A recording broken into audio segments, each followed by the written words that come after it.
CyberNuke, Escape and Evade. Book 2.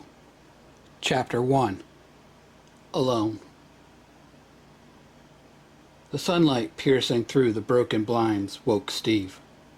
The room hazy, filled with the stench of whiskey and vomit. His head was pounding. The bodies of 4 of his best friends lay in unnatural poses. He stood up and immediately retched and dry-heaved.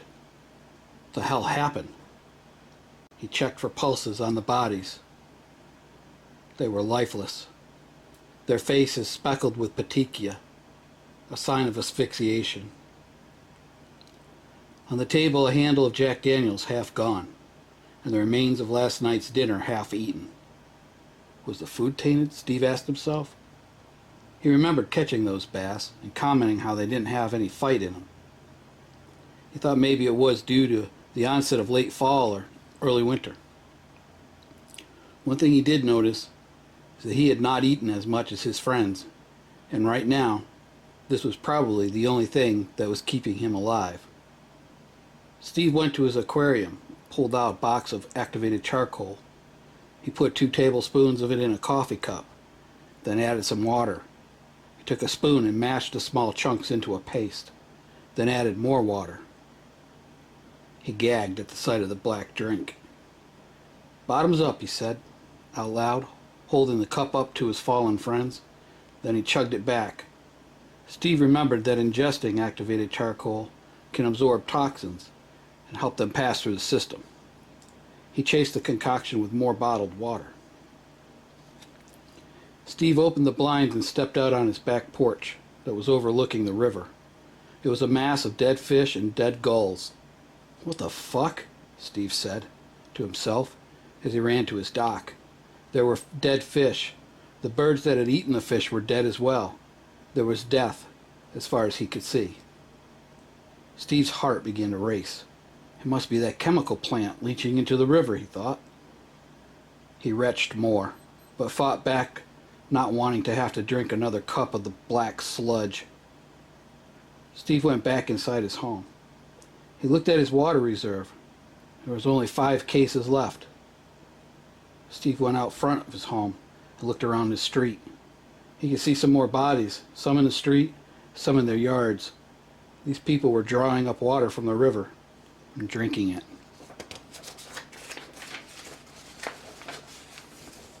So much for water filtration, Steve thought.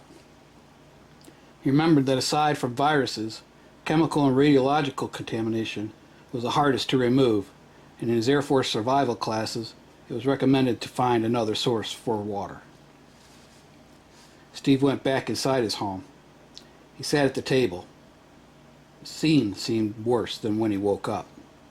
He smashed his fist on the table, making the plates and glasses jump and clank. "What the hell am I supposed to do now?" he said to himself, out loud. He started to get more and more pissed off. Up to this point, things were comfortable. He had his best buds. They had amassed some decent firearms. Steve had a Tikka, bolt gun, and .308 that he would take to the range every other weekend and punch holes with his boss, Bill, out to 400 yards. He focused. Bill. He remembered an IM he had gotten from Bill one morning at work, following a range weekend. The IM read, "Bill, I had a lot of fun at the range this weekend." Steve. "Yeah, me too, man. I really have my rifle dialed in." Bill. "Yes, you do. Remind me to share a secret with you next time we're at the range." Steve. "I don't want to know that you're gay." Bill. "Ha ha, very funny, smartass. Just remind me." Steve. "Roger that, will do." It would be 2 more weeks when they were at the range. As Bill and his son Sam finished loading their guns and gear in the back of Bill's Ford Excursion, Steve approached Bill. "You wanted to talk to me about something?" "Ah, yes. Thanks for reminding me. Sam, go ahead and get in the truck, buddy. We'll be leaving shortly. I need to talk to Steve for a few minutes." Sam replied, "Okay, Dad. Can we get Burger King on the way home?" "Sure, buddy, no problems." Sam waved at Steve and said goodbye, and Steve waved back. Good shooting today, buddy. Sam smiled and said, "Thanks, Steve," then closed the door. Sam loved hanging out with his dad and Steve. It made him feel accepted and one of the men.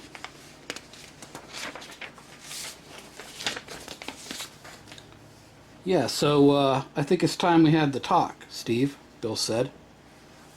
Steve smiled. "Well, I already know about the birds and the bees." He nervously laughed. Bill looked at him. "So what do you know about the shit hitting the fan? Do you have a plan?" Bill asked. Steve's smile faded. "Will you be going to the base with your mom and stepdad?" Steve looked around, then looked back at Bill. "No. I'm too old to be a dependent. I'm pretty much on my own." Bill paused, then asked, "Do you have supplies? Food, ammo, meds, precious metals?" "I have a few things," Steve said. "That's good. That's good, man. Keep building up your supplies while you can." "Listen," Bill continued, "if something ever happens, you know you're more than welcome to come down to my hunting camp in Pennsylvania. This offer is just for you. Do not tell or bring anyone with you," Bill warned. "As long as we are friends, regardless if you work for me or not, you will always be welcome, Steve," Bill finished. Steve had a firm understanding of who his boss was. He knew this guy had his shit together. He was tough, driven, and hard to please. The one thing that separated him from the rest was that he was honest and fair. And God forbid if someone came after one of his guys. The man was like a pit bull and would always have their backs. Steve liked working for Bill and with the rest of the cybersecurity team. It restored that discipline he missed from being in the military. I don't know what to say, Bill. Thank you. Thank you for the offer. I'm definitely interested." Bill smiled. "Good. I've offered this to John, too. But the rule is, if we bug out, we go together. I won't wait. Otherwise, you'll have to find your own way there. Understand?" "Roger that," Steve replied. "Good," Bill said. He handed Steve an envelope. "This is the coordinates of a rally point. There's a cache location written down as well, where you will find a radio, an MRE, and more instructions inside the cache, in case our radios are down. If you want to put a camper or something down there, let me know, and we can work it out," Bill said. As he reached a hand out for a shake, "See you on Monday, brother." "Yeah, see you, boss. Good shooting today," Steve said. Bill got in his truck and fired up the big diesel. He rolled by, waving at Steve, and was gone. Steve stood there leaning up against his small SUV. "What the fuck?" he said to himself. "Did that just really happen?" The ride back to Steve's house seemed to take forever. He kept playing that conversation over and over in his head. Steve was an avid solo hiker and camper. He had all the gear, so he was all set there. However, he never gave much thought into long-term preparedness, short of a partially used case of MREs and maybe a few cans of chicken and fish. The recent water haul was due to a boil advisory that was lifted just a few weeks before the attacks. Steve had it under his bed and had basically forgotten about it. Now all that was left was just 5 cases. He was lucky. He had a couple of those blue 55-gallon barrels he had filled while some plumbing work was done. His home was a rare home for the area, having a well and municipal water supplies. Steve went out to his car and pulled out all the crap he had in his glove box. "Where is it? Come on, come on." His face lit up as he saw the white envelope with his name on it. He opened it up. There were 2 sets of coordinates and a note. The note read, "Steve, if you are reading this note, then chances are you did not leave with me. Do me a favor if you can. Stop by John's house and check on them. Be careful. There's some sketchy folks down that way, and they had some trouble last hunting season with them. Stop by my house too. On the side of my shed will be a black dot. Move the skirting aside, and there will be some things there for you. Oh, and if my house is still there, take that gallon of diesel gas mix just inside the cache and torch it. I'm not coming back. Be careful and use your damn head. Don't trust anyone. And with any luck, I'll be seeing you. Travel safe and watch your six. Bill.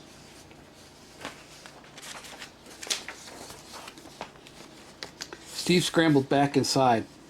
He hadn't been in his thru-hiker pack in what seemed like forever, but there was something deep inside that pack that just might still work, and with any luck, he would be out of here and on his way within a few hours. There's one more thing he needed to check. His grandparents lived next block over. They passed within the first weeks of the attacks, and he hadn't been back since he buried them in the backyard. If Lady Luck was still shining on him, he would have a set of wheels and would be moving out. Steve tucked his grandpa's .357 Magnum in his waist strap and headed down the street. The wind had died down some, and now the stench of rotting corpses laid thick. Still not feeling 100%, he gagged at the smell of death. The short walk was interrupted by some distant gunfire. He quickly moved to the shadows and went in the back door. From there he went into his grandpa's room. In his closet was an old army trunk. Inside that was some old army memorabilia and 5 boxes of ammo for the revolver. From there he made his way into the garage. Just as his granddad left it was an early 60s wheel horse riding lawnmower and a garden cart. While not the fastest ride, it was a ride, and would eliminate the pain he would endure with his bad knee for at least a little while, until he ran out of a way to get fuel. Beside it was 10 gallons of gas. His grandpa always had a little extra of everything. Steve now realized why, and was reaping the rewards of his grandpa's foresight. Steve looked around some more. He grabbed a garden hose and cut a 10-foot section. He could use this to siphon fuel as he could find it. There was a small set of bolt cutters, some picture frame wire, duct tape, and a machete. He put all this into an old burlap sack and set about to connect the trailer to the lawn tractor. Once done, the moment of truth. He sat on the old mower, pushed the clutch in, and turned the key. It started to crank. Then it popped and sputtered and came to life. For some reason, Steve's grandpa always kept this old machine in top shape. He would even take it to shows when they were in the area. Steve shut the mower down. He kicked himself for not checking the fluids before starting the machine. Once everything was checked out, he checked outside to make sure no one was around.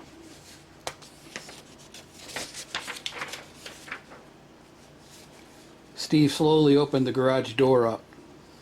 He looked again. It was late in the afternoon, and the sun was setting. It was getting dark. I think I'm going to wait another 15 minutes, Steve said to himself. He went back inside and gathered all the candles, batteries. He found a small first aid kit in the bathroom, and a few other good-to-haves, like a bottle of rubbing alcohol and some Neosporin. His grandma was always after him to put some Sporin on his cuts and scrapes. "It'll keep the infection out," she would quip at him. No matter how hard he tried, Steve was always scraped up or bleeding. He smiled and shook his head at the memory. Her words, etched in his head, had more meaning now, as there was not urgent care or an emergency room to go to. Steve went back out to the garage and put the rest of his supplies into the small yard cart and fired up the tractor. He headed back to his house. Steve did not see any candles or signs of life in the neighborhood. Most moved out or had died from the whatever awful thing that was in the water that killed his friends and all the fish and birds in the river. Almost there, as his house came into view. Just a few more minutes, he thought. The machine in high gear was pretty fast. He figured it was 6 or 7 miles per hour. "Beats walking for sure," Steve said to himself, with a smile. He laughed out loud at the thought of his tactical lawn tractor. The high spirits faded as Steve pulled the tractor around the back of his house. He saw two figures running away and disappearing into the dark of the evening.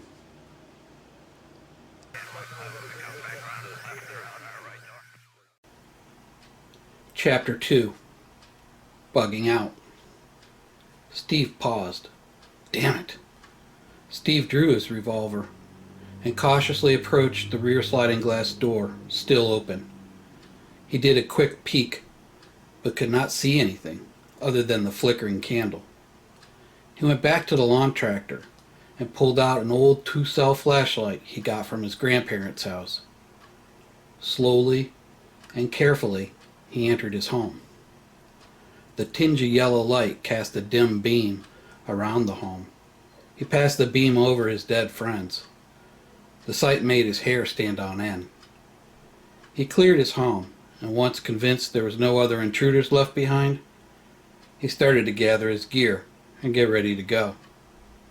He went to his closet to get the big hiking pack. It was gone. He looked behind his door for his rifle.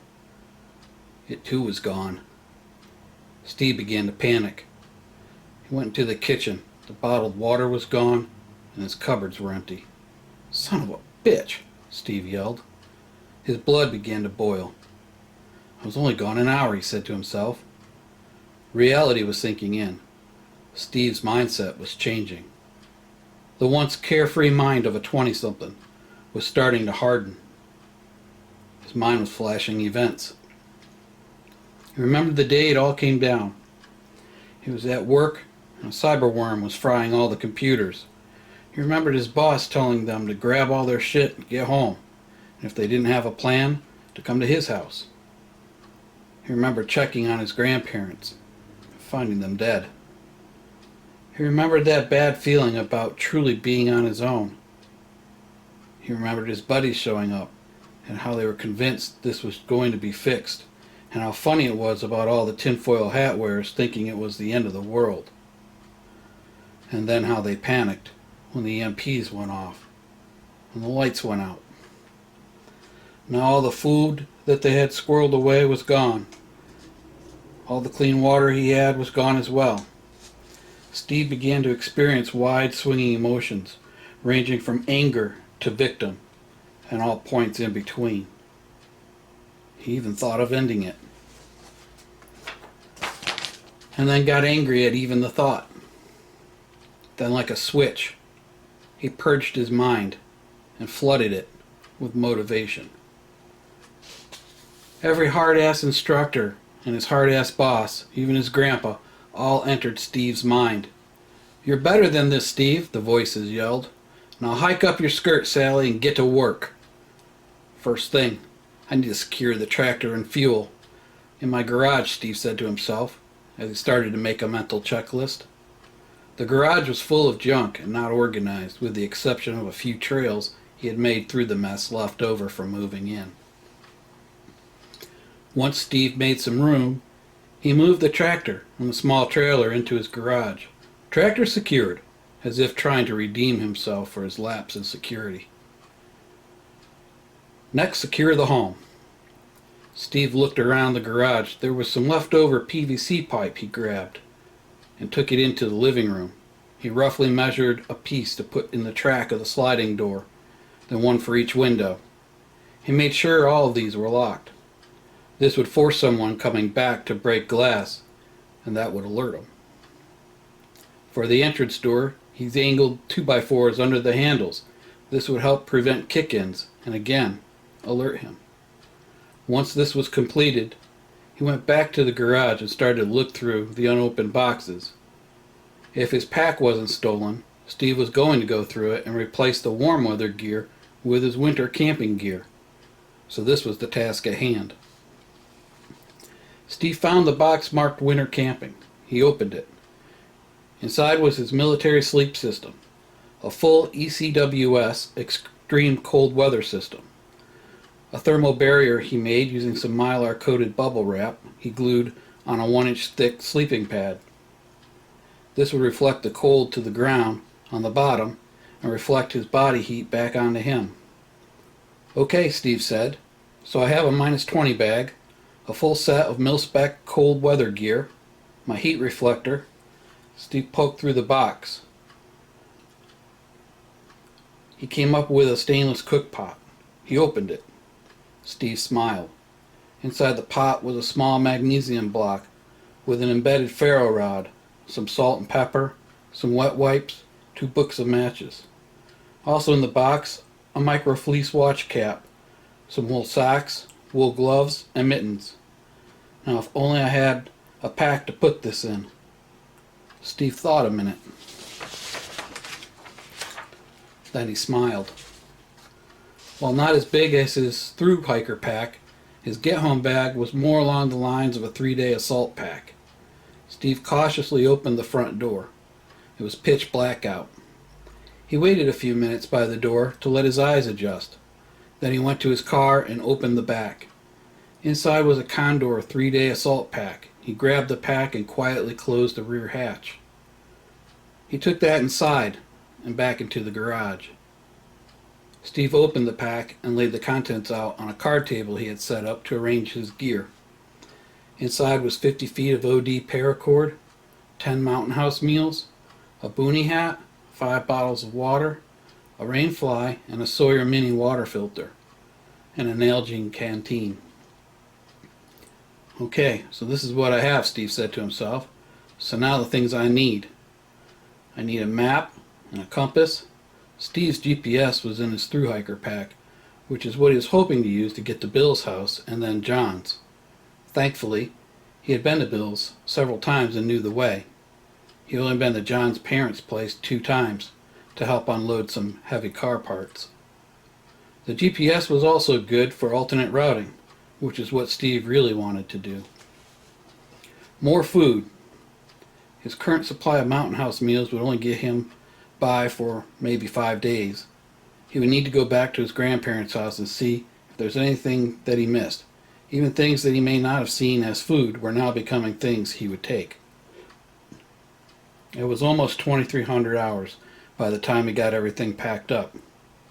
He took a moment to consider the day. It brought heartache at the loss of his friends, renewed faith in being spared, resurrected hope that he had a place to go, his awakening that this new world was cruel and unforgiving. He decided to stay home with the temps dipping into the 30s. His friends would be good overnight, but this would be the last night he would spend in his home. Being around decomposing anything is not good, let alone a human body or 4. He loaded up the tractor with all of his gear. It was just about full. Even though he had his tactical lawnmower, the more weight he loaded it up with, the more fuel he would consume. So he needed to keep it bearable. Worst case, the old mower would give out, and he didn't want to leave behind any of his meager supplies. Steve wrapped up in his comforter and lay down on his bed. He replayed the day over and over. He was nervous and excited about the journey and terrified of what he might come across. It was 0900 when Steve woke up. He went out to the garage and checked that the mower and gear were all there. He grimaced at the sight of the corpses, now looking less like friends and more like something from The Walking Dead. He half expected them to be making zombie growls and noises as he passed them. He was relieved when all they did was stare lifelessly at the ceiling. He opened the garage door and smiled. Everything was as he left it. Steve grabbed the burlap sack, now empty, and headed out the front door. He closed and locked it and took the long way around. As he proceeded, he would stop every so often and take a knee, then look and listen. He wanted to make sure no one was following him, and no one was. He made his way into his grandparents' home. He cleared the home and started to poke about. His mind had a different direction today. He looked through his grandmother's baking supplies. He found an open but mostly filled bag of self-rising flour, a half a bag of sugar, and a box of salt, some pepper, and a box of biscuit, some hot chocolate packets, some tea bags, and a box of Emergency, a box of raisins, and a bag of dehydrated cranberries. Steve opened every closet and looked through the garage. He came across 12 more bottles of water. He went through his grandpa's army chest again. In the very bottom, in an old Crown Royal cinch pouch, was a U.S. Army issued Linzatic compass. Perfect, Steve said to himself. Now I just need a map, and we are good to go, Steve said out loud. He went out to the garage and opened his grandpa's car. It was a Ford Taurus. Steve put the key in and turned it, just for shits and giggles. To his disappointment, there was nothing. Ah well, it was worth the try, he mused. Steve opened the glove box in hopes for a map. His grandparents were avid day trippers and would often just pick a town to see if there were any festivals or good antique shops. If there were, they would pack up and head out for the day or sometimes for the weekend. The glove box was empty. Steve sighed. Damn it. He was getting out of the car when he saw the corner of a book or magazine from under the seat he was sitting in. He reached down and pulled it out. It was a Rand McNally atlas. Steve smiled. His grandpa never trusted the GPS, so he always kept a road map in his vehicle. This was even better. It would help him get to Bill's retreat and John's parents' house. Steve grabbed the burlap sack and took one more look around. He paid his respects and said thanks over the graves of his grandparents. Then he started his walk home. As he approached his home, he slid in and around back. He did a 360-degree observation from the edge of his property, carefully and slowly making his way around. Nothing appeared to be disturbed. When he was certain no one was around, he entered the home. Gone were the go-lucky days of never paying attention to anything but what you were doing. Situational awareness was now a matter of life or death. In the 7 months since the attacks, friends watching his back and he theirs, plenty of food and water from the well and fish from the river, the nightly campfires, it was like a big camping adventure. It really wasn't so bad. Seeing the thieves the other night was sobering and a wake-up call. Steve secured his front door. The temperature was now an unseasonal 65 degrees, and entering his home, the smell of death now overpowering, Steve retched. He held his breath and went straight to the garage to stow the supplies. It was now 15:30 hours. In a few hours it would be dark out. He needed to make it past the suburbs of Syracuse, and once he did, he could take the back roads to Bill's house. Knowing his boss, the cash he left behind was probably going to be worth the trip. Steve carefully thought about his current situation. He feared he would run into the thieves if he waited long, but he also needed a distraction, should they be coming back. By the way things are, and have been, a grid recovery wouldn't be happening anytime soon. And with 4 dead bodies rotting away in his house, it's not like he could just come back. Steve decided it was time to just cut his losses. It was just about 2100 hours. He found a quart-sized mason jar and filled it with gasoline. He doused the bodies and said a silent prayer.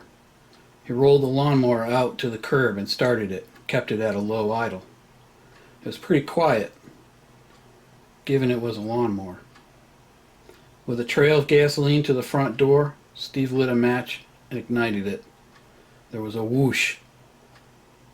He then closed the front door, hopped on the lawnmower, and started to drive away. The headlights were dim, but did the job. The light from the house, now fully engulfed, flickered on the trees, and then just a glow as he got further away. Steve was about 2 miles away when he could no longer see the glow from the fire.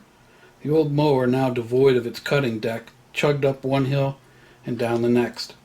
Steve noticed that no lights or candles could be seen, and for the most part the trip was going smooth. It was harder to drive at night, as he was night blinded, and it bugged him. Since he was driving, he thought it'd be better to go during the day than risk being ambushed at night and it's not like he could make the old mower quiet. Steve found an old farm field just on the outskirts of town. He would camp here for the remainder of the night and get back on the road in the morning. Steve pulled the mower and trailer behind a thick hedgerow. This would be a cold camp tonight. Traveling during the day would also help him pick better spots. It was 2 a.m. when he laid down. The cold of the night on his face made him shiver. The .357 in his hand, the warmth of the sleeping bag lulling him to a deep sleep. Steve woke to a thrashing in the brush. Then he heard a snarl, then a deep growl, followed by another snarl, then more growling, a high-pitched scream, some yelping, then more thrashing and fighting.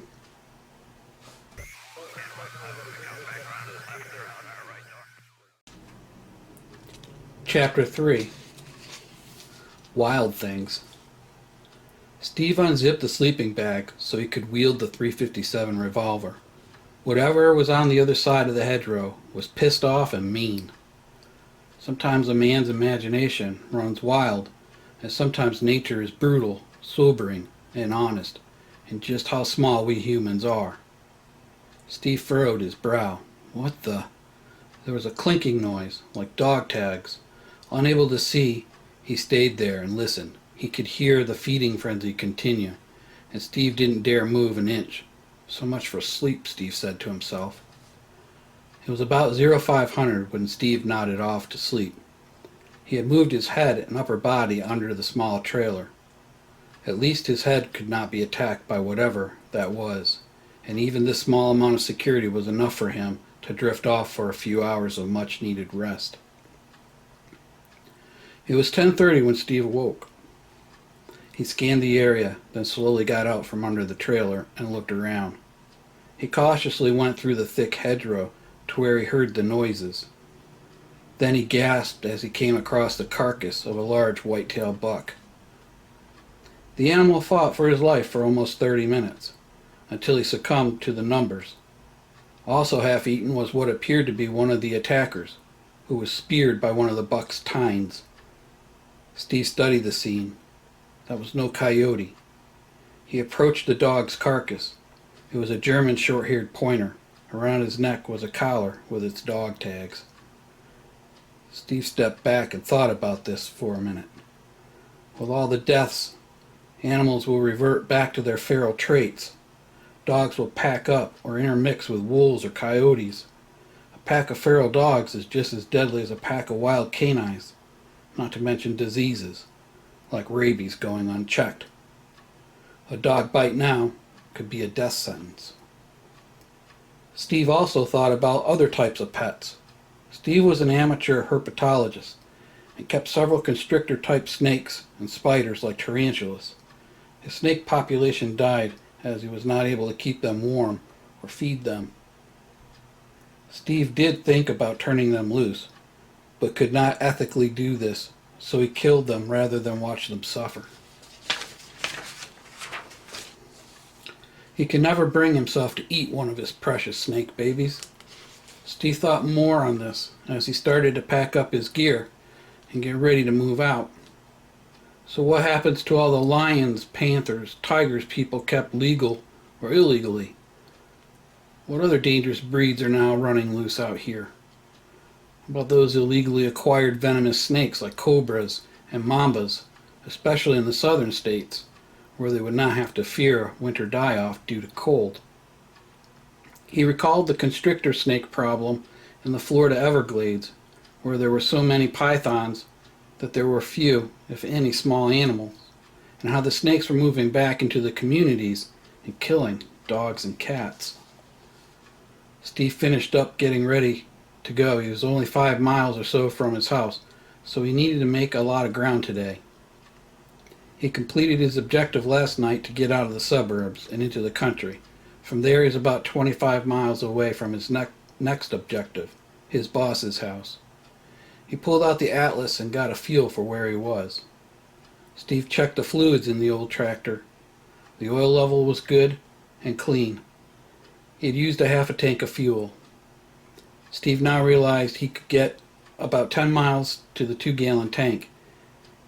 He had just about enough fuel to get to John's, but he would need at least 10 gallons of scavenged fuel to make it. Steve finished up refueling the tractor and got on and started the machine, and pulled the machine around and headed back out on the road. It was just about noontime when Steve spotted another small, overgrown field with a dirt road. He was hungry and needed a break. While the convenience of riding was great, it was not a comfortable ride. The metal seat and ag tires were kidney shakers and back rattlers, but it was better than walking. He pulled the tractor down the dirt road and went to the far back corner of the field where he could see the entrance, and it would offer him the ability to escape into the woods should someone pay him a visit. Steve gathered up some tinder and small pine twigs. He found some birch bark and began to prepare a bird's nest. He used a magnesium block and scraped some of the metal into the bird's nest, then grabbed some larger sticks. He wasn't making a campfire, he just needed to heat up some water to rehydrate one of the mountain house meals he had. While a complaint by many that you need to heat up water to eat a mountain house meal, many overlook the part of hot water being a comfort. You can still rehydrate the meal with cold water, and while it may not be hot, it will still replenish your energy and keep you going. Steve laughed to himself. He remembered a trick taught him by one of his friends. If you can't heat up water, you can heat up the meal a couple of ways. You can use the heat of your body and bring the meal up to at least 98 degrees, or you can warm up the meal on an engine, but you need to use aluminum foil so you don't melt the bag. Steve laughed again and said to himself, or you can light a fire and warm up the water and enjoy the meal. He frowned after making that statement, realizing he was slipping back into the wrong frame of mind. He corrected himself, or someone can come and steal your food and you will have nothing to heat up. This thought made him scan the area. He saw no one. Within a few minutes he was enjoying his meal. It was a meal for two, and he ate it all. Full, he stomped out the fire and checked his gear and headed back out on the road. Steve made it another 5 miles and was approaching a small town. He could see the road was blocked by 2 trucks with armed men manning the blockade ahead. Steve pulled down a side street. There was a park with a playground. He pulled in and shut the lawn tractor down. He grabbed the atlas and muttered to himself. I didn't think there would be roadblocks to deal with. His mind drifted to movies like Mad Max, The Road, even shows like Jericho and Revolution. He was a typical young military guy, 10 feet tall and bulletproof. The reality of being alone, without air support or 10 other 20-somethings backing him up, started to set in. He thought about his bum knee and the ability to run. Sadness crept in. The knee, not injured in combat, but in a car accident on a snow-covered road on his way to a drill weekend. The hard asses in his life entered his mind and started to bitch him out. Really? You're going to give up just like that? Pull yourself together, Steve, his boss boomed. Another, Airman, get your shit together and unfuck yourself. Use your damn head. You are in an escape and evade situation, and you better start evading. Steve snapped out of it just as the sound of a four-wheeler could be heard. Damn it! Steve looked around. There was a public restroom building. He got on the mower and started it up. He drove his tactical tractor around back and shut it down. He could hear the wheeler working its way around the area. At one point, it stopped.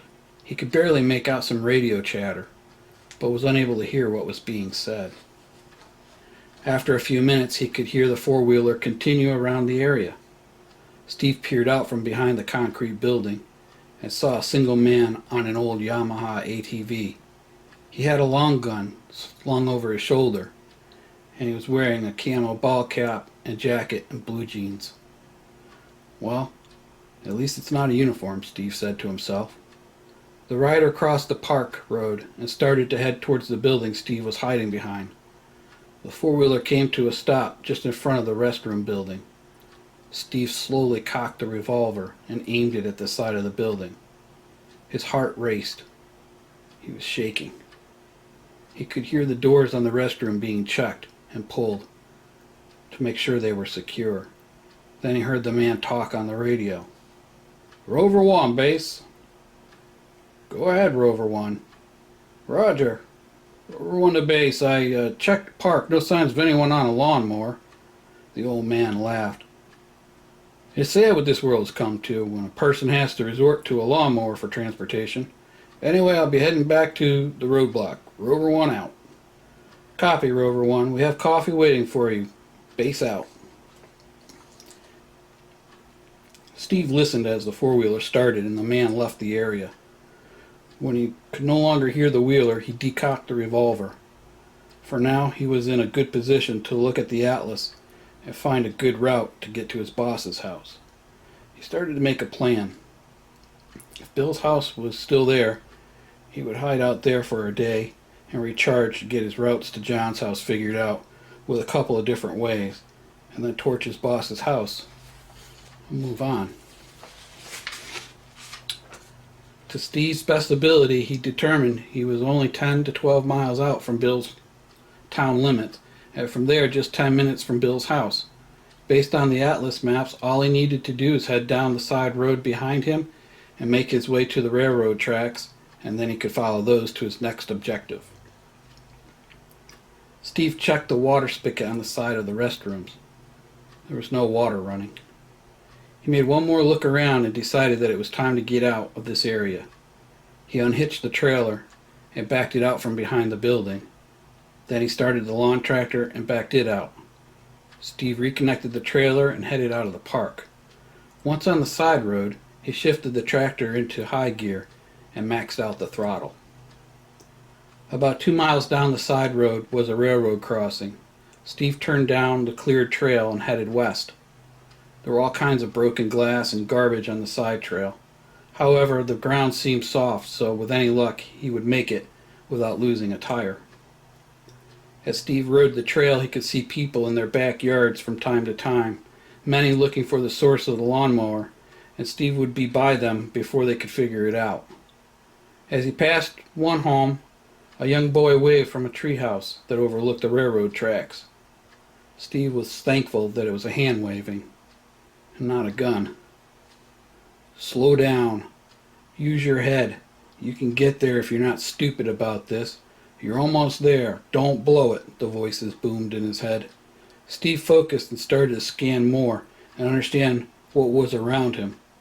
As he got closer and closer to Bill's town, he was seeing more activity from those that were bugging in. Steve shuddered at the thought. He recalled Bill explaining why he needed to bug out if something ever happened. Bill told Steve one day at the range, "I have a chemical plant half a mile in one direction and a giant managed dump a mile in another. If those two sites are not managed and maintained, there will be an environmental disaster on a scale unimaginable," Bill told Steve. "That dump spontaneously ignited one day and it belched black smoke for 3 months before they could put it out." "No thanks," Bill said.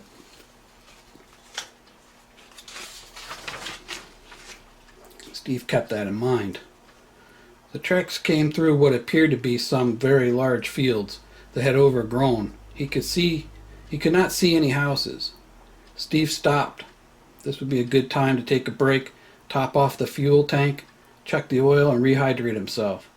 The ride along the tracks was bumpy, and just getting up and walking around was a relief. Steve stepped inside the wood line to relieve himself. He was just getting ready to leave when he heard some distant explosion and some gunfire. He scanned around looking for smoke. Not seeing anything, he started the mower up and continued on his way. He would be getting off the tracks in under 3 miles. Then it was a left, a right, and a left to be on Bill Street. It was late in the afternoon, so he wanted to get there before it was too dark to drive. "Almost there," Steve said to himself as he passed the fruit juice factory. He could see abandoned cars in the parking lot with a summer's worth of dust covering them. More on the road. He looked down the street he just crossed. More cars, abandoned and no sign of people moving about. He thought to himself, man, this is straight out of The Walking Dead, and he shuddered. He mused. With his luck, he would turn around to find a zombie horde chasing him and then run out of gas. Steve's daydream was interrupted by a man holding a shotgun and yelling, "Hold up right there, boy!" Steve was taken by complete surprise. The man was skinny and unkempt. He had an OD green coat and a black watch cap. He had some blue jeans that had seen better days. Steve raised one hand and pushed the clutch in on the mower, and it came to a stop. Steve yelled at the man, "Look, mister, I don't want any trouble, just trying to get home." The man replied, "You may not want any trouble, but you sure have found some."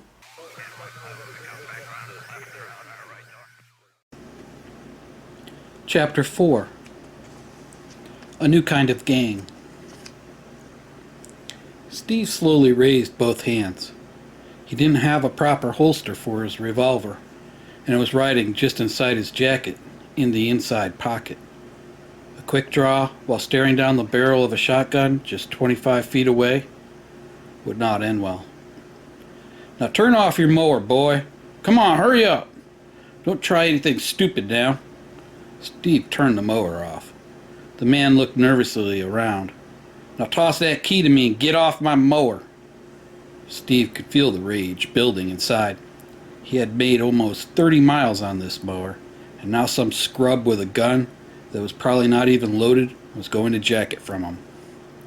"Look, buddy, this is all I have." "Correction," the man yelled. "You mean all I have," as he poked himself with his finger and laughed. "Come on, hurry up, get off my mower. I got places to go," the man snickered. Steve began to work the key off the key ring. "The key is stuck, man. I have to work it out. Just give me a minute." The man was getting more and more anxious.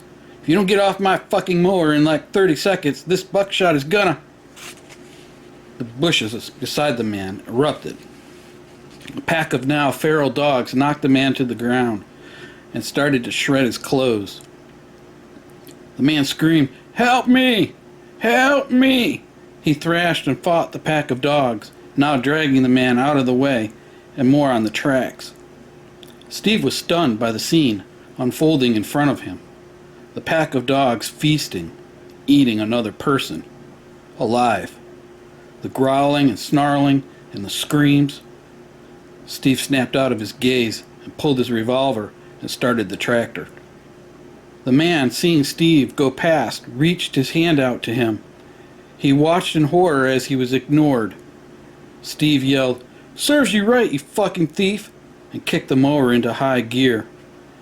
Steve looked back. A Rottweiler-looking dog followed him for a short way, then returned to the pack, now running around with parts of the ambusher. "Holy fuck," Steve said to himself. "That was some crazy-ass shit right there." Steve wondered if it was a pack of feral dogs that killed that deer, or if it was just a dog integrated into a wild pack of coyotes. Whatever the case, this was a threat he never thought of, and now it was a big concern. He reached the road crossing.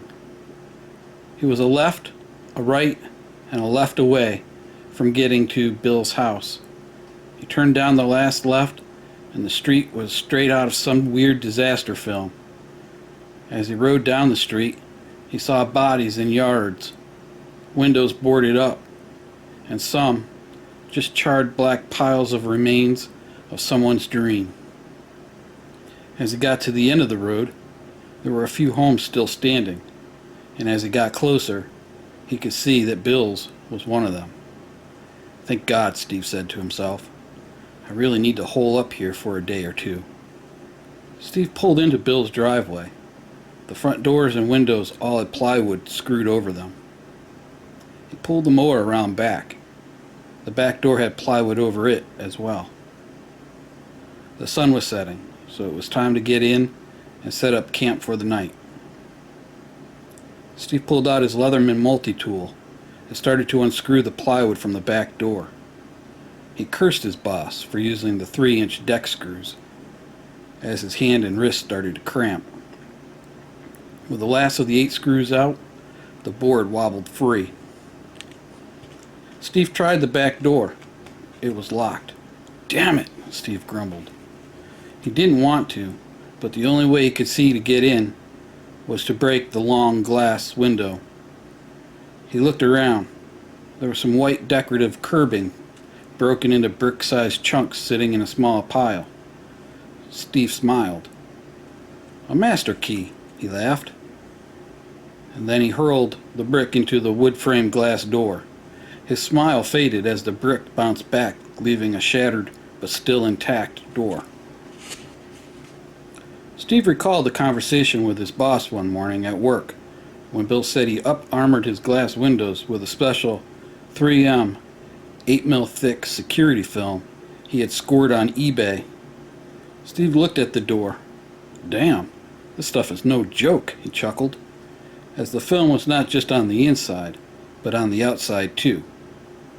"Layers of defense, huh, boss?" Steve said out loud. This was actually okay. Steve took his multi-tool knife and made a slit into the security film and carefully entered Bill's home. He shouted out, "Is anyone here?" There was no response. Steve searched the small home and cleared it. He checked all the cupboards. To his surprise, they were mostly full. Why didn't Bill take all this with him, he wondered. Then he realized there was just too much stuff. He would have needed to make it at least another trip based on what was left behind. Steve opened the refrigerator.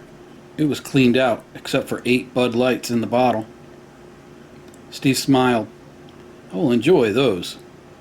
Steve went into his boss's home office. He always envied Bill's home office. The guy was plugged in, and it was done right. Now the office was dark. No blinky lights from the rack of servers in the 24U cabinet. Steve chuckled as he recalled getting that rack with his boss and how they loaded it up. The interesting fella they had gotten it from, telling them he could get anything, with air quotes.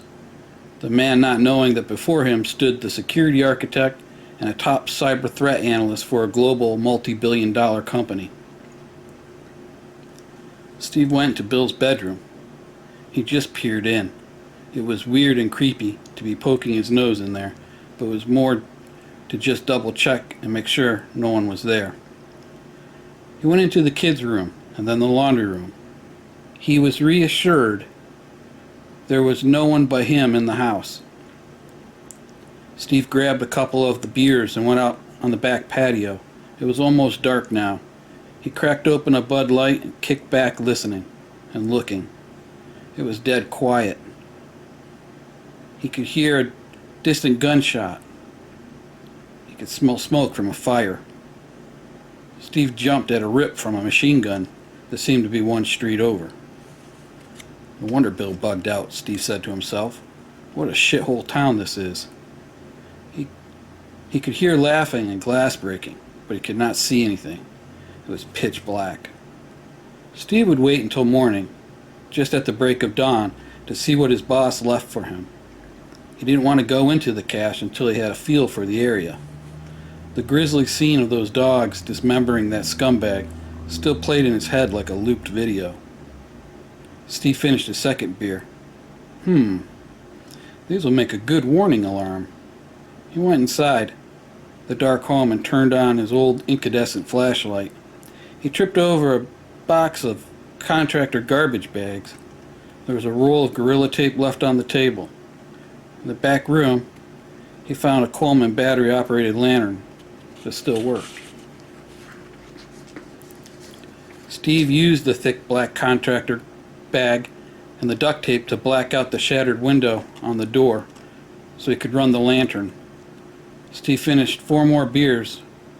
Once he was done drinking his alarm system, he had 6 empty beer bottles and a buzz. He took some fishing line he found in the laundry room and tied the bottles 6 to 8 inches apart. Then he strung them 8 inches off the ground.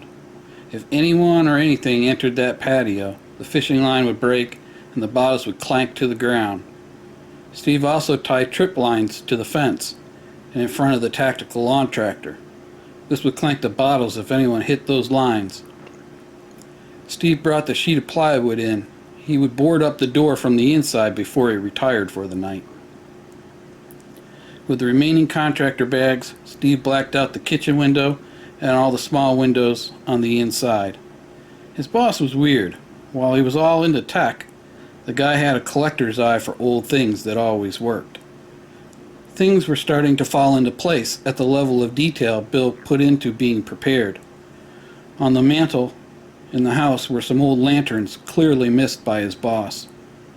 He shook them. They were empty. "That sucks," Steve said to himself. Put the lanterns on the kitchen table. He poked about some more. Steve remembered seeing some tiki torch oil on the back patio. It was the kind with citronella in it. He went out and grabbed the half-full bottle. "Nice," Steve said out loud. Steve did one more look, listen, and then look some more. It seemed quiet. He grabbed a pack from the yard trailer attached to the mower and went inside. Steve screwed the board to the door and turned on the battery power lantern. It was pretty bright. Steve then took the tiki torch oil and filled the 3 lanterns that were left behind. "I'm going to take this one with the flat top on it," Steve said to himself. "I can use this to cook on without having to start a rip-roaring fire with a lot of smoke." Steve smiled. "In fact, I'm going to cook on it right now," he chuckled to himself. Steve got out a Mountain House meal and a bottle of water. He lit the old lantern and put his metal cookpot on top of it and filled it with water. Steve was just about half through with dinner when the scene of the 2 burglars entered his mind. He muttered to himself, "Yeah, I need to bring everything inside the house for the night, or it'll be gone in the morning for sure." Steve undid the locks and brought the contents of the tractor inside. He admired his possessions. While not much, it was better than nothing, and with the new additions from Bill's house, just a bit better. Tomorrow morning, with any luck, Steve would have some much-needed gear to add to it. It was about 0400 when the clanking of beer bottles woke Steve. He sprang up from the sofa he was sleeping on and crept into the kitchen. He could hear sniffing sounds from the other side of the door, and then glass breaking from whatever it was entangled in the fishing line. Steve was worried it was that pack of dogs and that they would be waiting for him when he opened the door. Whatever it was seemed to be gone, and there were no more noise. Worse, his alarm was now disabled. At 0530, daylight started to creep into the morning. Steve carefully opened the door. He peered around. There was nothing there but just broken glass. He went out to the large barn-like shed, which was on piers, and walked around. Sure enough, on the blind side was a black spray paint dot. It looked, to the average person, like nothing more than some overspray. Steve wiggled the plywood skirting away and set it aside. He looked under the building using his flashlight. There was a long black Pelican case, a smaller trunk-like Hardig case that was olive drab, and 1 gallon of diesel gas mix, just like the note said there would be. Steve carried the long Pelican case back to the house, then hurried back for the other case. Finally, he grabbed the gas can and brought it in as well. Steve put the plywood skirting back in place and then looked and listened. There was no sound but the wind blowing. He went back inside and locked the door. First he opened the long case. Inside was something very familiar to Steve. It was Bill's deer rifle, a stainless Remy 700 in .308 with the Magpul 700 Hunter chassis and a Night Force 4-16 by 50 scope. He remembered teasing Bill about this rifle at the range, that it seemed a little overkill for hunting Bambi. He also remembered Bill telling him, "I'd watch your mouth, smartass. You never know, this gun might just save your ass one day." Steve was now eating his words. There were 4 10-round PMags for the rifle and 100 rounds of 168 grain SMK Sierra Match Kings, a round that Steve was very familiar with.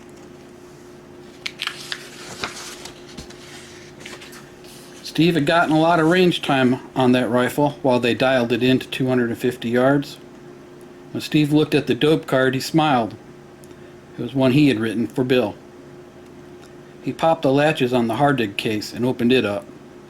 Inside was a Garmin GPS map 64ST in a Tech Protect bag.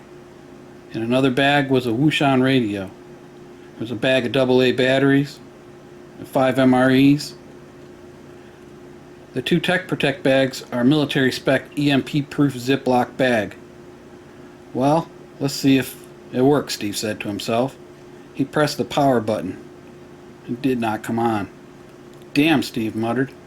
He turned on the handheld radio, and it did not come on. Damn it! Steve was just about to give up when he saw the envelope with his name on it. He opened it. Inside was a note. Well, if you're reading this, then congrats on being alive.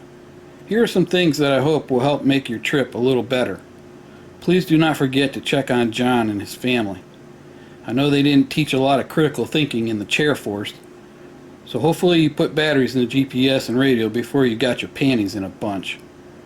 Yeah, I know. You didn't. There was a smiley face.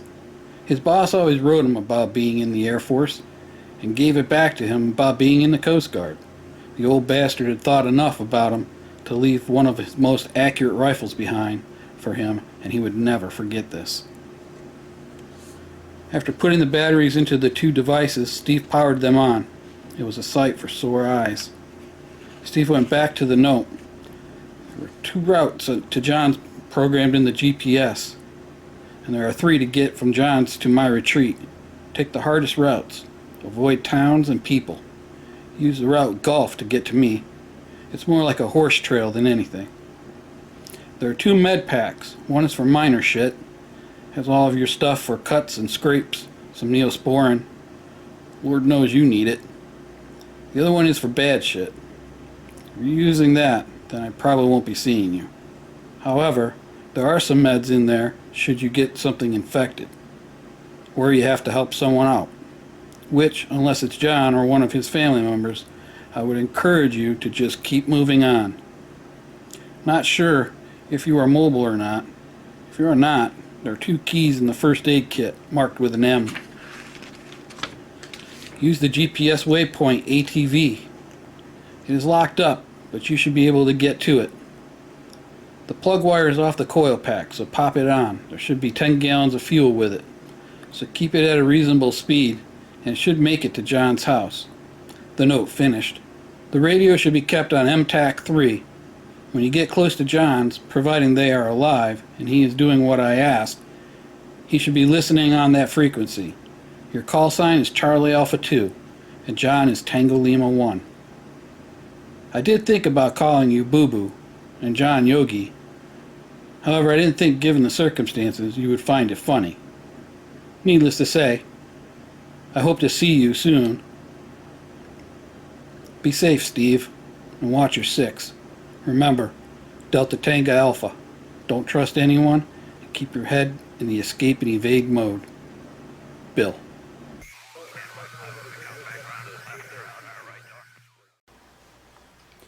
Chapter 5. New Wheels. Steve started to load everything back into the yard cart. He was halfway through when he remembered there was a bigger ATV-sized trailer on the side of Bill's shed. He had almost missed it, as the weeds had overgrown it. He looked around, went back out, and looked the trailer over. He tested the tires. They were full of air. Steve studied the hitch. It had a loop for a trailer ball and a pin hitch for a lawnmower. Steve flipped it over and pulled it back to the house.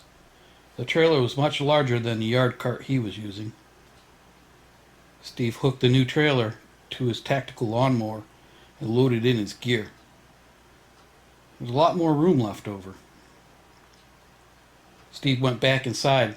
He had found a case of Dinty Moore beef stew, some mandarin oranges, some cans of beans and weenies. In another cupboard, He found some cans of green beans and peas. Next to the refrigerator, Steve found 2 1-gallon jugs of spring water. He grabbed the half bottle of tiki torch oil and did one final walkthrough. He had to hand it to his boss. He lived the gray man. His house looked like a shack on the outside. He didn't live a glitzy lifestyle, and he found wealth in places his peers would never look or were afraid to. He was always thinking and always talking about his hunting cabin and working on it. Steve couldn't really understand why he was so excited, but now he fully understood. Steve thought about how excited he was to be going there. While it's every young guy's dream to torch his boss's house, Steve was actually sad. This would be the second home he torched, and the "I'm never coming home" really started to weigh heavy on his mind. This was the new way of life for many, just living day to day and never knowing where the next meal would come from. Steve checked the GPS. He was 3.5 miles away from the spot where the waypoint ATV was located. Steve hopped on the mower and fired it up. It took him back the way he came in. Steve's mind was racing, worried those dogs were going to be there and attack him.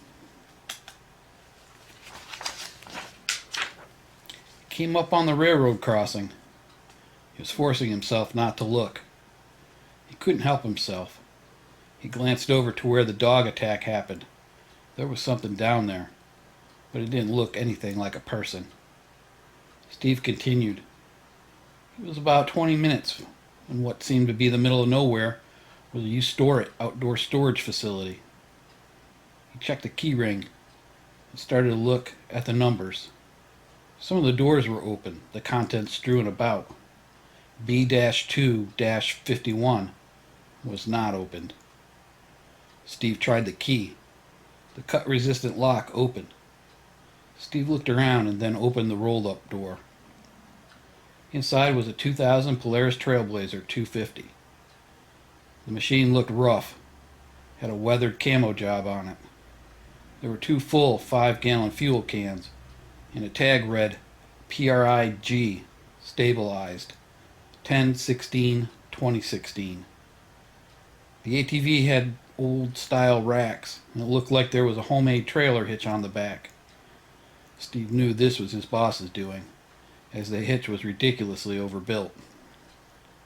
Steve unhitched the trailer from the lawnmower and moved it aside. He got on the ATV and let out a sigh of relief.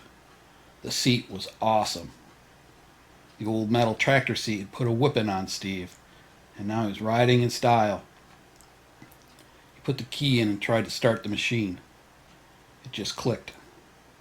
The battery was dead. "Damn it," Steve muttered. He also remembered he had to put the plug wire back on the coil pack. As he was looking for that, he noticed the pull start toggle. Once the plug wire was back in place, 2 pulls, and the machine came alive. Steve pulled the machine out and then attached the trailer.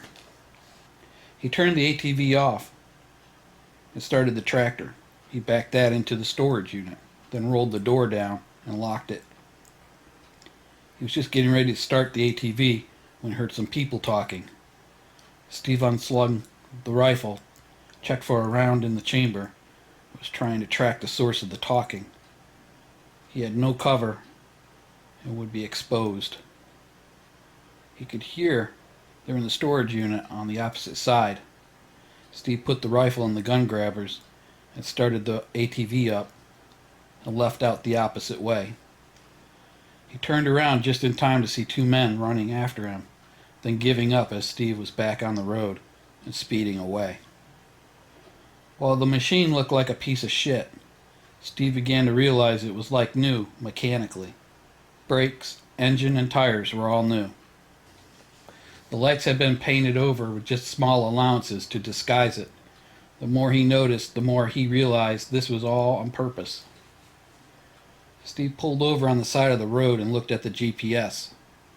While it only showed 5 out of 12 satellites as operational, It would still get him to where he needed to be. He hit the waypoint button for John's place and headed out. The route was bypassing the towns. The road he was on paralleled the thruway and was mostly farms. The one area where he would need to be on his toes was at the edge of Geneva, which was now just 5 miles away. Once he made it past this one area, it would be nothing but farms until he reached the small town of Rushville. Steve started to see more homes along the route, then some stores. Many homes were burnt to the ground. Those that weren't looked dilapidated and overgrown. The stores were gutted, most with no windows. An old woman in tattered clothes pointed at Steve as he went by. The partial remains of a large church, half burnt, was creepy and ominous. Steve slowed down to look around and came to a stop. While not ideal, he wanted to be sure he was going the right way.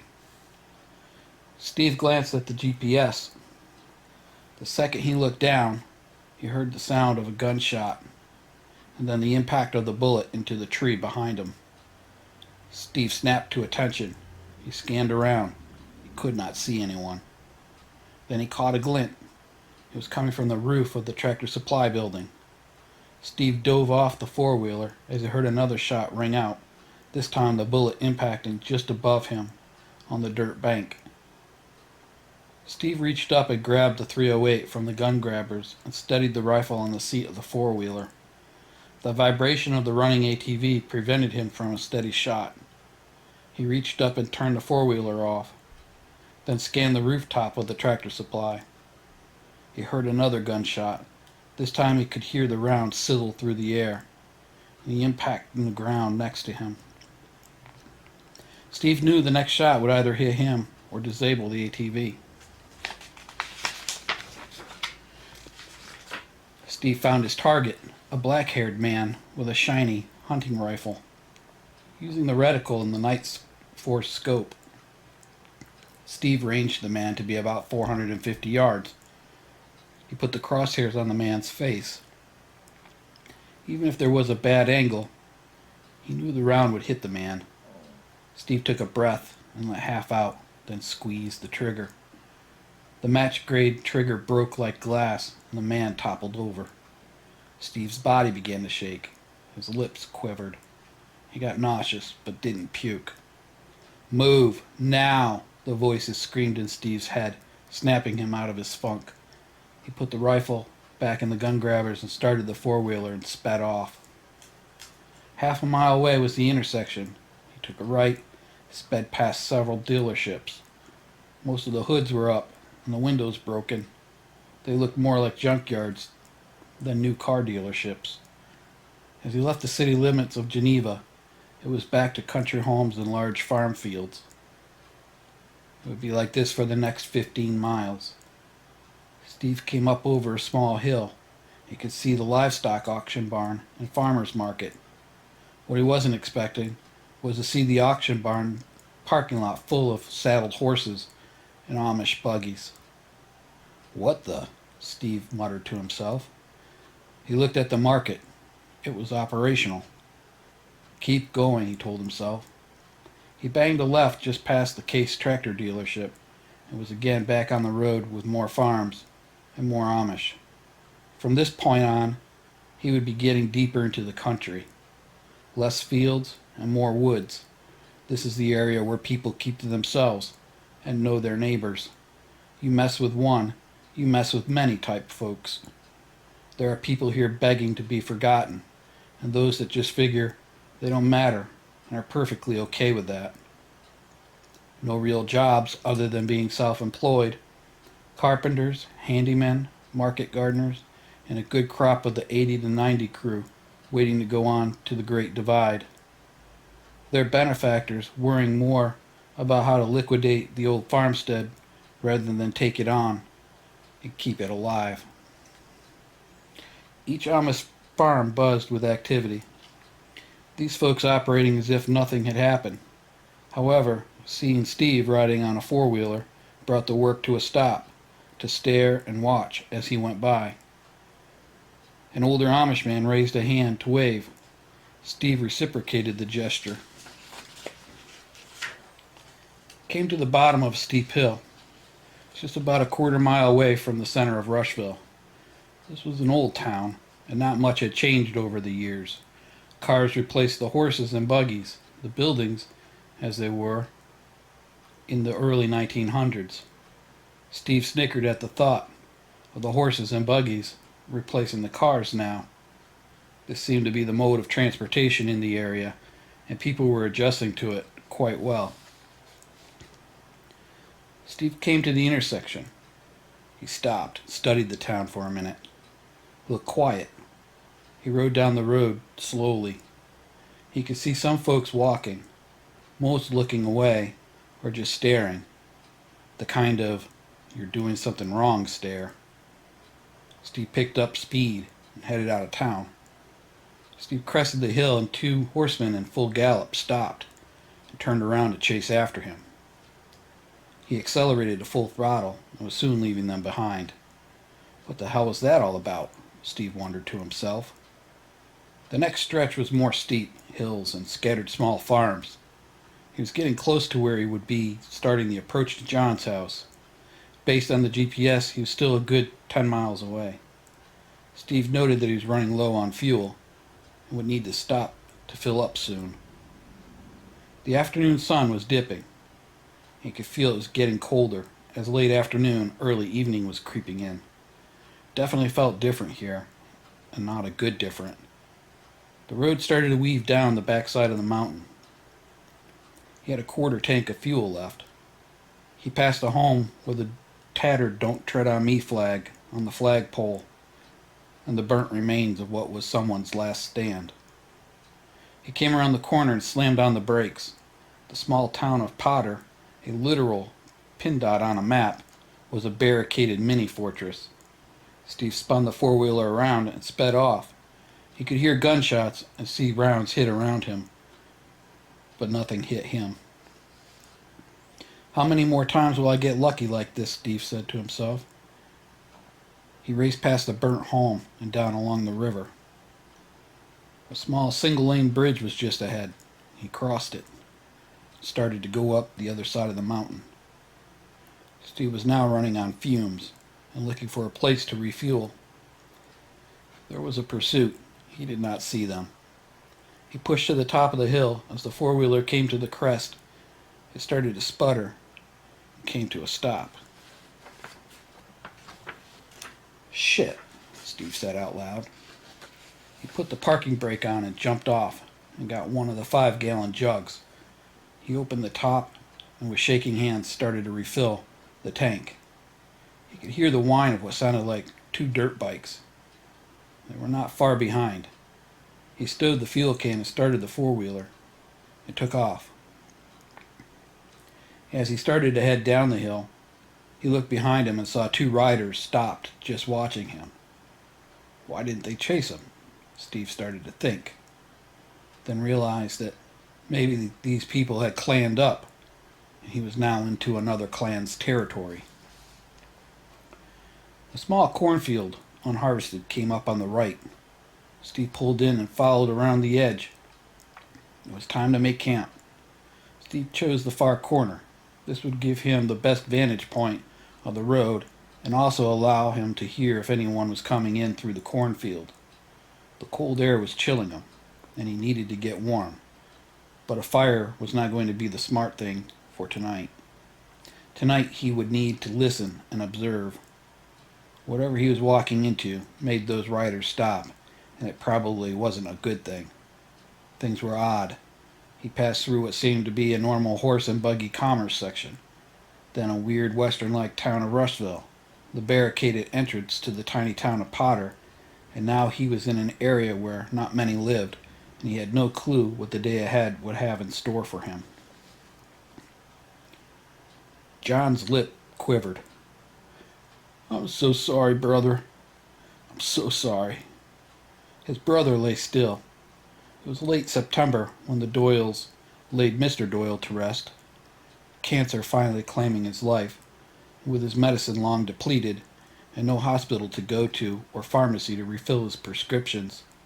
The evil disease consumed him and took his life while he slept. It would only be 3 weeks later when his mother would pass.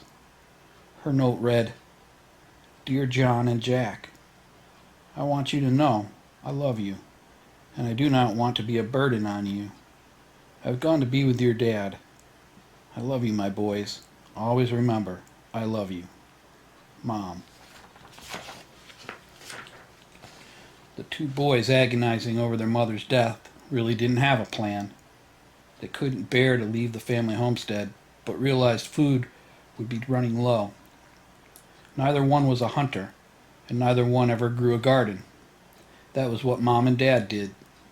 Now with them gone, what would they do?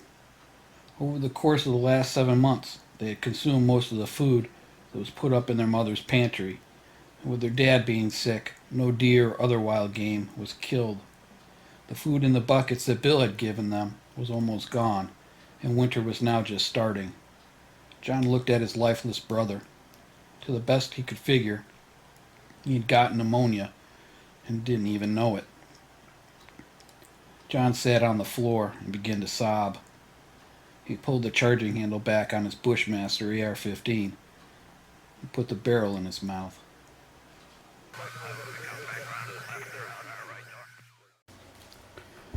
Chapter 6. Field Interrogation. Steve shivered. It was going to be a cold night. He decided it would be best to make a grass nest in the tall swale grass that was dry and over 5 feet tall on the perimeter of the field. This would not only help keep him warm, but would also conceal him should anyone have seen him ride in.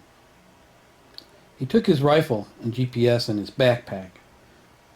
This way, should they take the four-wheeler, he would not be without his basic needs. Steve entered into the woods just on the edge of the tall swale grass.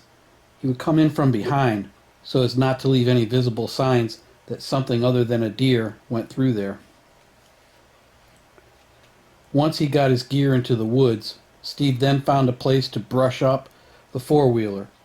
It was just about dark now, so he had to work fast. He didn't want to use any lights. Once he was satisfied with his camo job, he stepped back and made a 180-degree arc to ensure the wheeler was concealed from all different angles. After filling a few holes, he was set. Steve then went and started to make the nest. Crawling on his hands and knees, he made a tunnel into the thick, tall grass, and then started to roll side to side to wallow out a place for his sleeping bag and gear. He brought his bag in and deployed it. The camo bivvy was waterproof, and the two bags, the green patrol and the black cold weather, when nested, would provide him with a minus 20-degree setup. Steve sat up once he was inside the bag, and then started to pull the tall grass back over the top of him. Once completed, he checked both his revolver and his rifle, and made sure both were ready to go. Steve laid back and in no time drifted off to sleep. It was about 05:30 when Steve heard some low-toned laughter. He listened. It was two older men. They were coming up the side of the cornfield on foot. Steve gripped the revolver. The men stopped and were talking less than 10 feet away from him. One man said, "Okay, Ed, I'll be in the stand on the other side. I've been seeing a nice 8-point coming out of the woods right here where your stand is. Let's hope you see that big bastard." "All right, Bo. Good luck to you, brother. Hope you get the big one." Bo replied, "Well, let's just hope we see something. We're getting real low on meat. Some of them old folks are not looking good, and we need to get some food to them." Ed replied, "Yeah, I heard Mr. Pendleton ate his black lab Corey the other day." "I heard that too," Bo replied. "Times are tough. Now with Potter under the control of those whack jobs, we need to be sure we keep our strength up in case they decide we look tasty too." Both men were silent. Bo spoke. Yeah, the stories I have heard from Potter make my skin crawl. Ed, shaking his head, spoke up. Yep, I would put a bullet in my head before I ate a kid. Word has it, that crew came into town with a few kids in some type of horse-drawn cage trailer. Probably kidnapped them. Yeah, I heard that too, Bo said. They come over that hill, we will know. We got good eyes out that way. Yes, we do, Ed replied. All right, it's starting to get light. We need to get to our tree stands. Keep your eye open for that guy on the four-wheeler with the trailer. We lost him when those two on the dirt bikes came over the hill. By the time they turned tail and ran, he was gone, and no other lookout's seen him since. Shit, Steve cringed. They were talking about him. Steve thought, great. Just fucking great. He'd be pinned down by two snipers in tree stands until at least noon, or if one got lucky and killed the deer. Once daylight, they might spot the four-wheeler. Steve started to panic. He took deep breaths to calm himself down. Process the information. Don't react. Think through this. Remain calm, Steve told himself. The two men parted ways, each heading to their respective deer hunting stands. It was going to be a long day. It was going to be a trying day. Once he couldn't hear the closest man walking any longer, Steve started to prep his bag. He would need to unzip one side so he could poop and pee without making a lot of noise. It was just best to sit tight and try to enjoy the downtime. If he were to make a move, these two guys would kill him. They weren't on the hunting team because they were bad shots, so no chance in risking it, Steve conceded, in a silent argument with himself. Once he relieved himself, he drifted back off to sleep. A foul odor slowly woke Steve, then snoring. What the fuck? Steve said to himself. Coming out of the fog asleep, he got another whiff. He slowly looked down to where his legs were, and curled up in a ball next to the sleeping bag was a very large skunk, snoring like a baby. Are you fucking kidding me right now? Steve said to himself. Now he was really in a bind. If he had to relieve himself and startle the skunk, he would get sprayed. Or worse, bitten. This is bullshit, Steve laughed to himself. The warmth of the bag finally won, as Steve drifted off into a deep sleep. It was quiet, peaceful in his dream. He could feel his nose being tickled. Coming out of the deep sleep, Steve began to panic. The overpowering smell of skunk was now unbearable, and to his horror, the balled-up stink bomb was now on his chest, with its tail twitching and tickling his nose.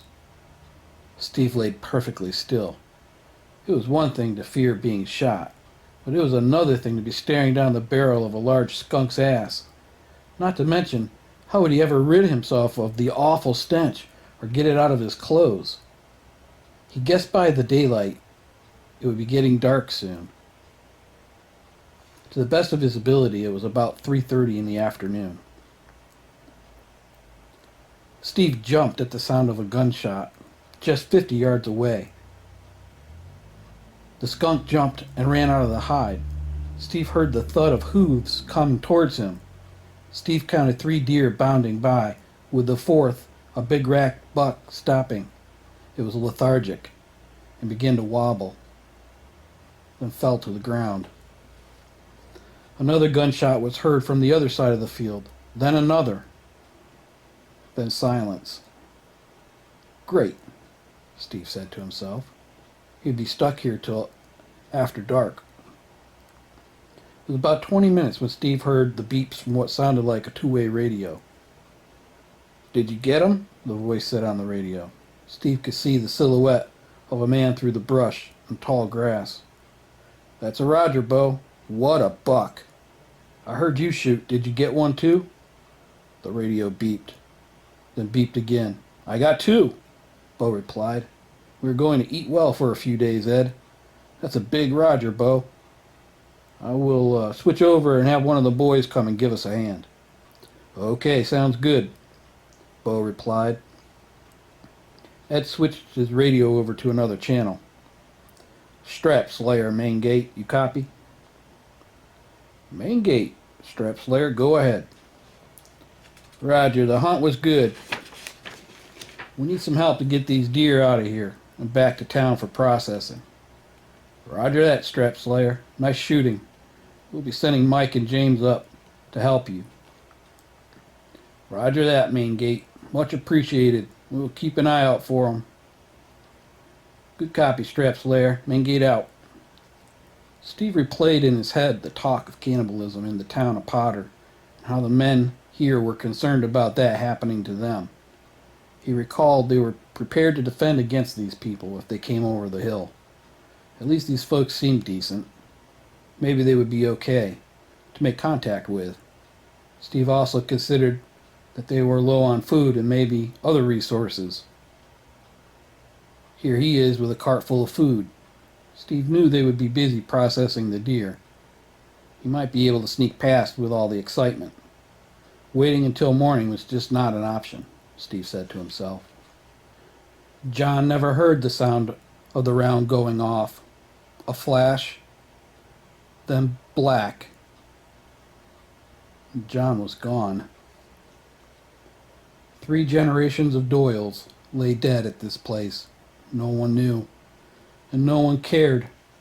The Doyles, like so many people across the country, were just another victim of never worrying. That everything would be okay, and there was no reason to prepare like those kooks on TV or YouTube. While the older Doyles knew how to do basic things like deer hunting and gardening, they never took the time to force-feed the information to their kids. Their 2 grown boys were not prepared to or capable of surviving without them and their guidance, or without modern conveniences. Some people might think, if something happens, I'll just learn it then. They do not realize that many of the skills are acquired over time, with a lot of trial and error. They think you can just walk in the woods and a deer will walk up to them and offer its life. Or all you have to do is throw some seeds on the ground and they will just grow. Another key oversight is cooking, what you might kill. With no power, many people can't cook over an open fire or prepare a healthy, calorie-dense meal to eat. Many do not understand it just does not work like that. So many across the country paid the price with their lives or the lives of their families for whom they could not feed. Steve gathered up all his gear and stowed it. He uncovered the four-wheeler and the cart. He pulled the cart out and then backed the four-wheeler out. He got everything situated. One final check and he started out the cornfield. He carefully approached the road and then took a right. Based on the GPS, he was a little less than 5 miles from John's house. It was cold. There was a frost on the ground. Winter was here, minus the snow. Soon it would be in the negative temperatures. If he couldn't make it to Bill's before then, he might need to hole up until spring and continue his journey. Steve was lost in thought. He was down the road maybe 2 miles when out of nowhere there was a blinding light. The whole area lit up and he was face to face with a roadblock.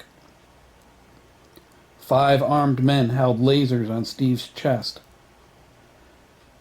Steve felt sick. Steve heard commands to shut down his ATV. Steve complied. Steve turned and looked behind him. 2 men with Tavor semi-auto rifles approached him with weapons lights on strobe, blinding him. "Get off the ATV slowly," Mike commanded. "Keep your hands above your head." Steve complied. "Step backwards towards my voice slowly, 5 paces. Stop," Mike commanded. "Now get on your knees and cross your ankles. Make no sudden moves, or we will kill you. Mike commanded James to search Steve. James approached Steve. Do you have anything on you that will hurt me? Any knives or sharp objects, guns, or other nasty surprises? Steve responded, My pistol is in my inside jacket. I have a multi-tool, and that should be it. Roger that, James replied, as he pulled the .357 revolver out of the coat and tucked it in his belt. He got the multi-tool as well and completed the search. He's clean, Dad, James yelled back to his father. Mike approached. We're not looters. We just want to know who you are and where you are going. Steve replied, Yes, sir. Mike started the interrogation. Who are you and where are you going? Steve replied, My name is Steve Rigby. I'm on my way to my friend's house to check on him. What is your friend's name? Mike asked. John Doyle. James replied. What's John's brother's name? Steve replied, Jack. Mike looked at James, and James nodded his head yes. How do you know the Doyles? Mike asked. I used to work with John before the attacks, Steve replied. James asked, What did John do for work? Steve replied, He's a cybersecurity analyst like me. Mike looked at James, and James nodded yes. Why are you checking on them? Mike asked. My boss asked me to check on the Doyles before I headed down to his retreat in Pennsylvania. So this is why I'm here. Mike asked, What do you know about those people in Potter? I do not know anything other than they shot at me when I approached their roadblock, and then they chased me to the top of that hill and stopped. Mike shook his head. Young man, you have no idea how lucky you are. Those folks over in Potter, cannibals. James started to look through the cart. This is a nice rifle you have here, and this GPS and radio seem to be working. There's a lot of food in this cart. James poked through it more. Just food and camping gear, Dad. Mike nodded. Mike helped Steve to his feet. We can't be too careful, Steve. We haven't seen the Doyles in several weeks, so it's good you are going to check on them. We can afford you safe passage. However, a donation would be a good gesture. We have some little ones that need vitamins, and those mandarin oranges would really help them out a lot. What do you say? Steve smiled. No problem. Mike smiled back. We'll need to take your pistol and rifle. We'll give them back once you pass through the town. I think we can offer you some fresh meat in exchange for those oranges. We just had a good hunt. Steve smiled. That would be awesome. Thank you, Steve said. The man on the gate opened it and Steve rolled through. Mike and James followed behind him on 2 UTVs. The town was small, like the others he had passed through. The men at the next gate opened it up. Steve stopped as he got on the other side. James approached Steve and gave him his rifle and revolver back. Tell John James said hi, and that if he or Jack need anything to let us know. Steve replied, Will do. Mike tossed a Ziploc bag of some venison steaks in the cart. It's not much, but it's fresh, and it will be a nice treat. Steve nodded and said, Much appreciated. Steve looked around. He shook hands with Mike and James. I need to get going. He started the four-wheeler and gave a wave, then headed off to John's house. Steve carefully pulled up John's driveway. He keyed up the radio and called in to John. There was no response. Steve tried again. Nothing. He could not see any lights. Even the dog was not barking. Steve's hair stood on end. He decided to light up the four-wheeler and approach the house. Looking through the window, on the kitchen door. Steve was horrified. No, no, no!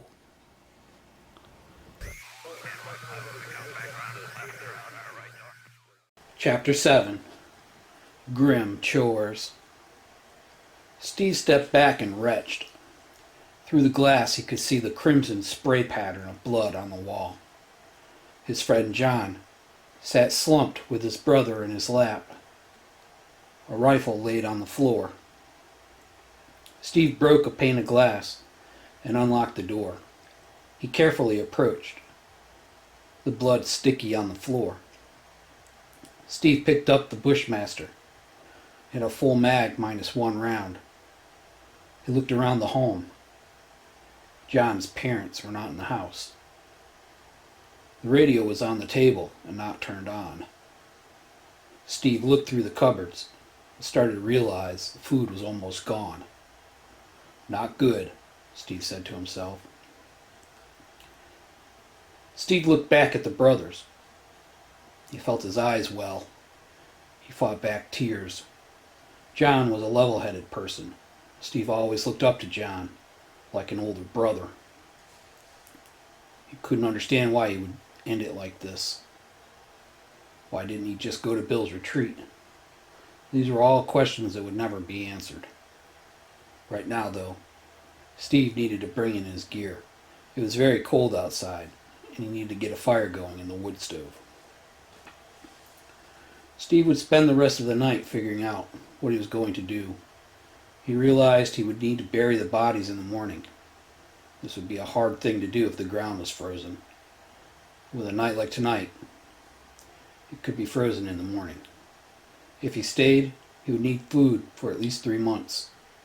Steve was more of a fisherman than a hunter, so he would need to figure out his food situation. Otherwise, he would need to get back on the road and try to make it on his own. Steve was conflicted. Surviving and evading on the run seemed easy until now. Steve decided he would stay at John's homestead for the next few days, while he took care of the bodies and did an inventory to see what resources, if any, he could find here. Tonight he would not rest easy. However, he needed to get rest in order to clear his mind and think through this problem. Steve put a couple of logs on the fire. He had found a Remington 870 shotgun in the kitchen and stood in the living room just staring at the windows.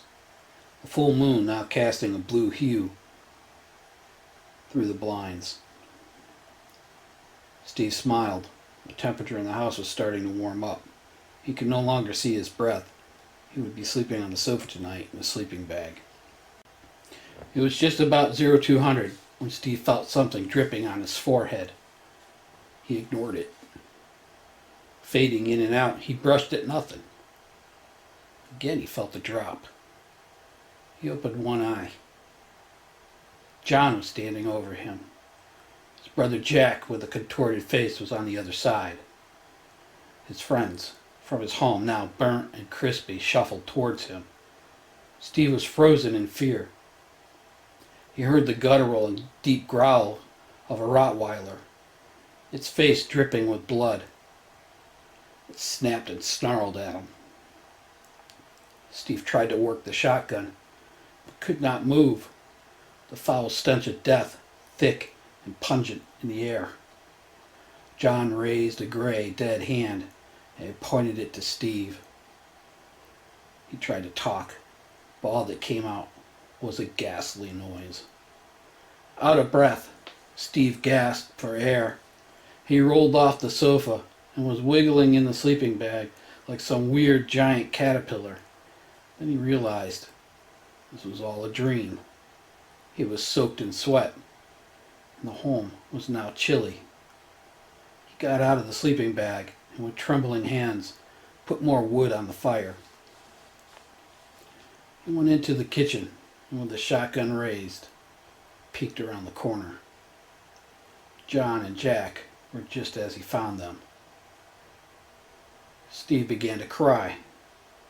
This was all coming down hard on him. The voices entered his head. "Pull yourself together, Steve," they commanded. You need to suck it up, Buttercup, and get a grip. Steve took some deep breaths and then let them out slowly. He had seen a lot in the last few days, and he feared this was nothing compared to what he would see. Steve got one of his grandma's tea bags out of his pack, put a pan on the wood stove to boil some water. The warm tea felt good and offered him some comfort. It was a really fucked up dream, Steve said to himself. He shook his head at the recollection. One thing for sure, he needed to practice shooting from the bag. Not being able to draw a gun and rolling around all zipped up in his bag was not a good plan. Then he laughed. The thought of what he must have looked like doing the inchworm crawl. Man, I really need to pull it together, he told himself. Now in a much calmer state. That shit was crazy. He finished his tea and sat back on the sofa, the 870 by his side, the sleeping bag on top of him like a comforter. The warmth of the wood stove and the sleeping bags allowed him to nod off. The sun peering in through the blinds woke Steve. Remembering the dream, he panned around looking for any dead people trying to get him. He was relieved to see he was alone. Steve grabbed the Bushmaster AR-15.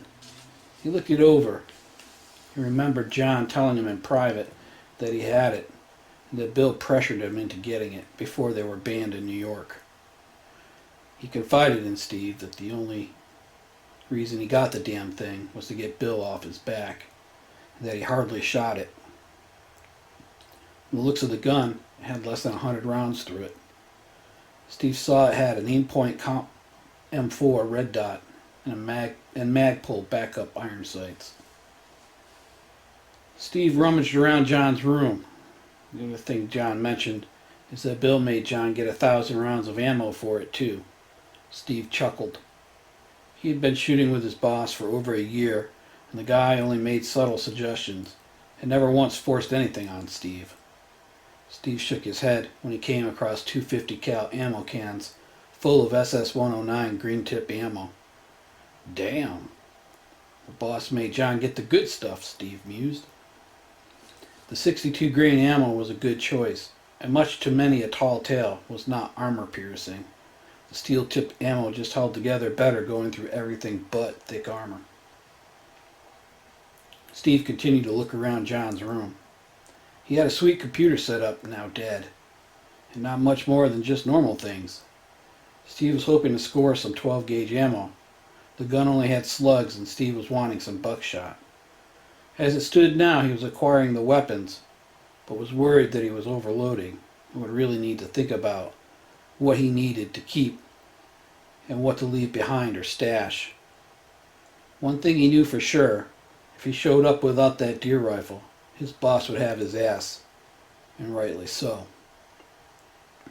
He now had an AR and 1,000 rounds of ammo. The shotgun, well, he was going to stash that. If he ever had to come back, he would recover it. Steve inserted the mag into the AR and racked the charging handle, putting a round into the chamber. He cautiously opened the door leading out to the patio where the firewood was stacked. He slowly and carefully worked his way around the homestead. The triple garage was his target. He covered the 30 yards to the building and went inside. In the first room, there were 2 freezers. He opened one. It was empty. He opened the other one. It was half full of rotted food. While it was cold, the smell wasn't bad, but the sight made Steve gag and back off, closing the lid.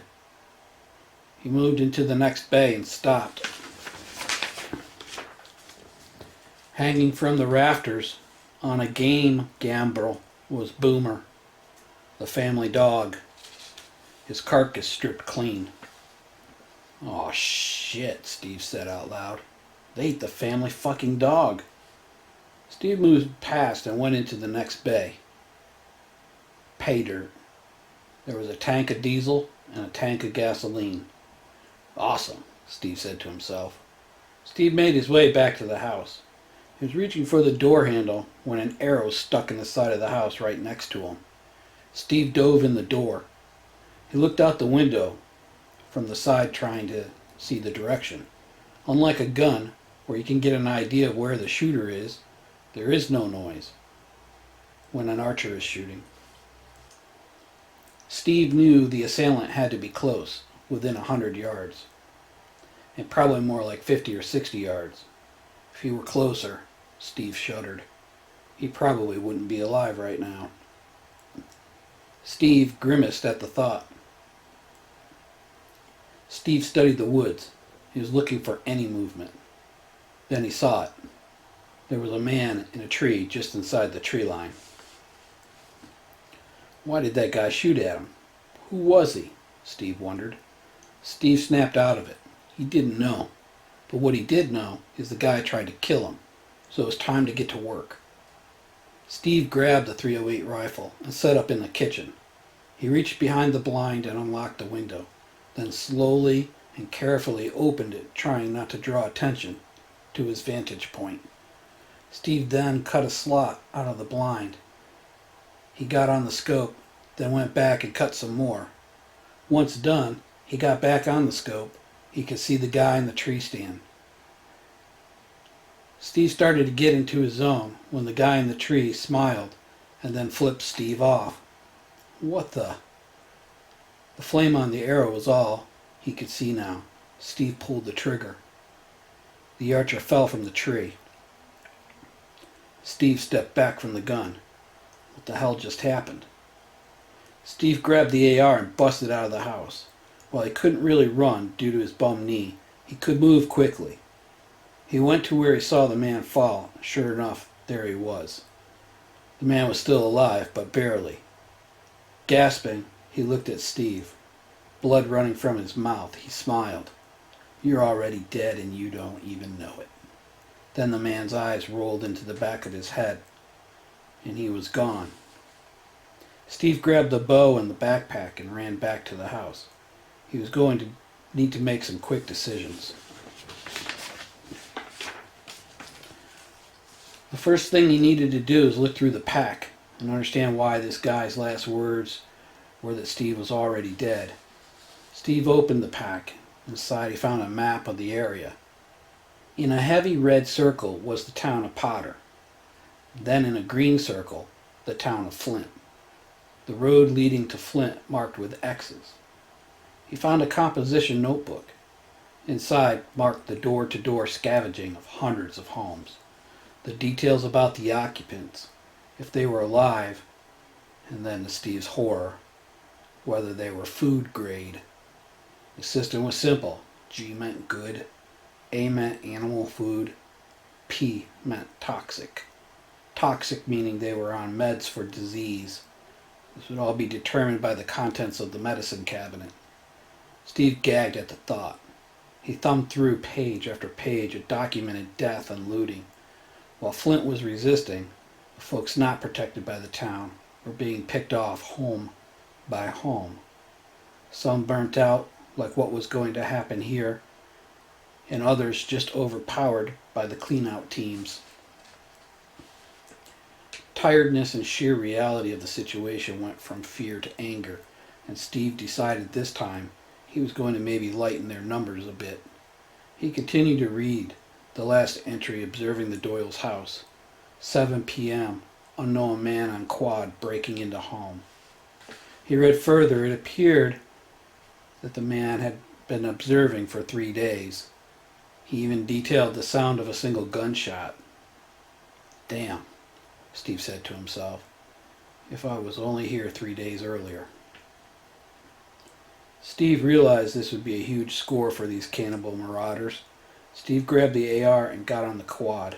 He needed to get back to Flint and tell them about what was going on and get some people down here to get the fuel reserves and maybe set up an ambush for these sickos. All he wanted to do was bury his friends today and maybe stick around and rest up. But this new, cruel world had other plans. Steve finally saw the barricade and, like before, was held at gunpoint. "Why are you back here?" a man yelled. Steve replied, "I need to speak with Mike or James. It's urgent." Wait there, don't make any sudden moves, the man said. It seemed like forever when the gate opened and a side-by-side came through. Steve could see it was Mike and another man. Hello again, Steve, Mike said.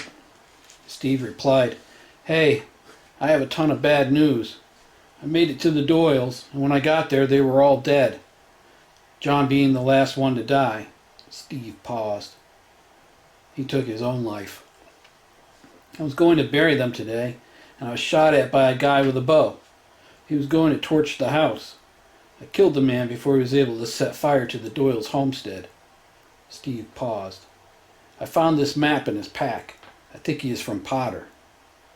Mike tensed up. Let me take a look, Mike said. Steve passed the map to Mike. There's more. He handed the composition books to Mike as well. Steve said, This is the documentation of a cannibal looting group. It's so sick. They grade people like you would grade a side of beef. They are coming in from all around you, Steve continued. The Doyles have a large stock of diesel and gasoline. You guys might want to get that before they get there. Mike looked at Steve. You're right, Steve. We are running low. How much fuel do you think they have? There's at least 500 gallons of diesel and about 350 gallons of gasoline. Okay, Mike held up his hand and spoke into the radio. This is Mike. We're going to need to get an armed... Steve interrupted. I wouldn't talk on that radio. Mike stopped and asked, Why not? They have people watching and taking notes. It's in that journal I gave you. Shit, Mike said. Okay, let me go round up some men and see if I can't get a truck started to get that fuel moved. Wait here. Steve nervously said, Okay. Hey, Mike, Steve said, I really need to get back. All my stuff is at the Doyles. Mike looked at Steve. I understand, man. I need 15 minutes, and then we will follow you back. Steve took a deep breath. Okay, please hurry. There's no telling how much time we have before that group of sickos show up. They get those fuel reserves. There is no telling how far they will go. Mike nodded. Don't worry. We'll be right back.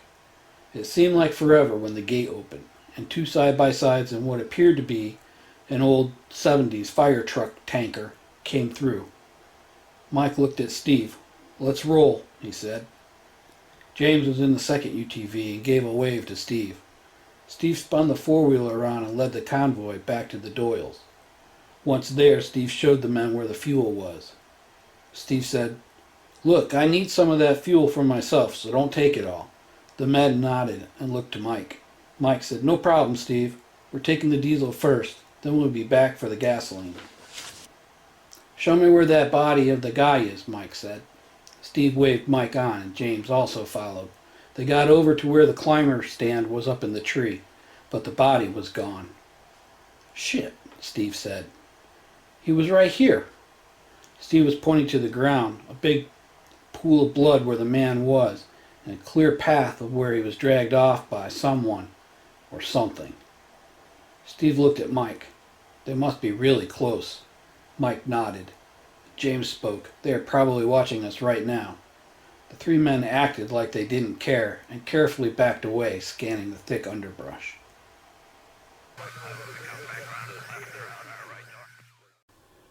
Chapter 8. Clean-out Team. Once inside the shop, Mike gathered all the remaining men and spoke. Guys, we're in a hot zone here, Mike continued. Based on some excellent intel provided by Steve, there could be 5 to 10, Mike held up air quotes, cleaners surrounding us. They're going to assess this homestead and report back to Potter. Steve has killed a forward observer this morning.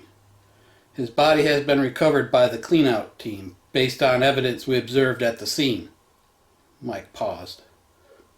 That said, they are here and are watching. A middle-aged man half raised his hand.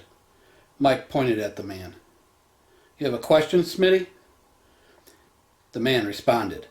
So how do we take these sickos down? Smitty replied.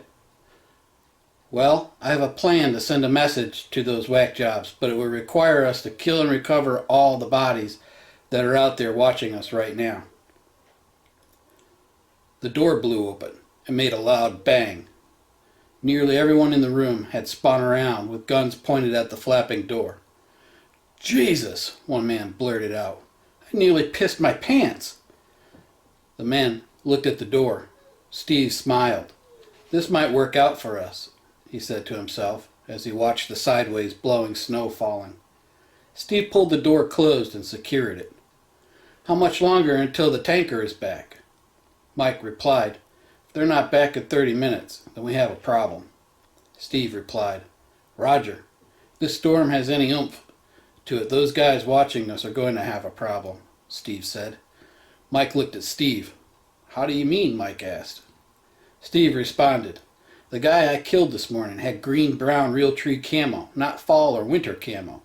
So with all this snow, if those guys are not in winter camo, they will stick out like sore thumbs against the new fallen snow." "Man," Mike replied, "you might just be onto something." Mike smiled. Steve replied, "On that note, I'm going to the house and see if I can find some white bed sheets. If I can, we can make some decent snow camo and maybe use this storm to get out in the woods and get around them." "What do you think, Mike?" Steve asked. "I think it's a good call, Steve." Steve smiled. "I'll be right back." Steve bounded to the Doyle's home. The driving snow made it very hard to see. Once inside, he went straight to the master bedroom and started to rip through the drawers. The bottom drawer had what he was looking for. Folded neatly were 8 flat sheets, all white. He set those out on the kitchen table. In the living room were boxes marked Christmas and a fake Christmas tree. He rummaged around inside the decoration boxes. He got to the box marked Windows and smiled. Inside were 2 cans of spray-on window snow. Steve remembered seeing an article on a predator hunting forum about using the fake snow to flock your rifle for winter hunting without ruining the base camo job. "Perfect," Steve said to himself. If they had a chance taking out these bad guys, using the storm was it. So he knew the use of the ammo was for a good cause. Steve opened the door and quickly made his way back to the garage, the blowing snow masking his movement. Once inside, he laid out the sheets and the cans of fake snow. There were 7 men in the shop, and 3 more on the way in the tanker. Steve said, "Okay, guys, we're going to make some improvised snow camo. Between this and the storm, we should be able to maneuver into the woods and get in behind these guys. I will warn you now, you need to be looking in the trees." The men nodded. Steve handed each man a bed sheet. "Unfold your sheet and in the center, cut a slit big enough to put your head through." Steve demonstrated, and the men followed. Now Steve unfolded the last sheet. He cut 6-inch wide strips and handed each man 1 strip. "This is for your head and face. Use it like a scarf," Steve instructed. The men now looked more like snowmen than random dudes with guns. Steve started to shake the cans of fake snow. "Okay, now we need to dress up your guns." Steve pressed the scope caps tight on his rifle and sprayed the fake snow in random patterns. The wind was picking up, and the tin on the roof whined and rattled with each gust. James approached Steve. "This was a great idea, man." Steve sighed. "It was the only idea. I just hope we can pull this off." The sound of a backup alarm could be heard, the annoying beep, beep, beep, getting closer to the shop's main door. "It's them," a man peering out the window stated. "Good," Mike replied. They opened the big bay door, and the truck continued to back in. The men got out. The driver, Pete, spoke. "The roads are getting greasy, guys. We need to make this quick. There are about 2 inches on them already, and I'm really worried about making it back home." Mike replied, I know, Pete. Let's get this fuel loaded and get you guys back home. Pete replied, What's with all the abominable snowmen? Mike smiled. We need to do a little cleaning up of our own. Pete grimaced. Remember, Mike, if this storm dumps on us, you'll be stranded out here till we can get back. No worries, Pete. We'll be okay, Mike said. 15 minutes had passed. Pete announced they were ready to move out. I left about 50 gallons in the tank for a young man, Pete said, pointing at Steve. Steve smiled and said, Thanks, Pete. Pete replied, No, thank you. We desperately needed fuel. Now we are set for a while. Pete looked at Mike. Anything else you need us to take back? Mike shook his head and said no. Mike followed Pete to the driver's side. Let them know back at town. If we're not back in 3 days, we failed, and to be ready for an invasion. Only tell the mayor and the town council. Do not spread panic, Pete. Pete looked at Mike. You better be back in 3 days. Mike shook Pete's hand, and Pete started the tanker.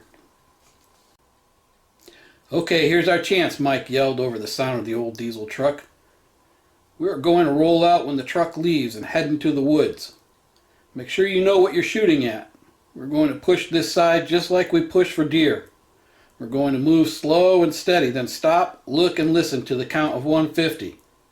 Then rinse and repeat. These guys should stick out in the snow if they are moving. Look for fires and camps. We need to recover each body, so make sure we can find them once you kill one. If we get into a firefight, you need to get behind a big tree or large boulder. Everyone understand? The men all nodded. Steve piped up. Remember, they might not even be using guns. The guy I killed had a compound bow, so use your eyes. This wind should help us against the archers. But it won't matter much if you walk close enough. So head on a swivel, Steve added. The men all nodded. Mike yelled, Move out!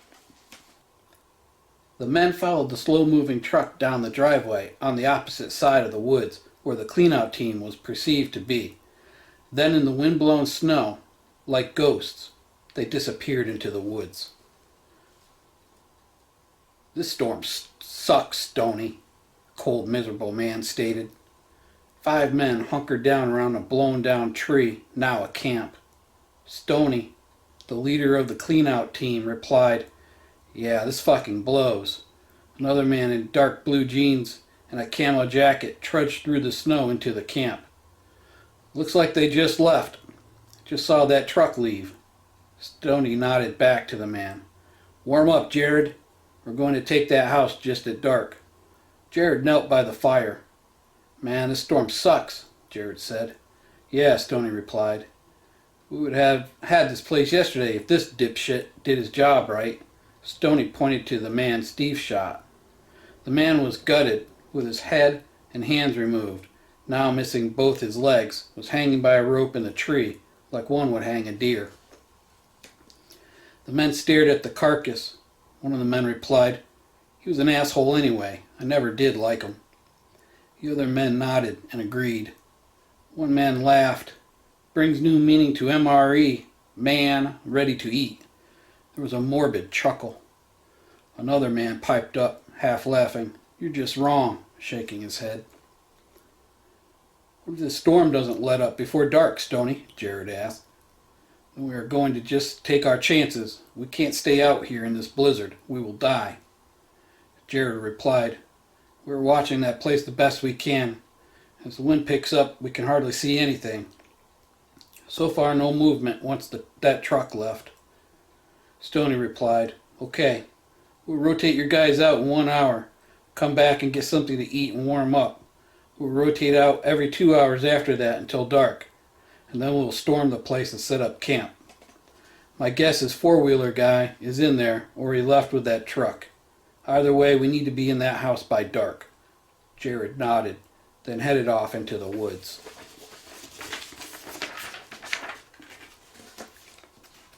Steve stopped. The smell of a wood fire was light on the wind. With the wind blowing in his face, he knew the people he was now hunting were ahead of him. The snowstorm in full effect now, making it almost a whiteout condition, with visibility during the gusts nearly zero. The men from Flint were walking 30 paces, then stopping and counting to 150, then they would walk 30 more paces. Steve kicked himself for not grabbing the radios. Too late now, he said to himself. And now he was wishing he had communications with the rest of the hunters. This old method of driving deer would just have to do for now, and all he could hope for is that these guys were lined up with him and not out in front. Then Steve realized he hoped he was not the one out in front of the other men. Jared approached the first of the lookouts. The man was a younger guy in his mid-20s. One more hour, then head back to camp and get something to eat and warm up. We'll rotate back out in 2 hours. The man gave Jared a thumbs up. Jared continued on. Couldn't hardly see in the blinding snow. Came up on another man huddled next to a big oak tree. The man, visibly shivering and underdressed for the storm, waved as Jared approached. 1 more hour, then head back to camp and get something to eat. We will rotate out in 2 hours. The man replied, I don't think I can make it another hour, boss. I can't feel my feet. Jared looked at the man. You need to stand up and move around, Jimmer, or you're going to lose circulation and then you're fucked. Jimmer tried to stand up, but was unable to gain his balance. I don't know, boss. My feet feel heavy. I think they're frozen. Jared went over to the man and helped him up. Then the man said, my feet feel like they are on fire.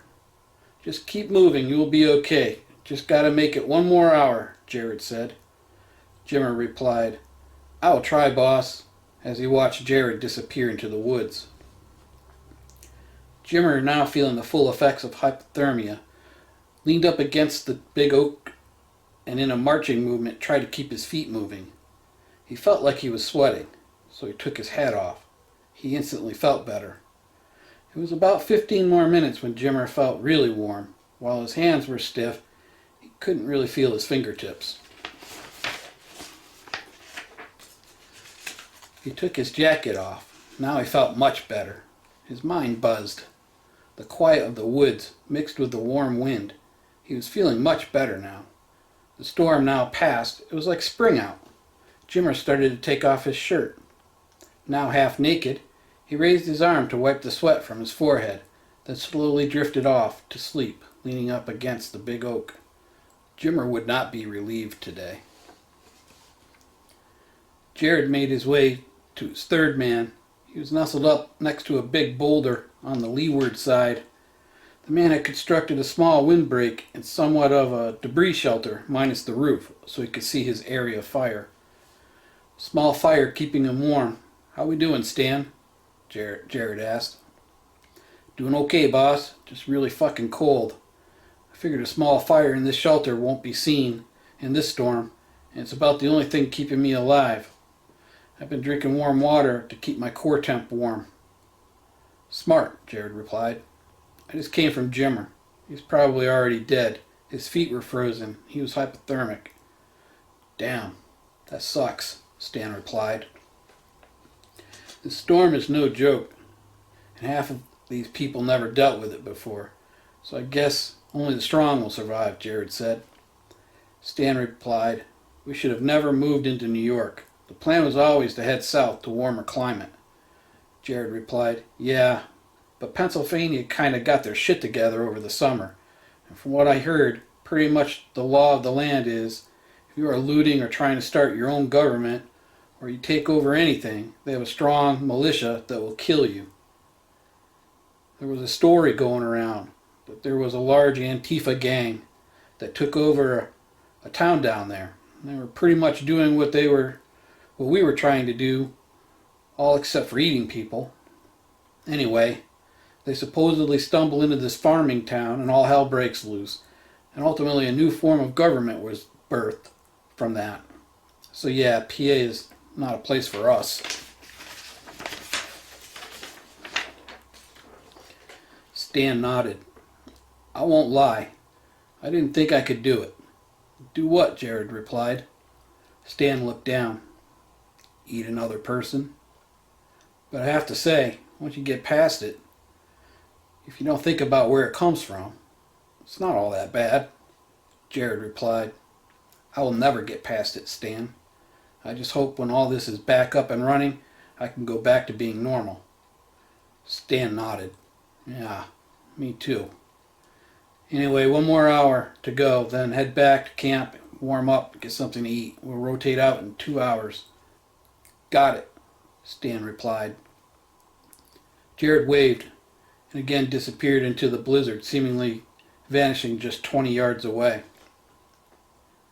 James heard a branch snap and froze. He slowly knelt down and, looking through the aim-point red dot, saw a man trudging through the snow, heading straight at him.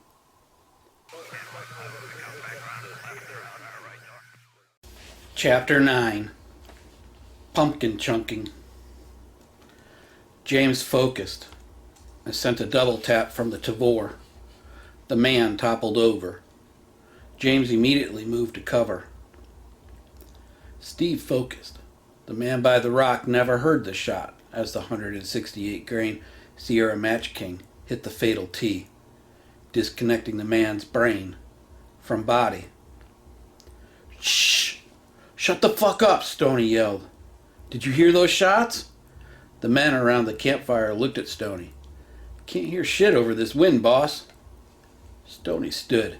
He knew what he had heard, and was looking intently in the direction he thought he had heard the shots. Stoney looking at his analog watch. In 30 minutes, he would know if there was a problem when the watch team was supposed to switch out. Mike knew James had shot. They trained for 2 in the chest. Mike remembered teaching his son, never assume your enemy is dead until that second round is in them. And if you're still not sure, put 1 in the head. Mike heard 3 shots, but the last shot was a bigger caliber. Probably was Steve, with that .308, Mike said to himself. Steve moved to cover, half expecting a crossbow bolt or an arrow to stick in him.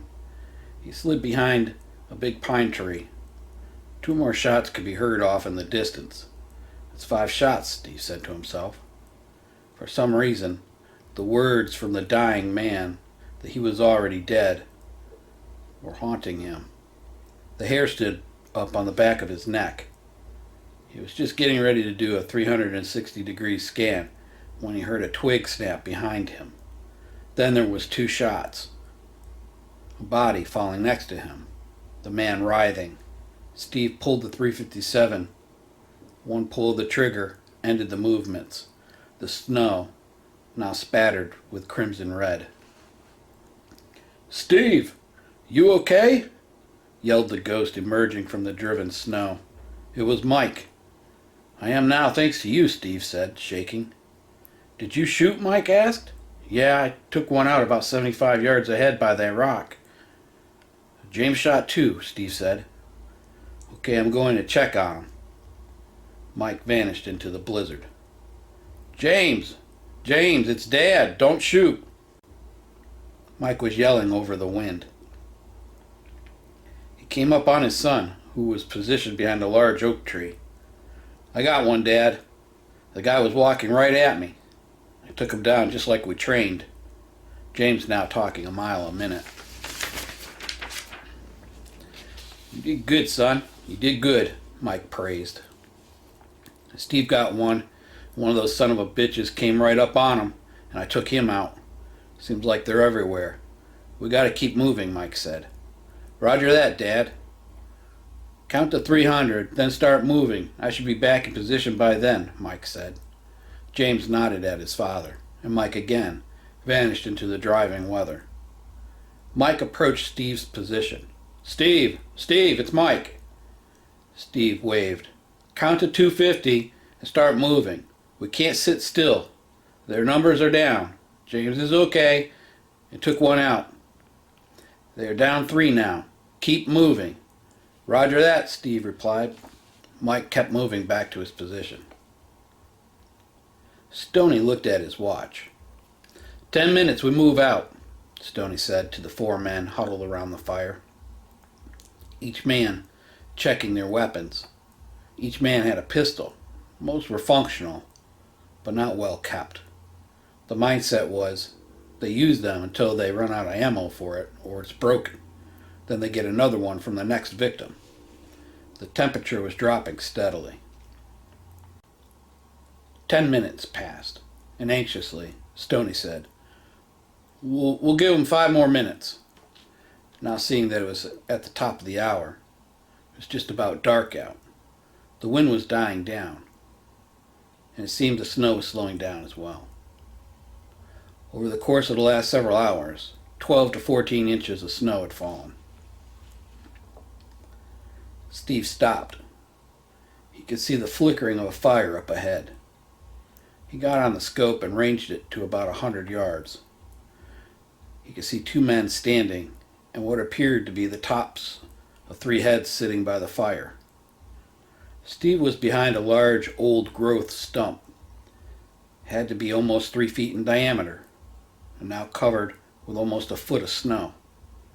He made a V shape and put his rifle down in it.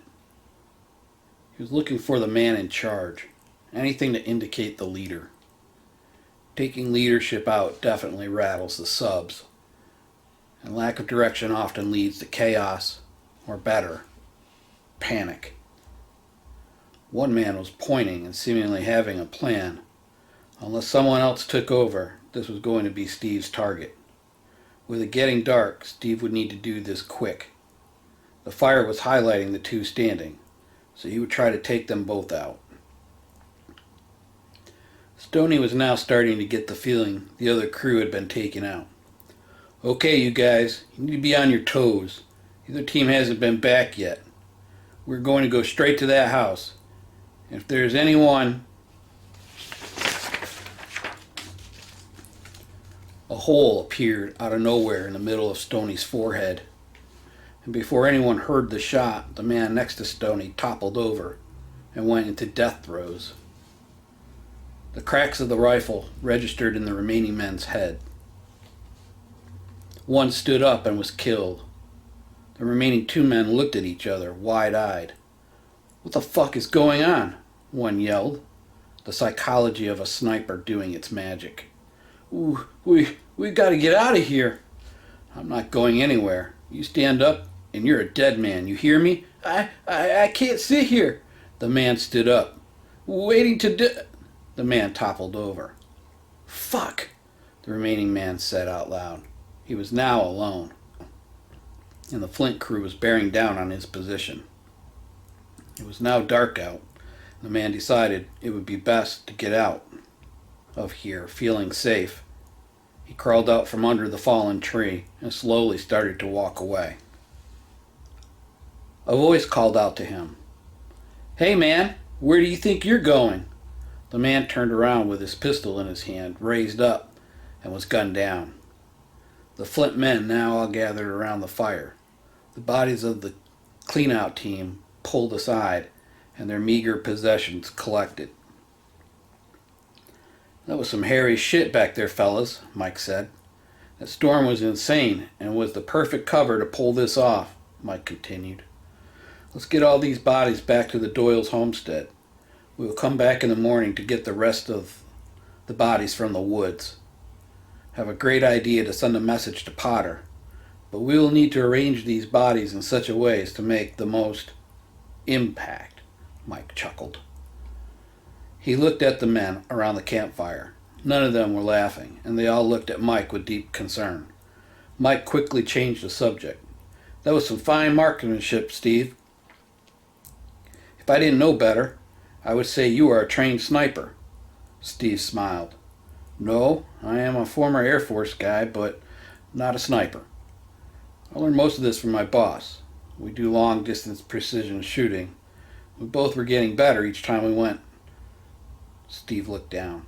He never realized how much it meant to him to spend time at the range with his boss. Mike replied, Well, you're one hell of a shot, Steve. Fine shooting. Each man grabbed one of the dead and dragged them back to the Doyle shop. Once there, Mike spoke.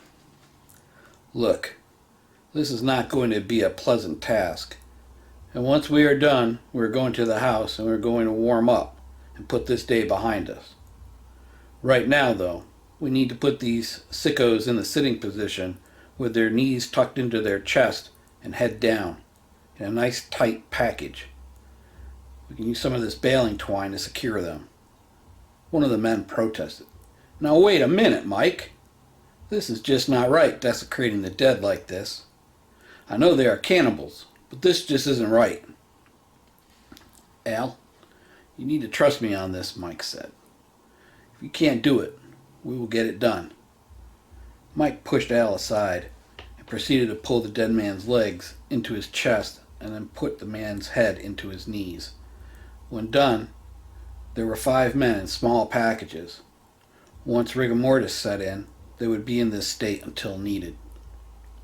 Good job, guys, Mike said. We'll need to get these other bodies in the morning. Let's get inside and get washed up, Mike finished, as they all followed Steve into the Doyle's home. The 2 brothers greeted them. One man vomited. Mike looked at Steve. We need to get them out of here. Steve replied, I agree. We need to bury them. Mike replied, Look, Steve, I'm not sure if that's possible with the ground being frozen. One of the men from Flint replied, I know a way. Everyone looked at him. It was Ray Stillman. Do tell, Ray, Mike said. Well, we need to pick a spot. Then we need to build a fire on it. That will heat up the ground and we can dig the burial pit. But you got to keep the fire going until you're ready to dig. Good idea, Ray, Mike replied. We'll keep a fire going out there all night and rotate shifts. Then in the morning we'll dig the pit and bury them. Then we'll get the rest of the bodies from the woods and get ourselves back home. We got a lot of work ahead of us, guys, Mike said. Now let's look around and see what we can find for dinner. Steve looked down. There isn't anything, Mike. I already looked. I think that's why he offed himself. Damn, Mike replied. Steve looked at the men. They were clearly cold and hungry. I can offer up some of my food, but we need to get the fires going, Steve said. I have some beef stew we can eat. The men smiled at the thought of a hot meal.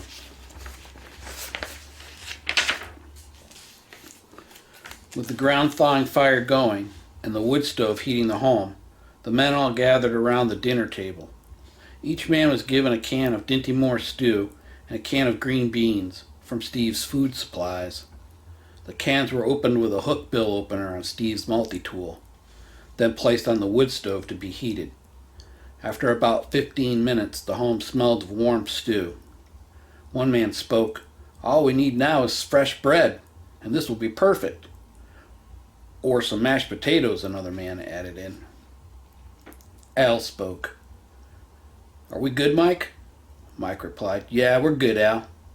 Al replied, I have to ask you, what do you intend to do with those balled up bodies? All the men at the table, including Steve, stopped eating and looked at Mike. There was an eerie quiet. Now Mike glanced at the men. Well, my plan is to deliver them back to Potter. What? Are you out of your mind? Ray blurted out. Calm down, guys. Not in the way you think. Oh, I gotta hear this, Steve said. Mike looked at Steve.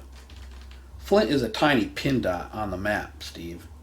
But believe it or not, we hold the world record for pumpkin chunking with a trebuchet. In fact, we could toss a 40-pound pumpkin almost 1,500 feet consistently. So I was thinking, back in the medieval times, warring factions would use catapults to lob diseased carcasses over castle walls. The men all looked at Mike with disbelief. Are you out of your mind? Al responded. A few of the men laughed and said, Hell yeah. See, we need to make it clear to Potter we are not going to be an easy meal for them. And maybe, just maybe, if we show them enough pain and misery, they will pack up and leave. My guess is these men we killed today were the bad boys. There's probably a few leaders behind calling the shots, but these men are the men that could cut the throat of a child and eat it. So on the evil scale, they are 12s. Yeah, I saw the remains of that dude Steve killed hiked up in the tree like a deer. I almost vommed. James said. Yeah, these dudes ate their buddy, Mike said, shaking his head. So my plan here is somewhat simple. That pumpkin patch we have never fully got picked due to Halloween being canceled. So there was plenty of leftover from those that put pumpkin up or were using it for feed. So we could fill those frozen pumpkins with a gas diesel mix and hurl them in the potter and set a lot of those buildings on fire. With people injured and cold, there won't be much fight left in them. Then we need to find the people watching our town and take them out too. Ray chimed in. Maybe we need to do that first. Steve spoke. I would definitely find them and take them out first. They see you rolling a siege engine out, and they're going to sound the alarm. Mike pondered. Yes, good points, guys. Definitely need to take the eyes out first.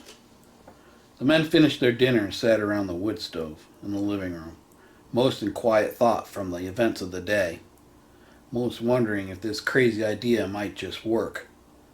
Through the night they would keep vigil over the fire outside to keep the ground warm. It was 0600. Mike woke the sleeping men. They all had some tea and energy bars provided by Steve. They went out to the shop to get shovels. To their surprise, there were 4 shovels and a pick hoe. Quietly, they started to dig the ground, now muddy and easy to shovel. After about 2.5 hours, the bodies of John and Jack were laid to rest. The men all said silent prayers over the brothers, and shovelful by shovelful they filled the pit.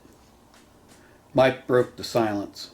Let's round up the rest of the bodies and get ready to head back. We'll stack them up by the road for pickup once we can get the town plow down here, Mike said. Mike looked at Steve. We sure could use your help with this, Steve replied. Yeah, I was going to ask you if there was a place to stay in town. My quad is not 4-wheel drive, so not sure how far I will make it with all this snow. There are plenty of places in town for you to stay, Steve. We'd be glad to have you. Steve smiled. Sounds good, Mike. Thank you. Ray ran up to the gathered men. Mike, you got to take a look at this.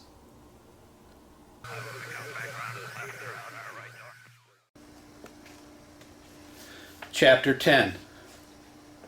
Mean and Green.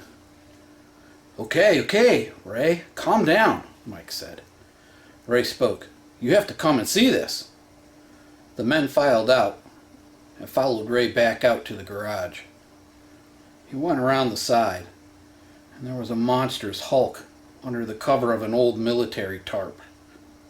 The men pulled the tarp off, and under it was a 1985 Chevy CUCV M1009 Blazer. Attached to the back was a military trailer with the bows and cover intact. Well, look at that, James said. Steve smiled. I wonder if it runs. Steve opened the driver's door. The inside looked brand new. The rig was fully restored, only missing some minor things. Steve flipped the sun visor down, and in his lap fell the keys. Steve held the keys up to the rest of the men. They smiled. The old 6.2-liter diesel slowly turned over. Steve cycled the glow plugs again. Then the machine roared to life. The men cheered. The machine was in top shape. Steve pulled the big machine into the main bay, and the men did a quick fluids check and looked for any issues. The tank was full. All filters had been replaced back in December of 2016, and it purred like a kitten.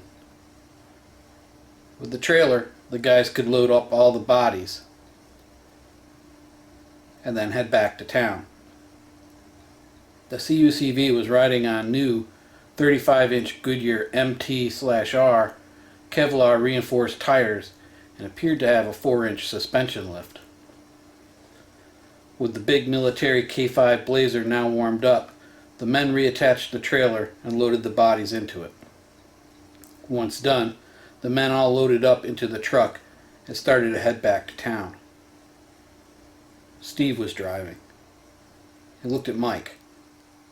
You think that four-wheeler and my stuff will be good until we can get back, Mike? It should be. Fine, Mike said.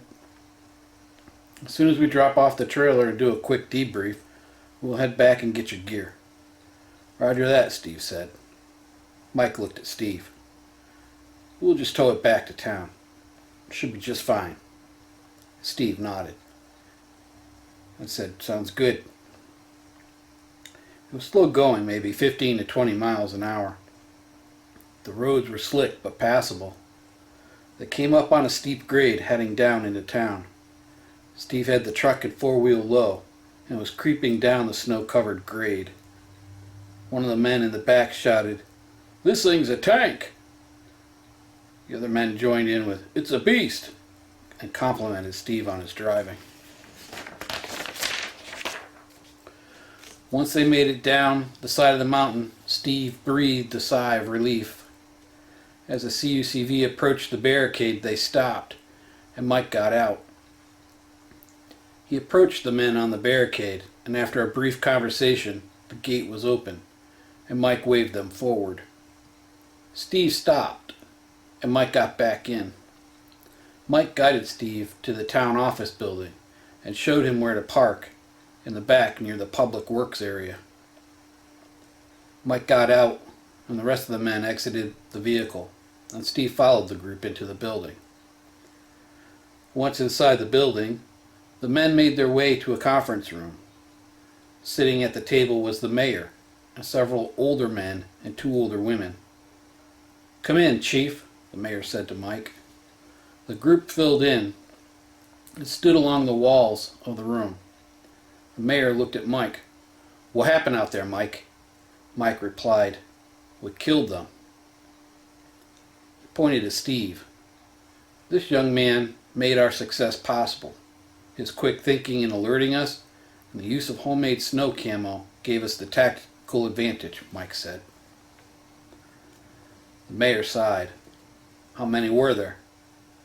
"There were 9, Mayor. We have recovered the bodies, and I plan to deliver them back to Potter." The members sitting at the table gasped and protested. "Chief, have you lost your mind?" "Not exactly," Mike responded. "With winter officially here, I think it's time to send those folks packing. We'll use the trebuchet to deliver the corpses and also some frozen pumpkin Molotov cocktails. Once we get some of the buildings burning, those remaining will need to make a decision and either move or assault our town." "Seems risky," an older man at the table replied.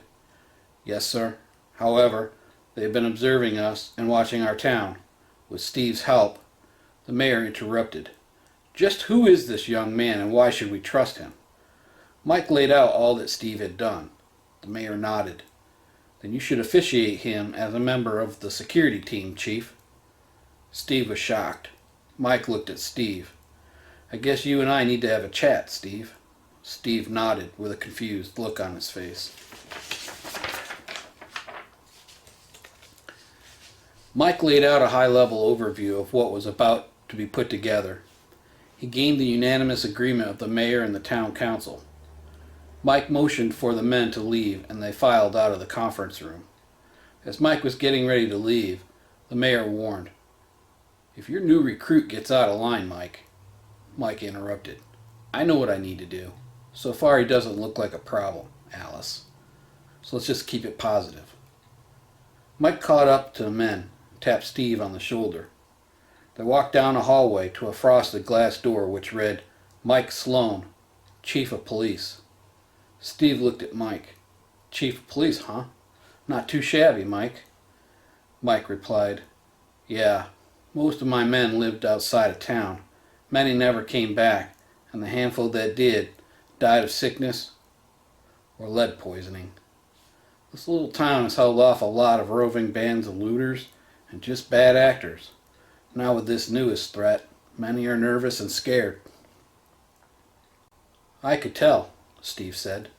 Mike looked at Steve. "Small town, small budget." Steve smiled. "Well, I wouldn't have half the stuff I have if my boss didn't leave me some things behind. It's tough out there, all the way around." I've seen more ugly in the last week than I have in almost all the aftermath of the attacks. My place seemed like folks, while not banding together, were at least helping people out. Mike nodded. Mike, I do have a concern about the plan.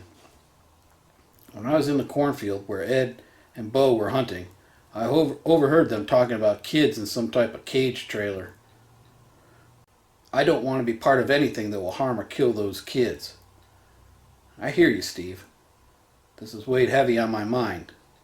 We lost some kids to those bastards a few months back, Mike said. Each time we tried to go in for a rescue, we were pushed back, either bringing back wounded or dead. I lost 2 of my best men to a rescue attempt, Mike finished. Well, it makes sense given your town is under surveillance. Mike shook his head in agreement. This weather, while harsh, is a game changer here, Mike said. Steve replied, agreed. We need to take full advantage of this. Maybe seeing that CUCV blazer come into town might have rattled a few, Steve said. We need to start hunting them. But I'm going to say something that might just rattle you, Steve said. What if they are already on the inside, in this town? Just seems funny they are one step ahead of you, doesn't it? Mike sighed and looked down. Kind of did the look around to see if anyone was listening. I'm glad you said something. I've been thinking the same thing, Steve replied. Well, we definitely have our work cut out for us. Mike slid a badge across the desk to Steve. Steve looked at it, then looked at Mike. I do not need a badge to do the right thing, Mike, but thanks for the offer. Mike looked at Steve. You're a solid dude, Steve, Mike said. Steve looked at Mike. Let's skip the foreplay and get to business, Steve said with his voice, now with a different tone. All right, Mike said. We'll need your help to find and take out the surveillance people. Steve nodded. Okay. In return, we will provide you with a home and firewood for the rest of the winter. You will have a full share in our food harvesting, hunting, fishing, and crops. We would like to trade you your four-wheeler and trailer for the CUCV and its trailer. Huh? Steve looked at Mike. Mike smiled. It's a slow vehicle. We like the smaller, faster rides, not the big, noisy ones. Steve smiled. Okay, makes sense, I think. I'll need to think about that one. While it sounds sweet, I like the faster machine, which is better on fuel. Fair enough. Think about it. We can decide later. Right now, we need a plan, Mike said. Steve pondered. I'm not so sure there is anyone per se watching us, Mike. Think there are people here providing information? Mike asked. Well, think about it for a minute. We have 9 bodies, and did you see one that was dressed for winter? Not one of those guys was really set up. Looked like most of that gear was from looting, Steve said. So if you were out there watching this town, wouldn't it be better to be in the town rather than out in the elements? You make a good point, Steve, Mike said. It's definitely something to consider. I have some other trusted folks. We should get them together and make a plan, Mike finished. Sounds good, Steve said. Steve looked at Mike. So where's a good place to get some chow? Right. You need a place to stay and you need to get back and get your gear, Mike said. Mike keyed up the radio. Ben, this is Mike. Were you able to get the plow truck started? The FRS radio beeped. Roger, Mike, it's purring like a kitten. We should be ready to go. Outstanding, Mike replied. We'll need to plow a path to the Doyles, then bank up the road so that no one can get through. Roger, Mike. Ready to go when you are. Ray, come in. Go ahead, Mike. Ray, can you bring a load of firewood over to the Clements' old place? Steve is going to be staying there for a bit, so I want to make sure he has enough wood for the winter. Roger, Mike, will do. Mike looked at Steve. There you go. Steve looked at Mike. You do realize you just told the world where I will be living, right? Mike looked at Steve. Yeah, I do realize that, Mike smiled. If there's someone here, I'm sure they'll be paying the stranger that tipped us off a visit. In fact, Steve, I'm counting on it. Steve smiled. You didn't mention anything about being bait when you were giving me the benefit package. Mike laughed. Oh, you mean the small print part? They both laughed. The trip back to the Doyles was long and slow, with the plow pushing the heavy snow. Once they made it back to the Doyles' home, Steve got out of the truck and made his way to the house. He gathered up his gear and everything he could find that would be useful. He made sure he had his radio and the one left behind by John. Listening into these channels would be hard unless you had a scanner. With the bubble pack radios, all one had to do is just manually scan and listen in when they heard traffic. Steve loaded the gear into the back of the CUCV. He made another pass through the garage. There he found a tool bag with almost everything in it. He drew a gallon of fuel from the tank. While looking around, he found a pack of road flares. Once the four-wheeler was hooked to the truck, Steve went back into the home and, starting in the master bedroom, started to douse the home in gasoline, with a trail leading out the side door. Steve lit the flare and threw it in the house.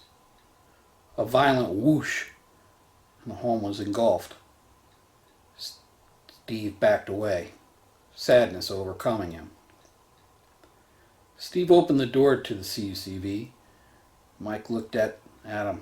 What'd you torch the home for, Steve? Mike asked. These men we killed would have done that. Each time they torch a place, it's a signal to Potter. So we sent a signal to Potter that they were okay and moving on to the next place. Mike looked at Steve. I like the way you think. Let's get out of here. It's almost dark. Headlights are not a good idea right now, Mike laughed. The old Polaris Indy snowmobile cut through the old wood road.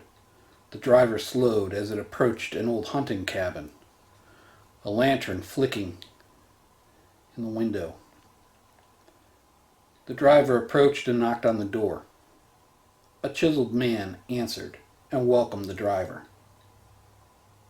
Now more visible, there was a pack, a multi-cam extreme cold weather coat, and a lantern on the mantel. Surprised to see you here. What do you have for me? The driver unslung a backpack and put it on a wooden table. I think you will find the reading interesting. There's more. A new guy, ex-Air Force. The man chuckled quietly, interrupting the driver. So Mike has him a former Chair Force guy, huh? Okay, what do we know about him? He was stopped by our security detail 3 or 4 nights ago. Didn't have much other than a working quad and a trailer of supplies on his way to the Doyles' home. He came back after he killed one of them from Potter. I guess one of them Potter guys took a shot at him and he missed. The new guy, Steve, killed him and recovered this intel. Who has seen this? The man asked, pointing to the journals. Mike, Steve, and me. Okay, I will review these journals. What else do you have for me? This guy, Steve, is staying at the Clements' old home. That is where Mike has set him up. He's also asked this guy to help find the Potter spies and kill them. I guess Mike has some secret plan to send a message to that town to make them leave. Do you know what the plan is? The man asked. The driver replied, No, not yet. I'll keep my ear out. I need to get back. It's getting dark and I don't want to use my headlight, the driver said. The man replied, I will pay this new guy a visit and maybe have a chat with him. Just don't get killed, the woman said, pulling off the helmet. She gave the man a long, passionate kiss.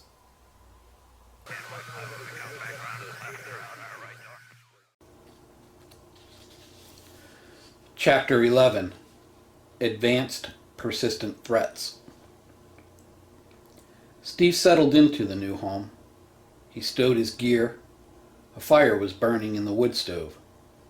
This would be much better than sleeping with death. Aside from the night at his boss's house, he had been sleeping with bodies. Steve walked around the home. Intact were the personal effects of the former owners. Pictures of family and of their kids and grandkids. Steve looked into each of the rooms of the home. In one room, it was clearly a kid's room, with 2 bunk beds and toys all neatly put away. In another room, there was a queen bed, a sewing machine, and some unfinished dresses for a small child. The next room would reveal the master bedroom, with 2 big chests of drawers, one for the man, one for the woman. A large oval mirror and a king-size bed neatly made. This room also had an attached bathroom. The living room yielded a large fireplace and a very comfortable sofa. Steve didn't feel comfortable sleeping in the former owner's bed, but these sofas were just right. Steve opened the cabinets in the kitchen. As he expected, they were empty. He started to fill them with what he had from the trailer. To his surprise, the contents managed to fill just about 1 full cabinet and part of another. By his math, he should have about 30 days of food left. Then he would be at the mercy of the town. Steve thought about this. This town and the people, while they seemed to be good, there was something just slightly off. Was it the fact they were infiltrated? Whatever it was, for now, this was home, and Steve was glad to have a place to regroup. It was about 20-30 hours when there was a knock at the door. Steve cautiously approached the door. "Who is it?" Steve asked. "Steve, it's Mike. Can I come in?" Steve opened the door and Mike came in. "Just wanted to check and make sure you were settled in okay," Mike said. "Yeah, so far it seems like a nice place," Steve replied. "Good," Mike said. "How are you set on food and water?" Mike asked. "I should be okay for a few days," Steve replied. "Oh, good. Tuesdays and Thursdays we have a market day where you could come to the old grocery store and get some meat and vegetables." "Oh, good," Steve replied. "If you need water, there's a tank that we fill from a clean spring. You can fill up your jugs and bottles from that," Mike added. "Great," Steve replied. There was a short pause in the conversation. "So why did you really come over here tonight, Mike?" Mike looked down and then back up at Steve. "How do you think we're going to find the spies?" Mike asked. Steve looked at Mike. "Well, I don't think there is a surefire way to ever know." Steve looked at Mike. "We need eyes on Potter. Have you sent anyone over there to keep tabs on them?" Mike looked at Steve. "No. Always thought it was too risky. Like I said, when we tried to go get those kids, they were waiting for us." "Okay, but you said you tried a couple of times. Did you just give up?" Steve asked. "More like we didn't have the right men to do the job," Mike said. Steve replied, "Well, you need to do training, Mike. You can't just pick guys with hunting rifles to go and do a job that requires precision." Mike replied, "So what are you saying, Steve?" "I'm saying maybe I should go and get a feel for Potter before you send those bodies back. get an idea of where we need to hit them for maximum effect, Steve said. Okay, so you will go then? Mike asked. I will go, but I need a spotter. This has to be a two-man operation, Steve said. Who did you have in mind? Mike said. Steve looked at Mike. James? No, absolutely not. His mother would kill me. Steve looked at Mike. I need someone I can trust to not put a knife in my back. So if James can't go, then I'm afraid I will not be able to go, Steve said. You need to figure this out, Mike. Time is short, so I wouldn't wait long. Best I can figure, we have about 2 or 3 days before they figure out those guys are dead. And for all you know, they may already be preparing for an invasion here, Steve finished. Mike's face was red. Okay. I'll talk it over with James and his mother. I'll have your answer by noon tomorrow. Steve looked at Mike. Okay, fair enough. Till then, I'll be catching up on some much overdue rest and real sleep. Mike looked at Steve. I'll see you tomorrow at noon, Mike said as he left, closing the door. Steve sat back in the lazy boy. He extended the footrest and leaned back. I was supposed to go from point A to point B, with just a side trip to check on John. Why did I not just get on that four-wheeler and keep on going? Steve scolded himself. The last week was a lot. Many of the sights poured back into Steve's mind. Just 2 short weeks ago, he was laughing it up with his buddies. Now his only memory of them were corpses haunting him.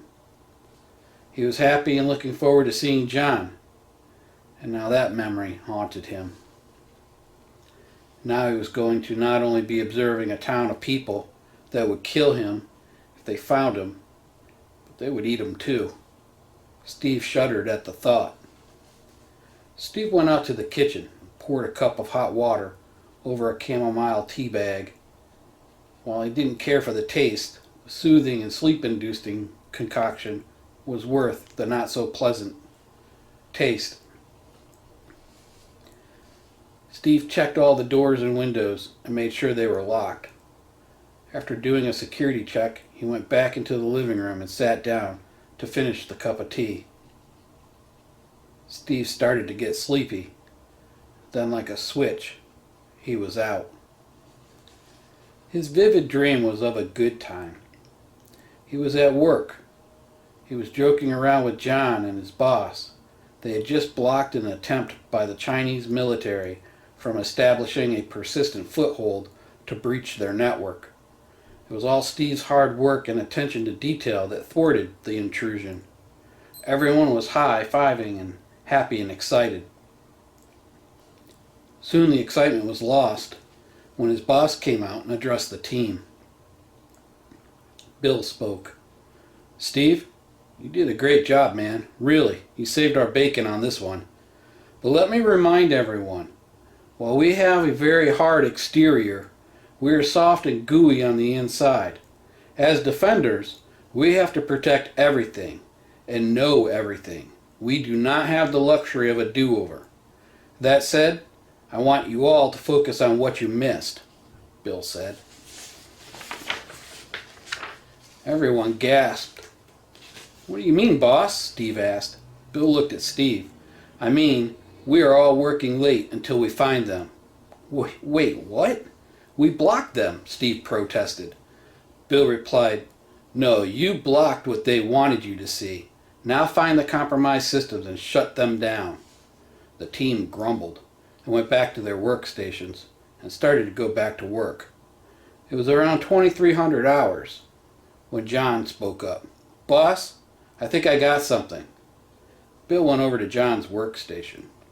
This shipping computer is receiving gigs and gigs of data from several of our systems. Okay, Bill said. John entered the system using the security ops elevated credentials and started to poke around. He listed the connected systems. Oh my, John exclaimed. Steve came over and joined in, looking awestruck. Bill said, "See? This is what I'm talking about. This is a staging system. They are planning to exfiltrate all this data out." "What do we do?" John and Steve asked, looking at Bill. "Simple. Move it to another location, encrypt it, then replace it with our special toys. I want you to attach our crypto locking code to some of the fake files and make it execute on open. This will encrypt the bad guy systems and shut them down." Both John and Steve looked at Bill. Can we do that?" Bill replied, "I don't know. Is it legal to do cyber espionage?" "Just make it happen, and make it happen quick," Bill said. Bill looked at Steve. "Find out what system is logged into those servers and shut it down. Look for a command and control system using an encrypted tunnel." "That would be how I would do it." "Roger that, boss," Steve replied. John spoke. "Boss, the documents are all booby-trapped, set to execute on open with a nasty office macro." "Nice," Bill replied. Now we wait. Steve kept poking around. "I'm close, boss. Getting something right here. It's a compromised third-party system using a VPN to connect." "Yeah, that seems about right," Bill replied.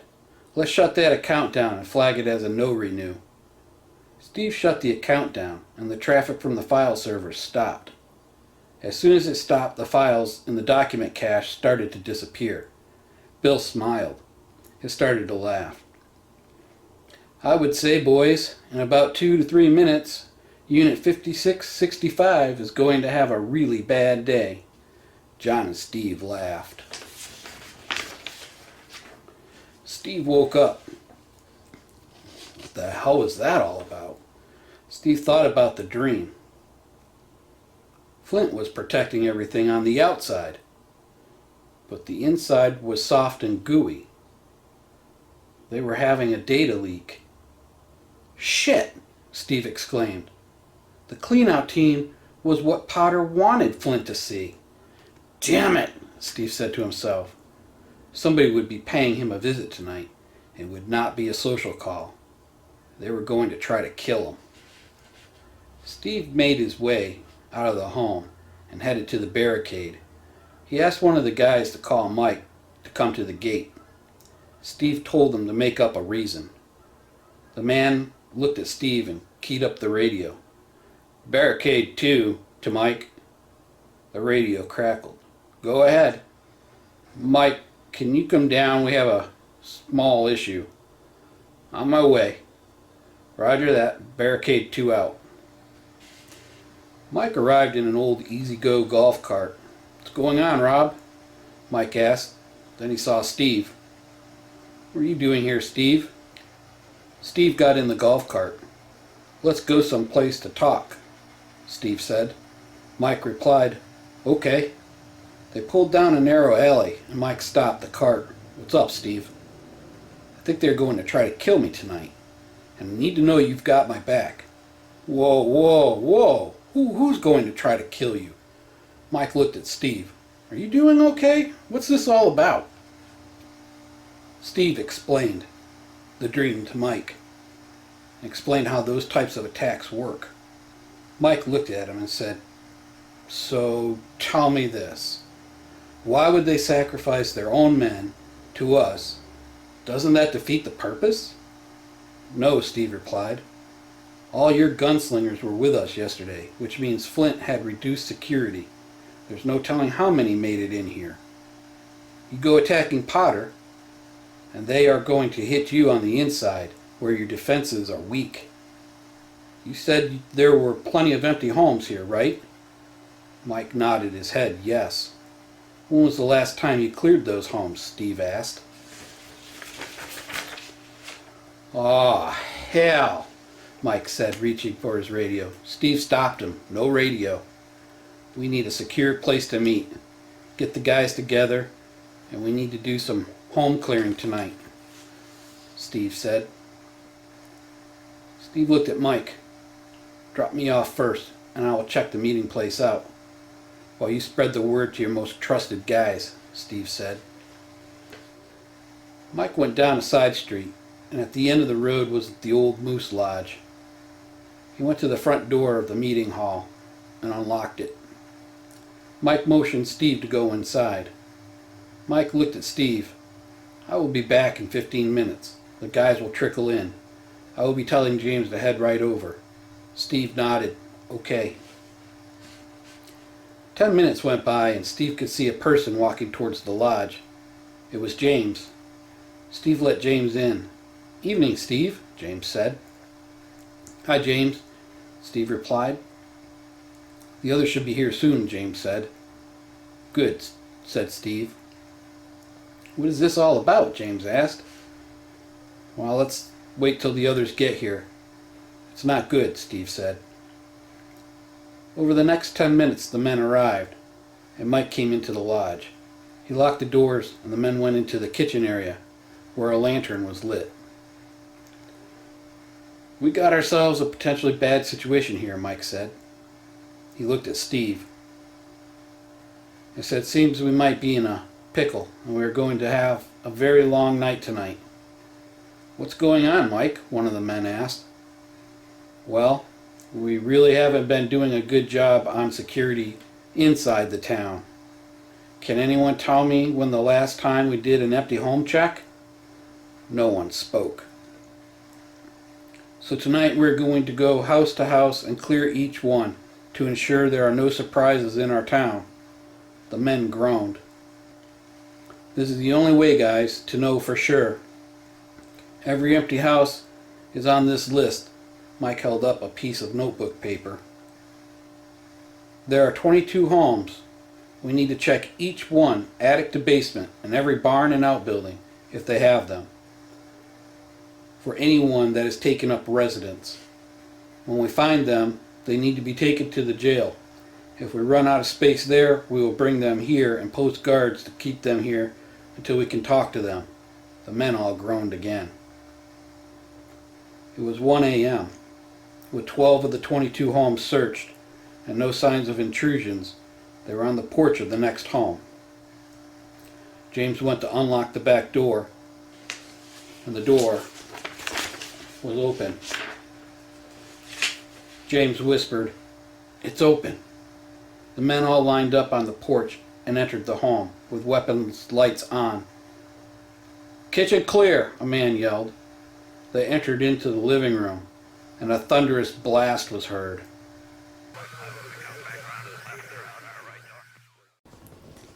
Chapter 12. CQB. The blast came from both barrels of the old sawed-off shotgun.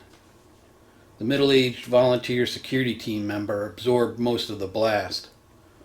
The sight was gruesome. James double-tapped the man, and he backspun and writhed on the ground. Mike kicked the gun away and tended to Kevin. In his last gasp, he asked Mike if they had got him. Mike nodded yes, and the man slipped off to the heavens. Time was moving in slow motion. Steve reached down. "Stay up if you want to live," pulling Mike to his feet. James was now leading the remaining team members through the remaining first-floor rooms. Steve was in the rear. "We have the basement and the upstairs left," Steve said. "We need people to make sure they do not come in behind us." Mike nodded. The remaining first-floor rooms were clear. They started to go up the second floor, and there was more gunfire. A man with an AK-47 was popping off unaimed rounds. Wood splintered next to James's face. He pulled back. Mike tapped James on the shoulder and handed him a flashbang. James pulled the pin and lobbed the device in the area where the man was seen. A loud bang echoed through the home. The men poured up the stairs and saw the man on the floor with his hands over his ears, rocking back and forth. A woman screamed, and there was more gunshots as she wildly squeezed off shots from the 9mm pistol. Steve shot the woman, and she fell to the ground. There was crying and screaming coming from the closet. The men set up on the sides and opened the doors. Two teenage girls were huddled, holding each other. Mike put handcuffs on the man, and the two teens were zip-cuffed and sat on the bed. Ray was guarding the new prisoners. The men moved to the first floor and started down the basement. It was now James, Mike, and Steve. "This really sucks without night vision," Steve muttered under his breath. Mike replied, "Stay focused, boys. This is sketchy." They were halfway down the stairs when there was a crack and James fell. James was yelling in agony. Mike and Steve lit up the area around James. Mike gasped. "Stay still, son. We will get you out." A half-inch rod of rebar sticking through James's thigh was crimson. "We need to get him," Steve said. "Do you have a tourniquet, Mike?" "No. I was hoping you did," Mike replied. "That hit his femoral artery, Mike. He's not going to make it."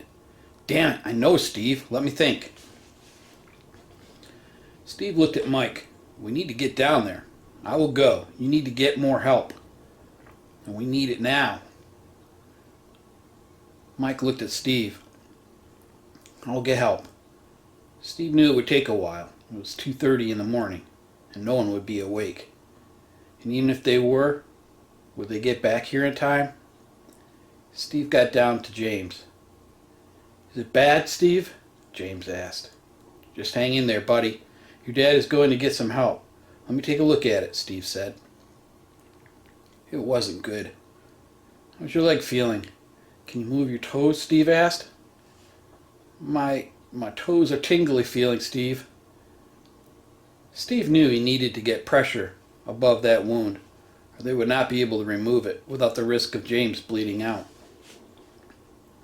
Steve also knew that even surviving the fall, there was no guarantee that infection would set in and that James would die from septic shock, or worse, gangrene, and would lose his leg. All this was what ERs and trauma centers were for, and there was none anymore. You either had to be lucky and have a surgeon or a doctor in your town, or you needed to know your stuff to pull off an operation like that. Steve cringed. He had a sense of what it must have been like during the Revolutionary and Civil Wars, where medical knowledge and medicine was poor at best. Steve moved the single-point sling to his back, then stopped. He ripped the rifle off of him and unclipped the sling. Using his knife, he stripped the two pieces of bungee cord out of the ballistic nylon cover. He reached down and put both above the wound. He looked around. There was a broken piece of wood from the railing, about an inch in diameter.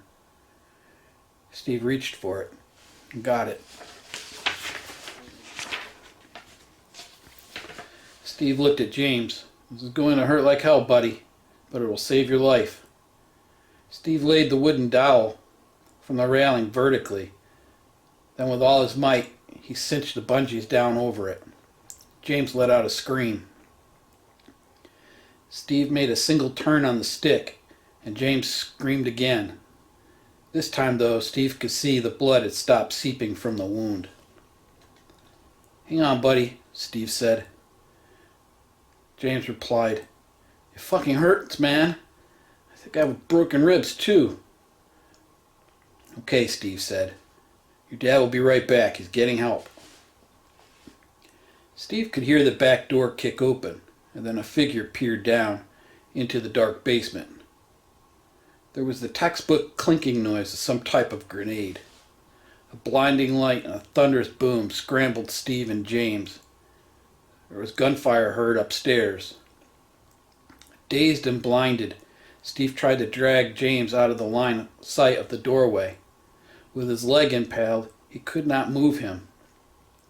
James cried out. Steve looked at James. "I have to remove your leg from that rod, or we will die." Steve, in one quick movement, ripped James's leg up and off the rebar and dragged him under the stairwell. Flashes from a semi-auto rifle lit up the basement as rounds ricocheted all around. Steve heard a person step on the first step, then the second. Steve fired into the bottom of the stairs. There was a scream. "I'm hit!" Then a man crashed down the stairs. More light came in. "You all right, Jesse?"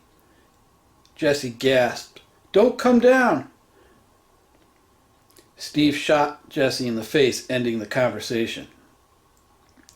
Steve wondered who the hell was up there.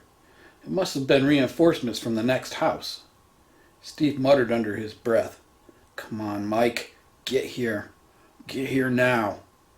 Steve heard someone enter the back door.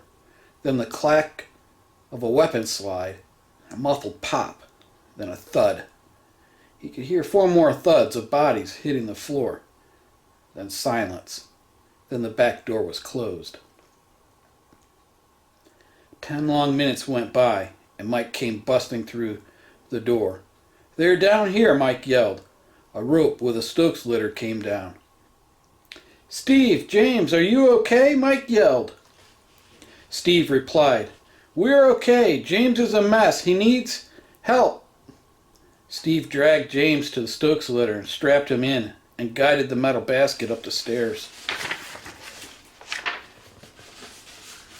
Steve looked at the man he had killed. He did not recognize him. He had a beat-up AK slung on him. Steve could see that Jesse had the rebar through his chest. Steve realized he probably did Jesse a favor by killing him. "Okay, you're next," Mike yelled down to Steve. "No, there's another body here we need to take out, Mike," Steve replied. Steve put Jesse in the Stokes litter, and he was hauled up. The basket came back down, and Steve got in and was lifted out of the basement. Once in the kitchen, the group of men were all sullen, with their heads held low. "What happened?" Steve asked. Mike looked at Steve. "You tell us. You were here." Steve looked at the assembled men. "Well, I was with James. I just made a tourniquet from my single-point sling and got the bleeding stopped when the back door came open and some men came in. I thought it was you guys. And then they threw a flashbang down on us, and all I could do was get James off that rebar and back out of the line of sight. One came down a couple of stairs, and I shot him. Then they opened up, bullets ricocheting all around us. Then I heard a silenced gun go off, and several thuds of bodies dropping. And then footsteps, and the door closing. Then you guys came in." Mike sighed. "Everyone is dead in this house, except for you and James." Steve looked at Mike. "Ray?" Mike nodded. "Yes, he's gone." "Damn it," Steve said with a sigh. "You were right, Steve. They moved in right under our noses. We need to finish checking the remaining homes." Steve pointed at James. "He isn't going to make it unless you have a doctor that can sew up that femoral artery," Steve said. "James was unconscious. Worst, he might lose his leg." Mike looked at Steve, his eyes welling. He shook his head. "Let's get him over to Doc Jones's place, guys." The men loaded the Stokes litter with James on the back of the golf cart and sped off. Mike was with them. "Once we get back to Doc's, you go back and help Steve. Charlie, you tell him he is in charge and do exactly what he says, or you will end up like Ray." Charlie nodded. They got to Doc Jones's house and ran up on the porch. It was just after 0300, and after some repeated banging on the door, an older man answered with an old shotgun in his hands.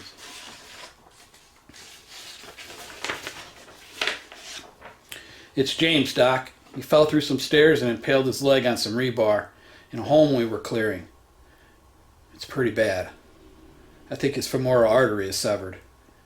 We have a makeshift tourniquet that is keeping him from bleeding out, but it's been on for a little over an hour." "Bring him in," Doc ordered. They brought James in and lifted him from the Stokes litter and put him on the kitchen table. Mrs. Jones came down. She looked at the scene in the kitchen and ran back upstairs. Doc used kitchen shears to cut off James's pants. Once his pants were removed, he started to assess the injury. The men were fixated on James. "You guys get back and help Steve." The men snapped around and Charlie led them out. Mrs. Jones came back downstairs. This time she was wearing scrubs and carrying an ALS bag. "Thanks, honey," Doc said, looking at his wife. She got some nitrile gloves from the bag and gave them to her husband. Doc looked at Mike. "You saved your son's life with this tourniquet, Mike. You're a good dad." Mike looked down. "Actually, it wasn't me. It was the new guy, Steve. He jumped down there to stay with James while I went for help." "Well, you should thank Steve. He did a fine job with this."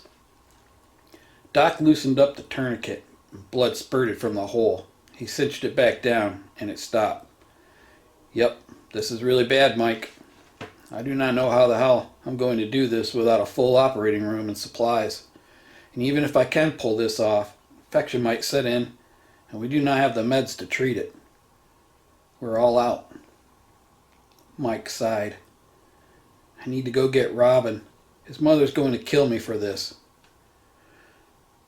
"Okay, we'll do everything we can to keep him alive, Mike. But we're not making any promises." Mike looked at the doctor. "I understand. Do your best, Doc. If you need anything, let me know, and we will find it. I can't let James die."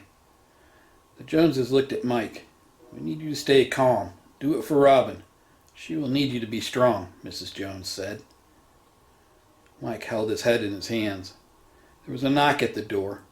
Then it opened. "Mike? Honey? Where's James?" Mike rushed to his wife. "Now, honey, the doctor is going to do everything he can. James has a real bad injury to his leg. Please sit down and I'll explain." Charlie called into the home. "We're back."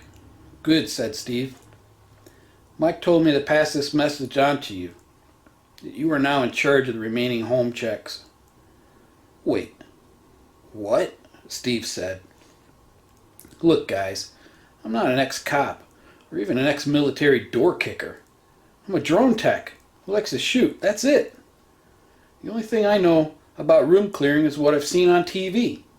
Is there anyone here who is trained to do this?" No one said a word. After the awkward pause, one of the men spoke. Kevin was both a cop and an ex-mil door kicker. "Great," said Steve. "We've seen how that ended." No one spoke. "Look, guys, this is the real deal. These people are going to kill us, if they have a chance. Do you understand this?" The men all shook their heads yes. "Look, let's do a dry run. We have an 8-man team. That means we do 6 on the stack and 2 on security. Understand? As the sweep team takes the floor, the security team secures it. Understand?" Steve asked. "When we go in, we do not just go into the room. We do what's called slicing the pie. You incrementally creep into the room. It's slower, but safer to do it this way," Steve instructed. "If we get to a place where we need to enter like a living room, it's 2 in and secure your lines of fire. And for God's sakes, don't shoot each other." Steve looked at the guys. "Okay, one more time." The men ran the drill one more time. This time it seemed smoother. Steve could tell they were scared, as they should be. Fear of dying is a healthy motivator not to die. Steve said a silent prayer, and the men moved out of the home and on to the next target. "Okay, we go up on that porch. Do not stand in front of any windows. We're going to crouch low and come in under the front of the porch and then up the other side where there's not a window. Once we get up there, it's nuts to butts, boys. Stack up and get ready to enter." Steve hit the old door with an 8-pound sledgehammer. It flew open and the men poured in. Chapter 13. Threat Mitigation. The team entered the home. In the kitchen, a body lay on the floor with a pool of blood. The team carefully entered into the living room. Sectors of fire were respected. 2 ambushers were already dispatched. The bottom floor secure, The team entered the fatal funnel of the stairs, using the lessons learned from the last home. They expected someone to start shooting, and again, the would-be ambusher was already dead. The team cleared the home. "That's 5 more dead," Steve said. "Yeah, but by who?" Charlie asked. "Good question," Steve replied. "What's the total so far?" Steve asked, as if someone was keeping score. 12 so far," one of the men replied. "Okay," Steve said. "There's someone ahead of us. Whomever these people are, appear to be highly trained." Steve changed his tone. "This does not mean we let our guard down. If we come across these people, they may try to kill us." The next 2 homes would find the occupants killed, the death toll now reaching 22. Steve stood there in the kitchen of the last home with the team. "Guys, we have 7 more homes to clear. The sun is going to be coming up soon. Let's do 1 more, then call it a night. The more fatigued we get, the higher the chance we have to get killed." The men all nodded and agreed. The team assembled to the rear of the next home. The sun was on its way up, and the back door of the home was clearly ajar. They entered the home and ran the drill again. On the first floor, 2 more bodies were found. The second floor revealed 2 more bodies. They were on the way down when they heard a noise under the stairwell. The men took positions where they could see a coat closet. "Come out of the closet. We know you are in there," Steve yelled. "Come out now. You have nowhere to run. If you are armed, we will shoot you." The door creaked open, and 2 hands could be seen. "Slowly. Come out. We will not shoot you." The door creaked open more. A young girl with a bloody face and a through-and-through wound on her shoulder came out. "Please help me," she said, collapsing on the floor. 2 of the men quickly went to the girl to offer assistance. Steve looked at them.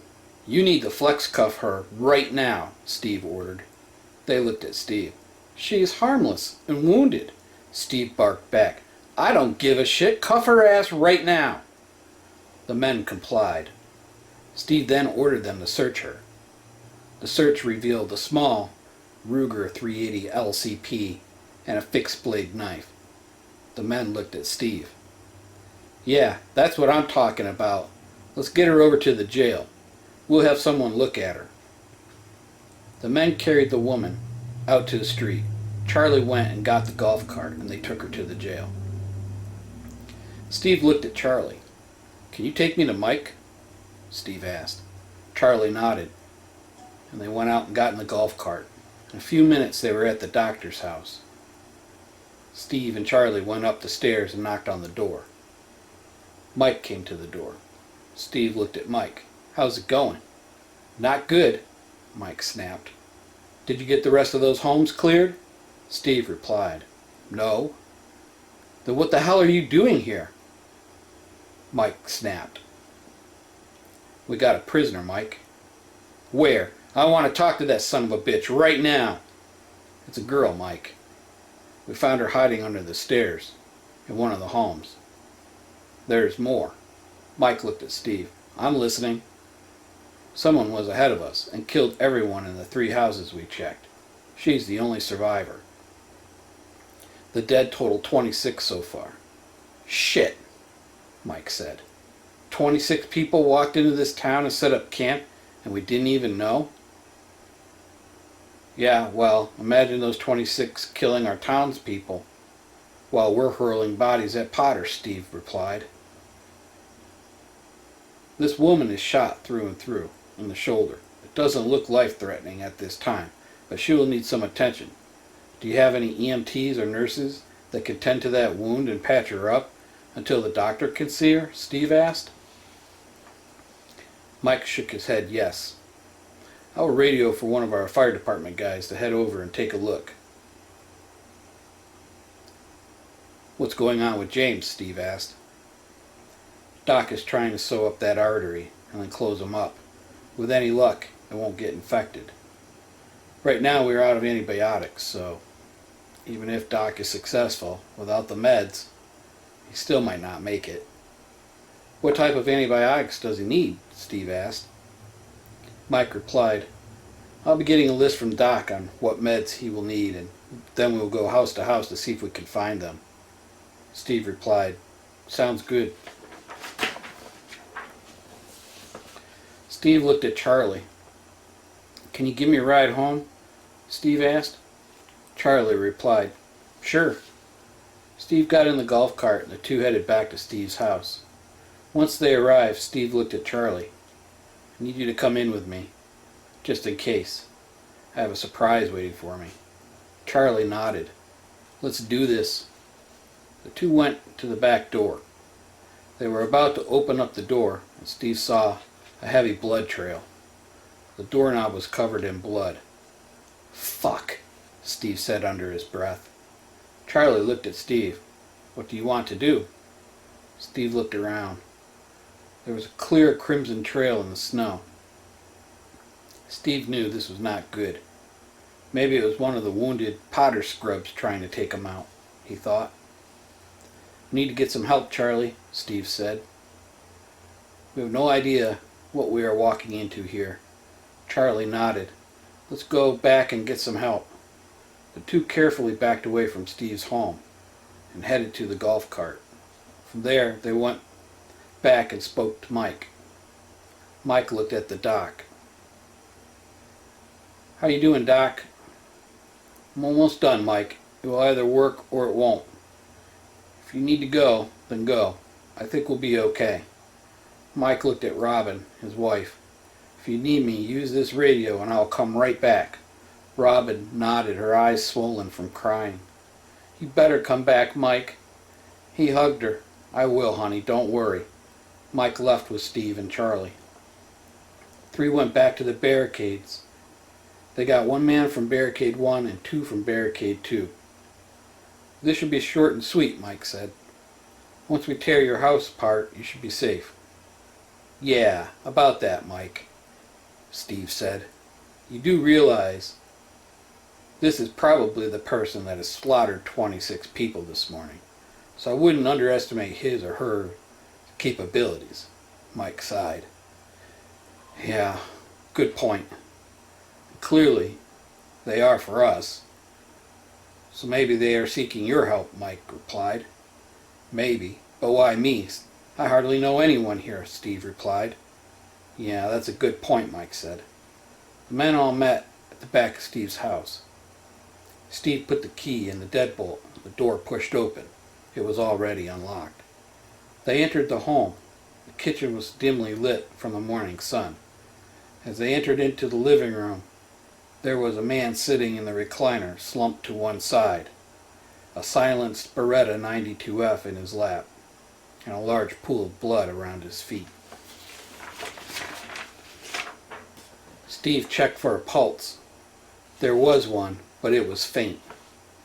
Mike was staring at the man and walked out of the living room and stood out on the back porch. Steve came out. "What's wrong, Mike?" "Everything," Mike replied. "You look like you've seen a ghost." Mike looked at Steve. "I have seen a ghost." Steve looked confused. "Huh? What do you mean?" "That person in your living room is a Black Ops operator. Goes by Riker. He showed up here a couple of years ago as Alice, our mayor's boyfriend." Steve looked at Mike. "Okay, so what? I really do not need a crash course of days of our miserable lives." "Well, he showed up 2 weeks after Alice's husband was killed in a vehicle crash." "Okay, again, what does that have to do with anything?" "What I'm trying to tell you, Steve, is that man is a ghost. There is nothing in any of our databases on him. When I went deeper, I got a national security response. This isn't the type of thing that a little town like this gets." "So you think he waxed Alice's husband so they could be together?" Steve asked. I believe that is what happened, Mike said confidently. So what about Alice? Is she good? I don't know. She said something to me about you the other day. Something to the effect that if you got out of line, that I would need to take care of you. She was never like that before, Mike replied. She was always anti-violence. With all this shit going on, she has changed. And she has a newfound confidence about this, Mike said. Steve pondered. So do we let him die or do we save him? Mike looked at Steve. I really do not know. Well, the longer we wait, the easier that decision will be, Steve said.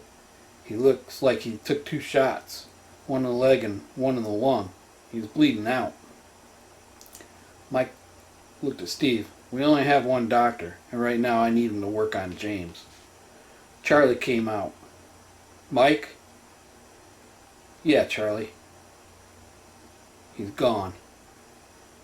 Okay, let's get him over to the Moose Lodge. I need to notify the mayor. Charlie, once Alice can ID this man, keep an eye on her and let me know where she goes. My guess is she's going to go to where he was staying, and we need to make sure she doesn't destroy any evidence for why he was here and what he was doing killing these people. Charlie nodded. Yes, Chief, will do. The men loaded the body into the golf cart, took it over to the Moose Lodge. With the temperatures in the upper 20s, there was no rush. Once there, they put the man on a folding table. Charlie then positioned himself near Alice's home. He could see the front and the back of the house from where he was. He saw Mike approach in the side-by-side. After a brief moment, he saw Mike and Alice leave.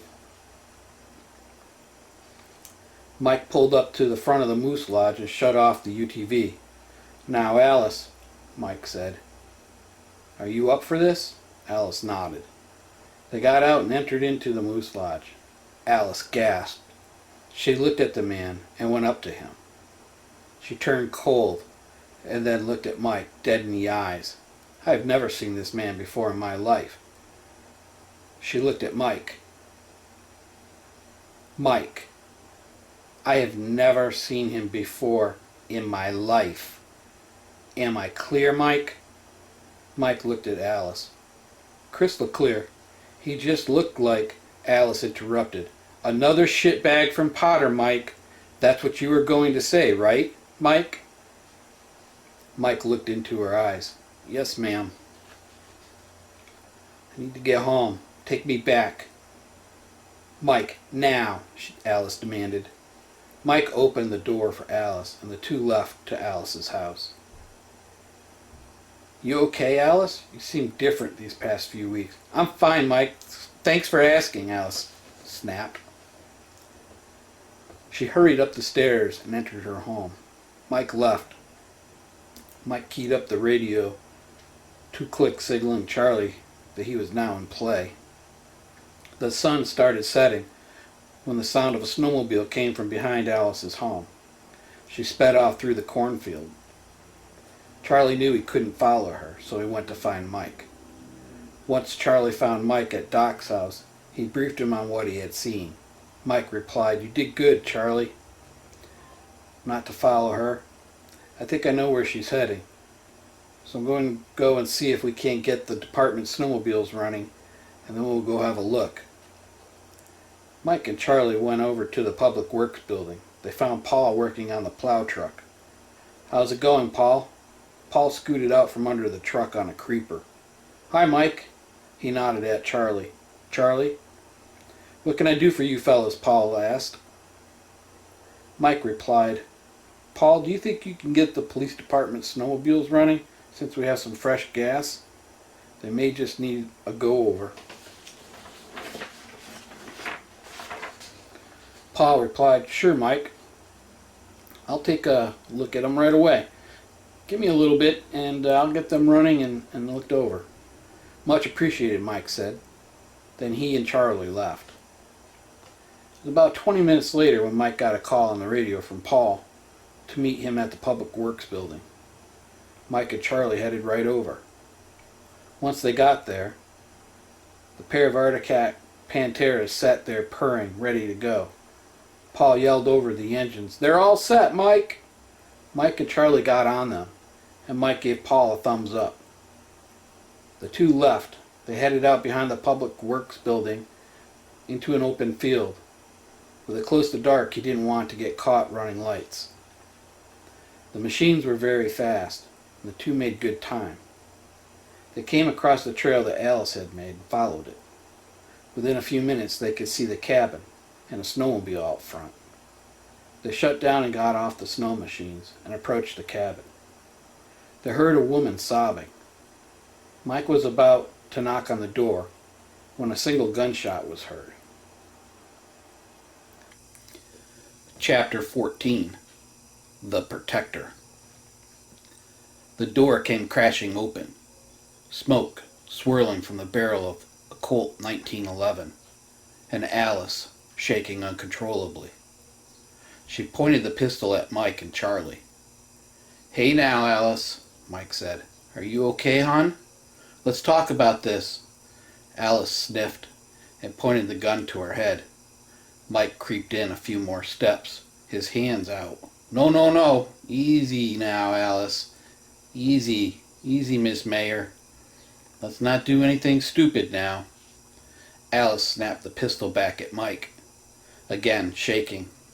"Why are you here, Mike?" Alice asked. "Just making sure you're okay," Mike replied. "I'm not okay, Mike," Alice said. "This whole thing is fucked up."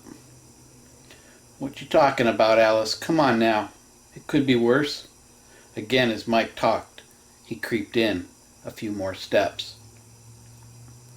"How did you get mixed up with this guy, Alice?" Again, a few more steps gained. Alice snapped the pistol back to her head. "Easy, easy. Now, Alice, let's not do anything crazy now." Mike gained more ground. Mike was about 8 feet away from Alice at this point. The whole time Charlie had her if she shot at Mike, then Charlie would kill her. It was not a good situation. Alice replied as she snapped the pistol back at Mike, who was now just 6 feet away. "He was kind and nice to me, Mike. When Scott would beat me, he was always there." "Scott beat you, Alice? Why didn't you say anything?" Mike asked. "For God's sakes, we've known each other since first grade." "I was ashamed, Mike. Scott threatened to kill me if I went to you or anyone," Alice said. A friend suggested I check out the site online. I did, and a couple weeks later, the man you showed me met me at the park. We talked, and he left, or so I thought, Alice continued. She sighed and shrugged her shoulders. Mike, now with his arm around her and the 1911 secured, said, "Go ahead and continue." She looked at Mike. "I never did pay him, Mike. Things just started to happen." Mike looked at her. Alice continued. "Once Scott was gone, murdered, yeah?" Mike said. Alice looked at him with a half smirk. "Neutralized," she countered. "He never left. But I didn't want anyone seeing him at my house, so I offered this cabin that was left to me by my dad for him to stay at. He made things happen for me. I never asked, and all he asked for, in return, was to not be talked about and to make sure no one followed me when I came here to see him. For the last 3 years, he's been my shadow, my protector, my rock," Alice said. "Alice?" Mike said. "Did he kill Scott?" Alice looked at Mike. "Scott had an accident, Mike. And that's all. He had an accident." Mike smiled. His years of suspicion and frustration, concern and worry, all validated in one suicidal confession. The radio crackled. "Mike, it's Robin. We need you at the doc's house." Please hurry. Mike looked at Alice. How about if Charlie takes you home, Alice? We can come get your snow machine tomorrow. I will have Robin stay the night at your place, just in case you need someone to talk to. Alice looked at Mike and nodded, then said, Go. Mike nodded and quickly left the cabin. As he passed Charlie, he said, Take care of her, Charlie. Charlie replied, Will do, boss, as Mike left the cabin. Mike raced the machine back to town.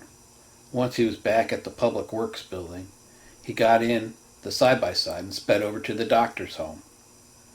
I got here as fast as I could, Mike said, as he came through the front door. The doctor, his wife, and Robin were all sitting in the living room and looking sad. Mike asked, How's James? The doctor stood up. Have a seat, Mike. Let's talk. Mike looked at the doctor. Just tell me what's going on. James is running a fever, Mike. Without meds, he'll be in trouble within 24 hours. Okay. What do you need? The doctor made a cynical laugh. I need a working hospital. That's what I need. We need antibiotics. Penicillin, Cipro, clindamycin, metronidazole. We need more than a few pills of it. We'll need enough for a 10 to 14 day regimen. Maybe longer, the doctor said. Okay. I'll get people out there looking for these supplies. Other than that, how is he doing? The artery is holding, and he is resting. We're checking the wound every 30 minutes, keeping an eye on him. Right now, we need to work on getting those meds, Mike, the doctor finished. Mike rounded up his guys and told them to meet at the Moose Lodge in 15 minutes. Steve had just finished dinner when there was a knock at the door. Who is it? Steve asked. It's Mike. Can I come in? Mike replied. Steve opened the door. Hey, Mike, how's it going? Steve asked. I'm afraid it's just another level of suck. Oh yeah? Steve replied. Well, James made it through the procedure, and Doc has him sewed up, so he's not leaking anymore. However, he is now running a fever, and Doc seems to think we're looking at an infection setting in, Mike continued. We need antibiotics, so I've gathered up the guys, and we're going to go house to house to see if we can find any. Would you be willing to help? Mike asked. Of course. Let me grab my gear, Steve replied. The two left and headed to the side-by-side. Mike, Steve asked, I know you have James at the top of your list of priorities, but I have to ask, what are we going to do to the remaining people in Potter? Clearly they drew first blood, and there's no telling how many are left or what their next move is. Mike replied, Yeah, I've been doing some thinking about that. Once I know James has the meds he needs, my plan is to burn them out. We have more than enough fuel to help things along, but I need to figure out how many people are being held as livestock over there before I send in the flaming pumpkins and bodies. That's better thinking, Steve said. The two pulled up to the Moose Lodge. Mike went in, and the men all turned and waited for Mike to speak. Okay, guys, here's what we were up against. Mike went on to explain James's situation. Each team was responsible for a sector of town. They would knock on each door and ask for the meds. If there were any donated, the name of the person was written down, and some form of payment would be rendered in return for the meds. This would get them by for this emergency, if they recovered the meds, Mike thought. But what about the next one? And the one after that?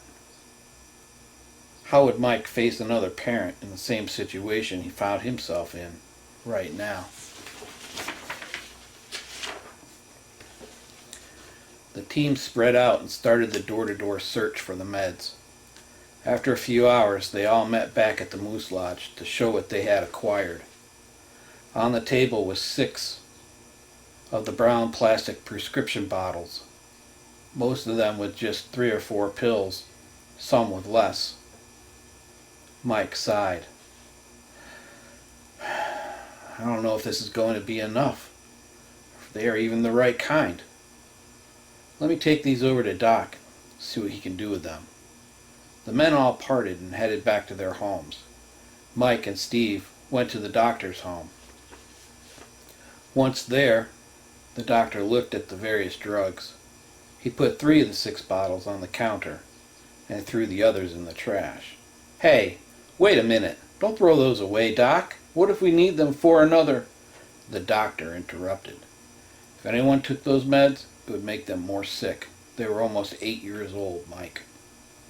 Some types of these drugs, specifically the cyclines, turn toxic and can kill you if you take them, the doctor finished. What about the other 3 bottles? Mike asked. These are within 3 years old. However, there are 2 here that would not help James. They are not the right ones.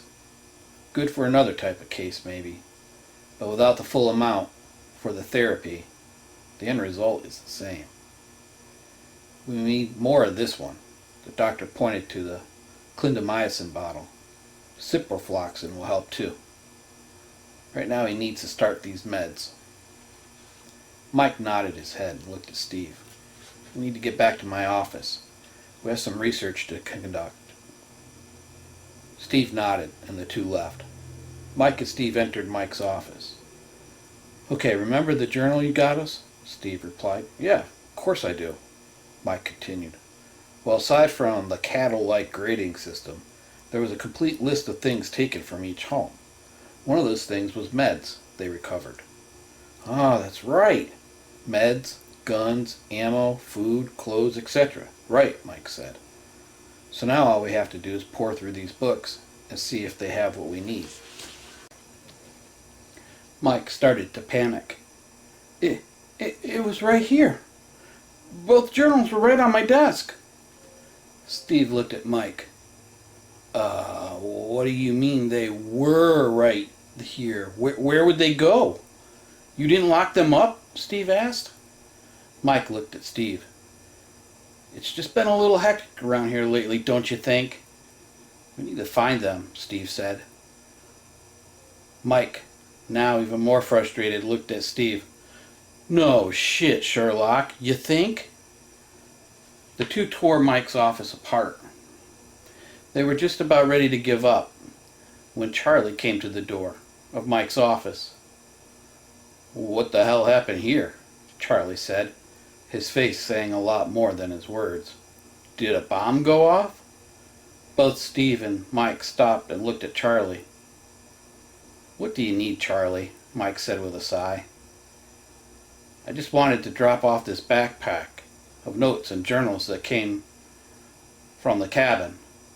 Journals? Mike said with a furrowed brow. Charlie replied, Yeah, there are all kinds of notes here from that dude. Looks like he was planning an attack or something on Potter to take out the leadership. But I didn't have a chance to go through it all. Oh, and Alice told me to tell you she was sorry. Sorry? For what? Mike asked, as he grabbed the backpack from Charlie. She took the journals Steve gave us to that Riker guy so he could see if there was anything he could use to help stop those people. Steve looked at Mike. Guess this guy was on our side. Mike responded, Yeah, I guess so. Let's take a look at what Charlie got us here and see if we can use any of it. Let's take this down to the conference room so we can go lay it all out, Mike said. Charlie, I want you to set up a guard on the door to the conference room, 24/7. No one in or out, except for me or Steve. What about Alice? Charlie asked. Especially Alice, Mike said. Charlie replied, Will do, Chief.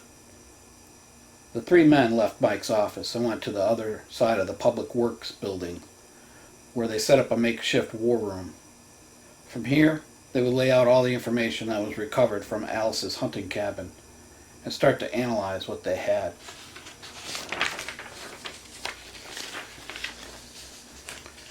Steve looked at Mike. Damn, man. This is a lot of notes, not to mention the 2 journals. We're going to need some help to go through this. We'll be here for days analyzing this. Mike took a deep breath. Yeah, you're right, Steve. Mike sat down. Steve spoke. I wouldn't write Alice off just yet, Mike. She's the only person that knows how Riker thought. He may have also shared his strategy with her as well.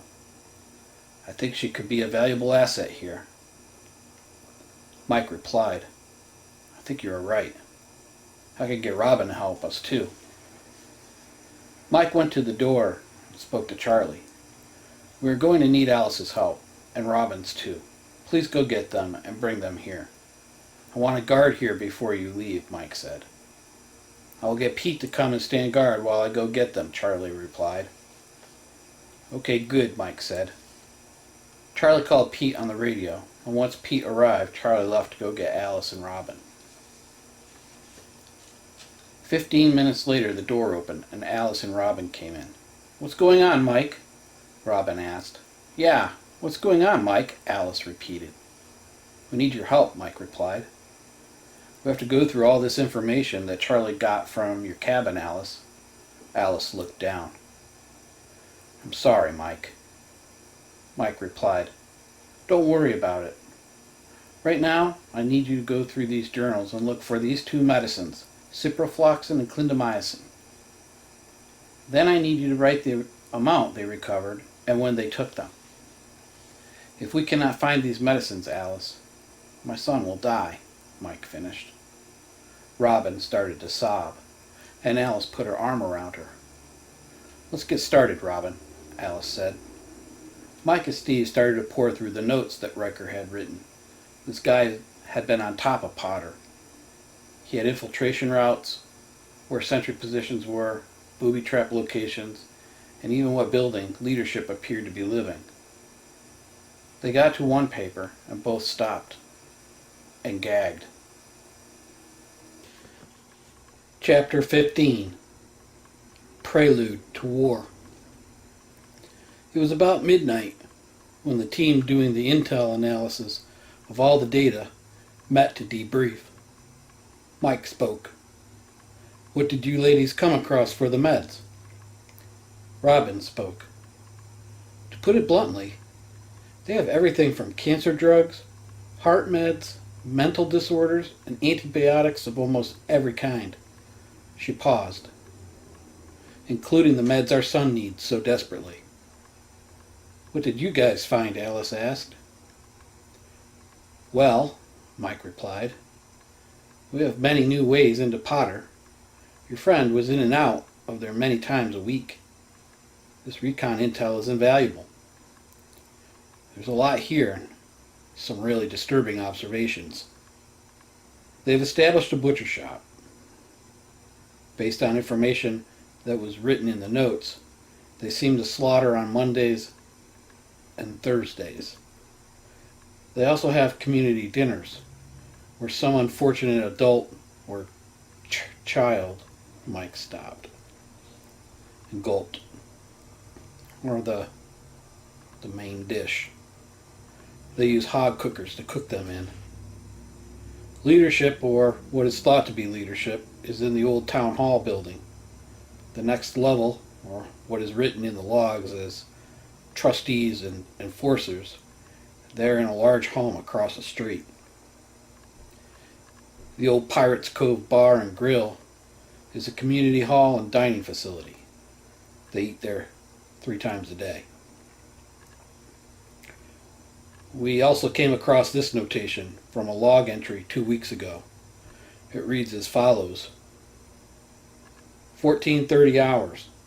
A group of armed men surrounded a young boy, 13 to 15 years old.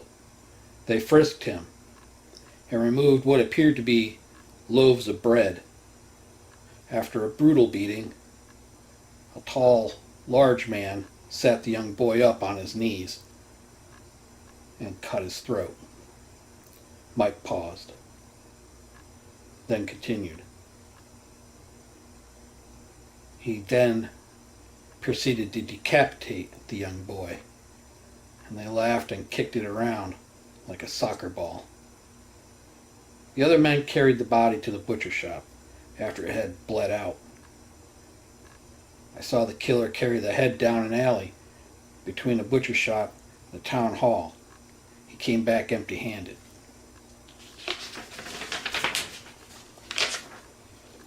The room was silent. Alice had tears streaming down her face. "That poor baby," Steve chimed in. "They must be holding the people they eat down that alleyway." Mike agreed with Steve. There was a crude but detailed sketch of the town that Riker had drawn. Then he re-sketched it to a larger scale. Mike had this laid out on the conference room table. Alice yawned. It was a breaking point for all of them. Mike looked at the team. "We need to get some rest." Robin replied, "Amen to that." They all left and secured the room, with the guard being ordered no one in. Steve spoke to Mike. "Mike, we need that woman we captured to tell us what is in all those places." Mike replied, "Yeah, I need to check on her in the morning, and then we'll have her brought over once we are set up and ready to continue." "Sounds good," Steve replied. "See you in a few hours," Steve said. "Yeah, get some rest," Mike replied. The team reconvened at around 10:30. The young woman was brought in to the conference room at 1100 hours. She was handcuffed and led in by Charlie. She sat down across from Mike, Steve, Alice, and Robin. She did not look at them. Mike asked, "What is your name, miss?" There was no response. She hung her head. Alice got up and went around to her and sat down. She put her arm around her. "Honey, no one here wants to hurt you. We just need your help. What is your name, honey?" The young girl looked at Alice. "Lily." "What a beautiful name, Lily. How old are you, dear?" Lily paused. 17. Robin started to cry. "Okay, honey. This is Mr. Mike. He is our chief of police. This is our friend Steve. This is Miss Robin. And I am Alice, the mayor of Flint." Lily spoke. "I'm very sorry for the trouble that we caused you, but they made us do it." "Who is they?" Mike asked. "The leaders. They put my little brother in the butcher building and threatened to kill him if I didn't come here to fight you." "How did you end up with them?" Steve asked. Lily replied, My parents died about 2 years ago, and my dad was an office worker, and well, really didn't know much about doing things outdoor, but he had lots of silver and gold stored up when this group of men showed up with a wagon of food and supplies. He went to the marketplace they set up and tried to buy some food, camping supplies, first aid stuff. They sold it to him. He and my mom brought it home.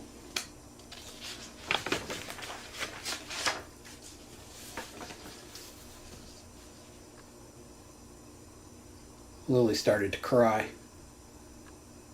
They came that night and kicked in our door. My dad had put all the stuff in the trunk of an old car he was restoring, thinking no one would look there. After he wouldn't tell them where it was, they asked him where he got the silver from. While this was going on, my mom went down there with an old ammo can Dad had stored the coins in, thinking they would leave if she gave it to them. Me and my brother went out our bedroom window and ran and hid. That is when we heard the gunshots, 2 of them. The men spent about 2 hours looting what few things we had, or anything they thought would be of value. Then when they left, they burned our home down. From there, Me and my brother would be on foot. We got caught by the people in Potter one night as we were walking down the road. We only traveled at night, as we had lots of close calls by walking during the day. We kept ourselves fed by stealing from gardens, stealing chickens and eggs, and fishing. My brother was really good at catching them with the small fishing pole he had. Once they got us, they put us in a cage. They didn't feed us for about a week. Then one night, they came to us with 2 big plates of meat. The people that didn't eat it were moved to a trailer with a cage, and those that did were made part of their tribe. We didn't know what kind of meat it was until we saw them cut a person up. They laughed when we puked. They would put it in stew or soups. Me and my brother would pick it out and tried not to eat any more of it. Then we would just rove. Any town we came across, we would loot, take on new people for the tribe, and those that wouldn't join us, they would be put in a stock trailer. Steve shuddered. So how many are there now? Well, they sent one group of men off a week ago. There were about 10 to 15 of them. They never came back. They thought you had captured them, so they sent us in to try to find them, and Lily stopped. And what? Mike asked. And, Lily continued, to get ready to attack you in 1 week's time. Steve spoke. When did that week start? Lily replied, 4 days ago. Great, Steve replied. So they are coming on Sunday. Mike sighed. That's what it seems. How are you communicating with them? Mike asked. They gave us these glow sticks. Each night we were supposed to put one on the church steeple if we are good, and a red one if things are bad. Okay, so last night was missed, Steve replied. What color for if things are okay? Green, Lily replied. Okay, good. We got green chem lights. Mike nodded yes. Lily, you seem like a nice girl, Mike said. Lily instantly replied, I am a nice person, Mr. Mike. I just don't want anything to happen to my brother. I don't want him to get hurt. Okay, just hear me out, Mike said. We do not eat people here in Flint, nor will anyone hurt you. If I take those cuffs off of you, will you hurt us? No, sir, Lily replied. Okay, good, Mike said. We need you to tell us about Potter. We have a map here. Will you help us? Mike asked. Yes, I will help you stop them. Yes, sir, Lily replied. Okay, good, Mike said. Lily proceeded to tell Mike and the rest of the team what was in each building. She pointed out where all the guards were posted, and with the exception of one, a relatively new one, the information in the notes from Riker was spot on. This is good, really good, Lily, Mike said. Lily, for now, to keep you safe, we'll need you to stay in the jail. What is your brother's name? Lily replied. Jonas Lipton. Okay, we'll bring Jonas back to you. Mike called for Charlie and explained to him that Lily was now a resident of Flint, but to ensure her safety, they would have her stay at the jail until the situation in Potter was neutralized. Mike waited for the door to close. Then he looked at Steve and Alice and Robin. I'm tired of waiting around. Now the clock is ticking. We need to put that chem light on the steeple tonight to let them know things are good here. They are attacking on Sunday. We will strike them on Saturday when they least expect it. Steve, we need to protect that building where they are storing the supplies and meds. Steve nodded and replied, Roger that. Mike looked at him. I'm going to need you in position inside that town to go hot at daybreak Saturday morning. We will use your radios to communicate, so we can't be intercepted.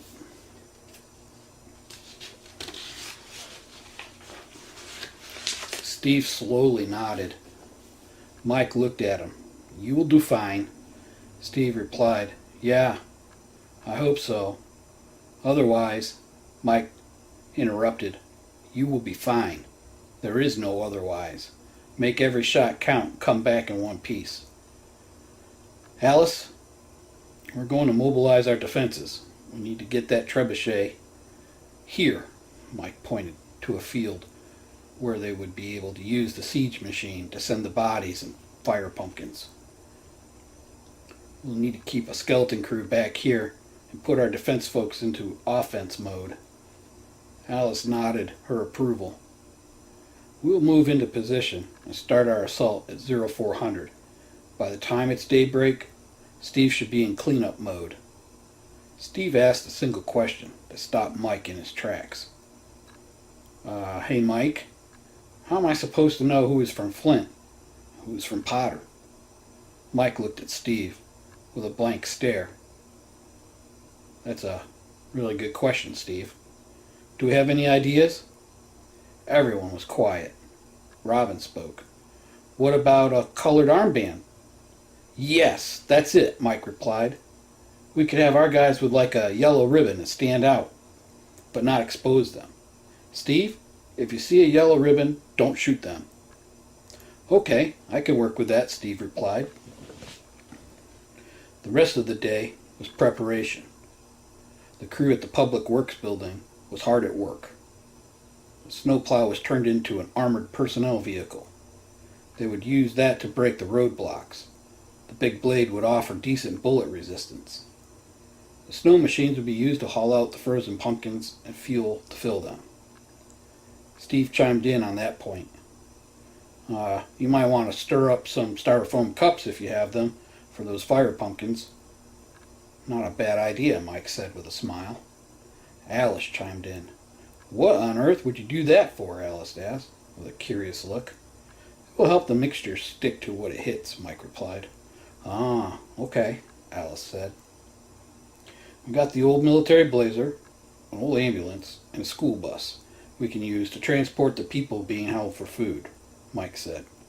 All in all, I think we have a chance to do this. Robin started to cry. If we fail, Mike, we will lose James and our town. We're not going to fail, honey, Mike said. All of us have too much to lose.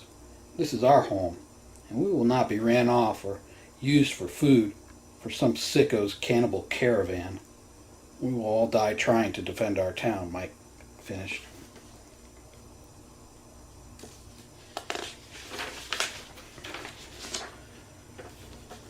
The trebuchet was prepped. The crew at the Public Works building used some old barn timbers to make a set of skids. They greased all the fittings and did a few test shots to ensure it would work. The record-setting machine ran flawless. It was now starting to get dark. Mike reached the top of the church steeple and broke the chem light. The yellow-green light started to come from the tube. Mike zip-tied it to one of the posts facing Potter. The plan was simple. They would initiate the offense by hurling the dead bodies and fireball pumpkins into town, trying not to hit any of the buildings containing the captured people or supplies. Once the buildings were seen on fire, they would ram the road barricade and push through, killing anyone that was armed. Once the town was secure, they would load up the captured people and supplies and burn the town to the ground. This was the only way to ensure another caravan or rabble would not be a future problem. The only exception was the lumber mill. They would preserve that to better fortify Flint, or potentially move it in the springtime. Steve followed instructions that Riker had written on how to get into Potter undetected. He froze as a roving patrol with a flashlight walked by. Once they passed, he continued to his objective. An old two-story home that the roof had started to cave in on. It was a cold morning, but between adrenaline and fear, he was alert and warm. He had 2 cans of Sterno he was using to help keep his hands warm since it burned clear. The old M1009 military blazer pulled the trebuchet into position, and the gelled fuel was pulled by one of the snowmobiles, and a sled cart of pumpkins pulled by the other.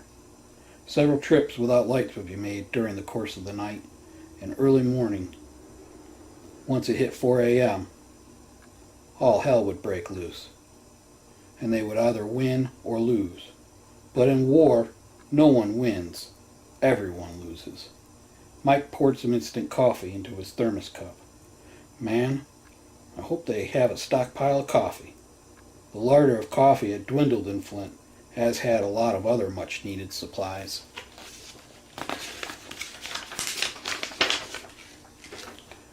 "10 more minutes to go," Mike said to himself. Deep inside Potter, Steve looked at his watch. 10 more minutes to go, he said to himself. The men at the trebuchet ratcheted the counterweight into the armed position. One of the rolled-up cleaner crew men was put into the sling. Once the final checks were done, one of the men manning the siege engine said to Mike, "All set, Chief." Mike replied, "Roger that." Steve's radio broke squelch 2 times. Steve replied with 1 key up. Mike held his hand up, then yelled, "Fire!" Chapter 16. Incoming. The counterweight dropped on the siege engine, hurling its macabre payload into Potter. Inside the old town hall, the ranking leaders slept, some with young girls chained to their beds, others with young boys. These were the leaders' pets, regardless of sex. These poor kids only knew torture and rape as a way of life. While not on the menu, as long as they did what they were told, the chances of freedom, not even a glimmer of hope for them. A large crash and a large hole erupted through the wall as the first bodies smashed through. The unfortunate were torn apart by the impact. Within minutes, a strange whistling noise, then a large ball of fire engulfed the room. Then 3 minutes later, another, and then another corpse came through and killed those that were scrambling to get out. More fire as the upper floor of the building was now fully engulfed, killing those injured or trapped in the upper level.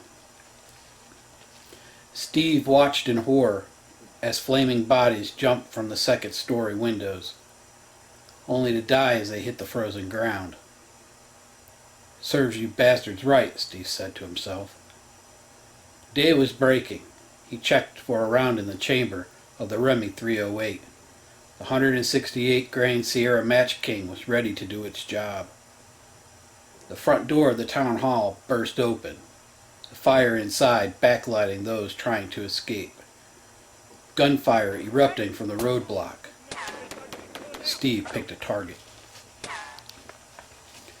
A large, tall man, dragging a shell of a young girl, came out. As he turned back to look at the inferno, Steve squeezed off a shot, and the man's head exploded. Another man armed with what appeared to be an AK-47 burst out of the door, his coat on fire. The man stopped, dropped, and rolled. Steve held his breath and squeezed the trigger. The man did not get back up, his lower face now missing. "That's 2, Steve said to himself. A large fireball streaked in a slow-motion arc, smashing into the enforcer's home. A large group of armed men and women took up defensive positions about 100 yards from Steve. Steve could see the amber rotating beacon of the snowplow truck coming down the road, and the piercing sound of the siren on the ambulance. Steve started to take out the rear guard one by one. "That's 8, 9, and 10, Steve said to himself. Steve put another 10-round PMAG into the bolt gun. A portly man in an apron came out the front door of the bar and grill, looking around. "Time to go, Butterball." The man toppled over and writhed. Steve went back to picking off the rear guard. At 16 and 17. Steve just swept the scope and saw a younger man pointing in his direction. Steve squeezed the trigger. The man fell backwards. "Yeah, I don't think so, shitbag," Steve said to himself. By now there was an active firefight between Flint and Potter. More fire pumpkins came in along with more bodies. Now the gruesome payloads were hitting the defensive positions, the frozen bodies blowing apart on impact. If for anything else, a horrific message being sent. 19 and 20, Steve said to himself. Steve started to reload when he heard a click behind him. Steve rolled to the side and, using his grandpa's .357, shot the woman that had snuck up on him. "Damn it," Steve said to himself. "I need a new spot." Mike and Charlie followed the ambulance in through the smashed barricade. The fighters that were manning it were skinny and did not put up much of a fight. They were overcome by well-placed shots. The men that were in the back of the dump truck took up positions behind the heavy plow. The defenders of Potter seemed disorganized and confused. Mike noticed that multiple buildings were now on fire, and now was time to push if he were to save the imprisoned people and the precious supplies he was after. Mike tapped on the door. "Let's move it forward, Paul." The old man just sat and stared. "Paul!" Mike yelled. "Let's move it forward." Mike opened the door and Paul slumped out. "Damn!" Mike exclaimed. No, I'm gonna shoot. Mike pushed Paul's body into the passenger side and started to move the truck slow. He had it in its granny gear, and it creeped the truck deeper into Potter. The slow-moving truck rounded the bend, leading into the town center. Mike stopped. The sheer devastation of the fire pumpkins bared down on him. "Holy shit," Mike said, as he smiled at the carnage. A line of bullet holes ripped across the windshield, spraying glass dust and fragments into Mike's face.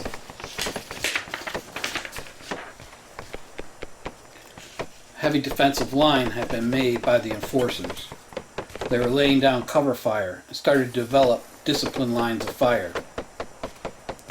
The remaining defenders were falling back and falling in, and now more precise fire was hitting the Flint offensive. "Damn, where are you, Steve?" Mike said to himself. "Start weeding these bastards out." Steve had found a corner bedroom overlooking the town center. He studied the defense, marked the leaders, and started to take them out. Each time one would go down, another started to give orders. From where he was sitting, he could see maybe 30 people hunkered down behind old cars in hasty fighting positions. Steve looked across the street. The town hall was fully engulfed. The surrounding buildings were catching fire. The building at the end of the alleyway had black smoke coming out from the roof. "Shit, that's the building those people are in," Steve shuddered. He tried to see if he could see the door, but with the smoke, it was impossible.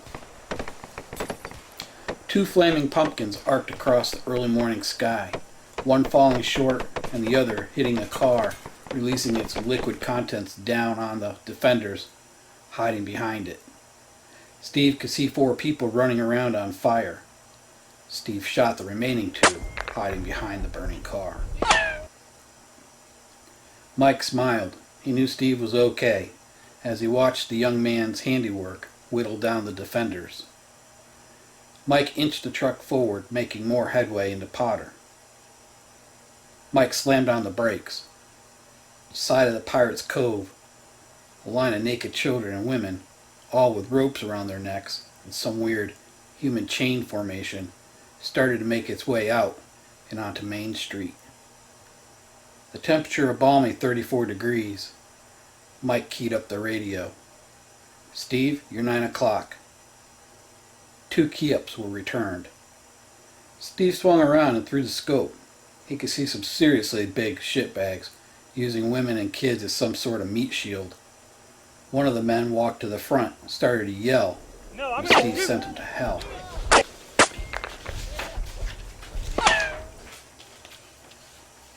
The remaining men pointed their weapons at the heads of the victims, and looking through the scope, Steve dropped the man in the middle.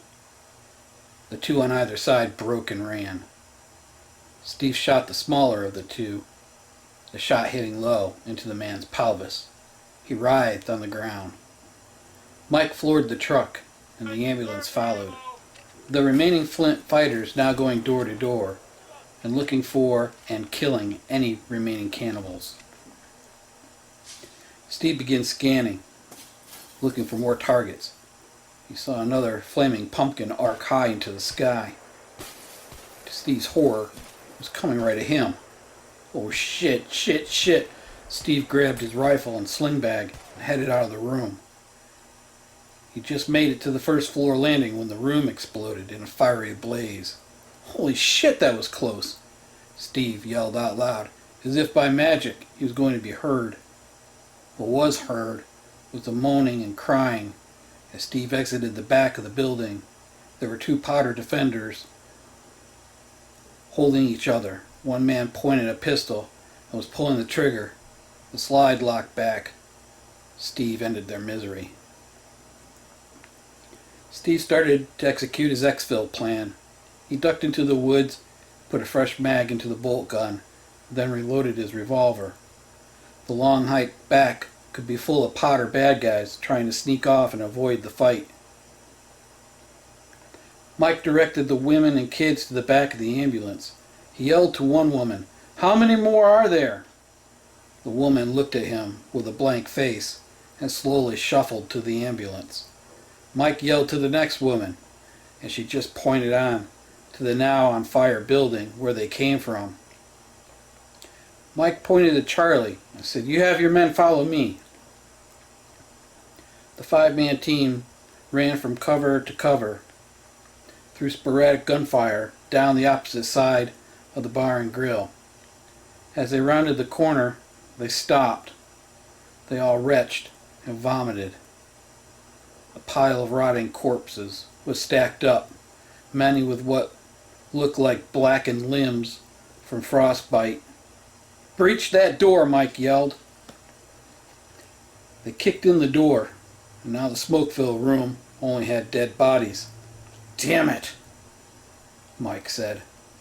"We're too late." "Okay, we need to find that supply building. Form up on me," Mike yelled. The men followed Mike. "The supply building should be right around the corner," Mike said. As the men came around the corner, the back of the supply building was on fire. No, Mike said. Mike handed his rifle to Charlie and ran towards the building. Mike had just gotten to the front porch when the whole front of the building exploded. Several propane tanks stored inside detonated from the fire in the back of the building. Charlie ran up and grabbed Mike and dragged him back. "We got to get back, Chief," Charlie said. Just as Charlie got Mike back around the corner, more explosions came from the supply building. Charlie did a quick assessment of Mike. Short of some deep cuts and wood splinters, Mike appeared to be okay. Mike began to cough and started to come to. "The fuck just happened?" he yelled, still half deaf from the explosion. "Propane tanks, Chief. You're lucky to be alive. We need to get you back so Doc can take a look at you." By now the town of Potter was reduced to burnt buildings. 15 prisoners were captured, and 10 victims were saved from the hell they were in. The buildings that were not on fire were torched using Molotov cocktails. All but the lumber mill was spared. Steve was on the final leg of his exfil. He could see Flint. He took up positions to monitor the area just in case there were any stragglers trying to slip in under the fog of war. The sound of a siren caught his attention. The The sound was foreign to him after not hearing it for a couple of years. Through his binoculars, it looked like a normal scene from Good Times, someone being rushed to a hospital. Then he realized there wasn't a hospital. Steve accounted for all Flint vehicles that were part of the operation. He wondered what the winter had in store for him as he contemplated staying on or trying to make it down to his boss's retreat. Steve knew the chances of dying were great if he were to risk it. The best thing he could do was to think about spring, just 3 or 4 months away, and then get down there as soon as the weather broke. Steve picked up and headed into Flint. It was late in the afternoon now, and he could see smoke from Potter just a few miles away. In some strange way, it was a relief. In another, it was a reality that this world was full of sickos now, and everyone looked alike. Telling friend from foe would be hard, and most would find out the hard way with a cut throat or knife in the back over a can of beans or a good pair of boots. Mike was laid on the table at Doc's house. Robin was in tears, her son running 101-degree fever, and now her husband laying there bleeding and moaning. Mike gasped, "Charlie! Charlie! Go get Steve." Charlie nodded and left. The doc looked at Robin over the top of his glasses. Multiple fractured ribs, several chunks of wood shrapnel, multiple lacerations, and a few deep cuts that will need stitches. Several hunks of glass fragments in his face. All said, Mike is lucky to be alive, let alone in one piece. Robin sobbed, and the doc's wife hugged her. "We will get him patched up, Robin. Don't worry. He will be fine. Why don't you go lay down, dear, so we can take care of Mike?" Robin nodded and left the kitchen. There was a knock at Steve's door. "Who is it?" Steve yelled. "It's Charlie. Steve, open the door." Steve opened the door. "Come on in, man." Charlie had a look about him, and it wasn't a good look, Steve noticed. "What's going on?" Steve asked. "It's Mike. He's in real bad shape. He asked me to come get you." "Aw, shit," Steve said. "Give me a few. If you have any first aid supplies, you need to bring them with you," Charlie said. Steve nodded. "Give me a minute. I have a couple of packs my boss gave me." Chapter 17. A Simple Gift. Steve got in the golf cart with Charlie. They headed to the doc's house to see Mike. The two made their way up the stairs leading into the front door. Robin met them in the living room. "Go on in," she says. Doc was working on Mike. Steve spoke. "You look like shit, old man." Mike replied, "I feel like shit too," as he struggled to crack a smile. The doc eyeing the 2 small packs Steve had pointed and said, "Are those for me? We're running low on medical supplies, so every little bit helps." Steve replied, "Yes, I got these from a cache that my boss had left me. I had all but forgotten about them till I was gearing up for the raid." The doc opened the first pouch.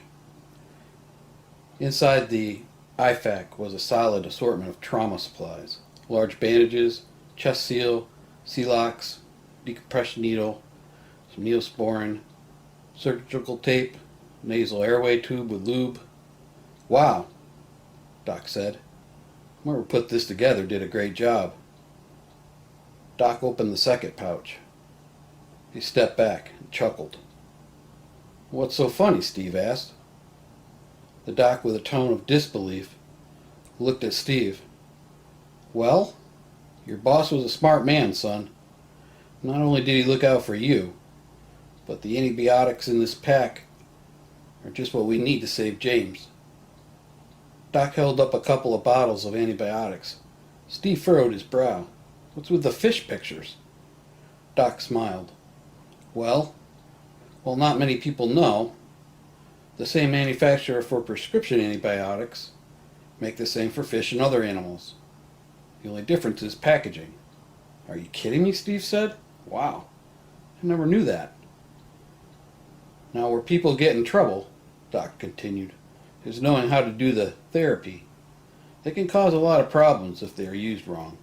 Resistant strains of bacteria, bad allergic reactions, improper dosing, and a myriad of other potentially dangerous conditions. In some cases, if the medicine is too old, it can become toxic and kill you. So people that store this stuff really need to know how to use it and handle it, or they'll do more harm than good, Doc finished. He handed 4 tablets to his wife. Give these to James. We'll keep him on this every 4 hours until his fever breaks. Then we'll lower the dose. But I want to bump his immune system up to fight this off for at least a few days. Steve felt someone grab his coat. He turned around. It was Mike. Mike gasped. Thank you, Steve. Steve grabbed Mike's hand. No problem. I wish I had remembered those earlier. Mike nodded. It's okay. We got them now, and they are going to save a life. Doc looked at Mike. More than one life, Doc said. There are a lot of wounded people that will need some of these. Unfortunately, Mike, we may not have much left, if any, when we are done treating all these people. Speaking of which, I have to go down to the Elk Lodge and make my rounds. We have some folks in need of a better lookover than the triage we did when they came back. I won't be gone long. Before I go, Charlie, Steve, can you help Mike get up and home? Robin can take over from here. Mike gasped, with a struggled smile. She's mean, Doc. Can I stay here? Robin smiled. I will show you mean, mister. Now let's get going. I think Robin will be a fine nurse, Mike. You're in good hands. All I can say is you better be nice to her or she'll rip off a bandage. Doc laughed. Mike smiled and cringed. Steve and Charlie loaded Mike up in the golf cart. Once Robin was in the cart, they headed over to Mike's house. Mike grimaced at each bump. Think you can hit all the bumps, Charlie? Mike asked. You mean like this? As the golf cart hit another. Mike groaned. Not funny, smartass. Charlie smiled. Once they got to Mike's house, Robin opened the front door, and the 2 men helped Mike inside to his bedroom. If you need anything, Robin, just give us a call on the radio, and we'll be right over. Thanks, Steve. Will do. Robin gave Charlie a big hug. Thanks for getting him back in one piece, Charlie. Charlie replied, No problem, Miss Robin. He would have done the same for me. Charlie dropped Steve off. I'll see you in the morning, Steve. Nice work today. Charlie, Steve said. Charlie replied, Good shooting today, Steve. You really changed the game out there. Steve started to feel the effects, replied with a solemn look. Yeah, I guess I did. Charlie looked at Steve and asked, How many? 39. Steve's hands started to tremble. Go get some rest, Steve. I'll stop by in the morning. Yeah, rest. I need that, Steve replied. Steve entered into his home. It was dark and cold. He put a couple of logs in the wood stove. He sat down at the table and looked at his hands. They trembled. He flashed back to a particular day at the range with his boss, Bill. No one was around. Steve had asked his boss why he was practicing at such long range. Bill replied, I don't want to fight someone up close and personal, Steve. If they're going to do harm to me or my family or those that I consider family, I want the fight over long before I have to look one in the eyes. Steve nodded. But what if you have to, look someone in the eyes? Bill replied, Then I will do what I have to, but I won't look away. They chose to make it personal. I will be the last thing they ever see. Steve shuddered at the thought of that. If taking a life wasn't a life-altering event, killing someone and watching a life leave out of their eyes would be a thing of nightmares. He recalled the final part of that conversation. His boss told him, "Each day, us humans wake up, we have two choices. Choice A, we do good things and are productive. Or, choice B, we do bad things and are destructive. There is no in between. There's a never-ending battle between good and evil can only take hold when good men and women stand by and let it. I won't let that happen on my watch, Steve." Steve nodded and replied, "I understand now. Hopefully, you'll never have to make a hard decision like this, my friend," Bill said, as he was packing up his range gear. "But you joined the military and you knew the risks. It's no different in a grid-down world where there is no more rule of law. You have to always be on guard. You can't trust anyone that is not in your circle of trust, or your tribe, or your clan. That's why I'm trying to put this group together. And I'm glad you accepted my invitation," Bill finished. Steve took a deep breath and refocused. He said out loud with a deep sigh, "I wish you were here, boss man. This is way out of my league." Steve made himself a cup of hot chocolate and went in to sit in the recliner. As he approached, the bloodstains halted his plans. "I need to get rid of this," he said to himself.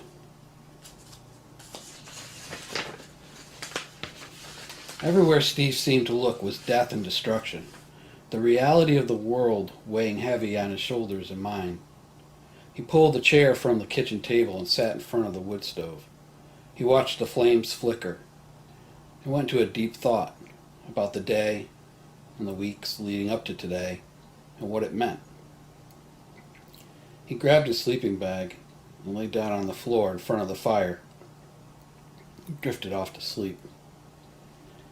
Steve had very vivid dreams, and the battle played over and over. The house clearings looped in his head. He fought hard not to wake and forced himself to replay the scenes, like a video over and over in his mind. "If I cannot find where I crossed the moral line, I can live with myself," Steve said to himself. It was 04:30 in the morning when he woke drenched in sweat, cold and shivering in front of an almost out wood stove. He worked with shaking hands to get the fire going again. He just closed the door and hit the floor on his knees.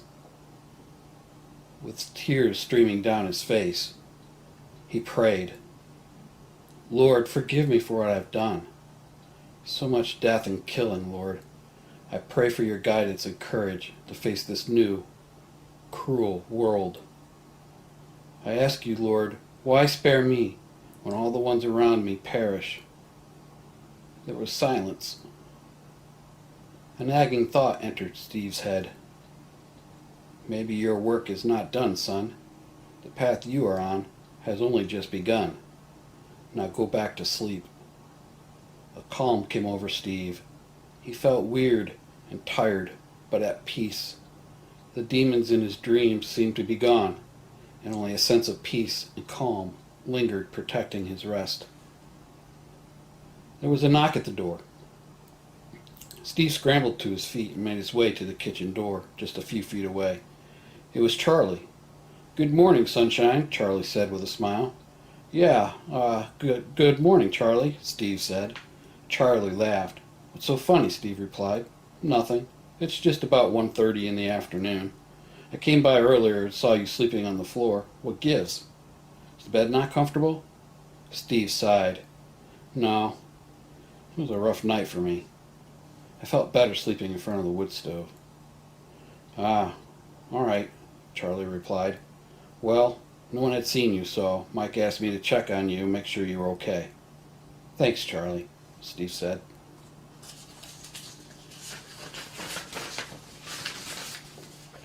"How is Mike and James doing?" Steve asked. Charlie smiled. "Mike is going to be just fine, and we got word this morning that James's fever broke and he is awake and starting to feel better." "That's great news, Charlie." Charlie looked at Steve. "I'm going to need your help later today. We need to..." Charlie paused. "We need to take care of Pete." "What do you mean? Did he get hurt during the battle?" Charlie looked at Steve. "He didn't make it, Steve. Oh, shit. I like that old man, Steve said. Just come by when you're ready, and I'll help you out, Steve said. Charlie nodded. I'll see you in a couple of hours. Steve went about looking for something to eat. Most of the food was at the mess hall due to the fighting, and to keep everyone at peak energy. I don't want to go into town, Steve said to himself. He rummaged through his pack and scored a Mountain House lasagna meal. He used the warm water on the wood stove to rehydrate the meal and started to eat it. It was delicious. As he scraped the last bit out of the bag, he realized it was a meal for two. He laughed to himself. Not today. It's a meal for one. Steve finished putting his gear away and got ready for Charlie to come back by and pick him up. Charlie arrived to pick up Steve. As the two rode, Charlie looked at Steve. When you planning on heading out? Steve looked at Charlie. As soon as the weather breaks, I think would be a good time. Why do you ask me that, Charlie? Steve asked with a curious look. We could use a good man like you around here, Steve. In case you didn't notice, many of the townfolk are long in the tooth. We really didn't acquire much in the way of help from the rescue at Potter. And well, I can tell you've been thinking about it. Is it that obvious, Charlie? Steve asked. A little, Charlie replied. Well, the truth is, Charlie, I was a dumbass. I should have went the day it all came down. My boss offered, and well, I didn't think it would be ever as bad as it is. Let alone participate in a town war with cannibals. I never expected my best friend to kill himself. I never expected to wake up one morning with every one of my remaining friends dead. I'm still really trying to process all of this. Now with winter here, I'm just thankful to be here. But this is not where I belong long term.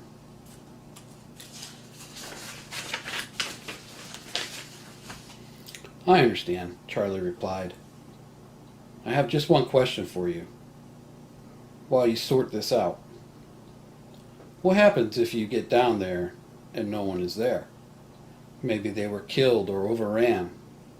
How do you know if he's even going to be able to take you in? Steve smiled. I hear you. This man is different, Charlie. If I know my boss as well as I think I do, he will have a highly functional retreat and group all working together. And I can assure you, anyone trying to, Steve held up air quotes, take it over, will be dealt with swift and quick. That's how this guy operates. No fooling around, all business. Charlie nodded. You are probably right, but in the off chance it went south and there is no one there, or they didn't make it, just know you are welcome here any time, Charlie said. Steve replied, Thank you, Charlie. It's good to have options. Steve and Charlie entered the Elks Lodge. It was like a scene out of the old TV series MASH. There were people with all different types of wounds, burns and broken bones. The two stood in awe as the EMTs, firefighters, and nurses all worked on the battered fighters. One of the firefighters came up to them. You here for Pete?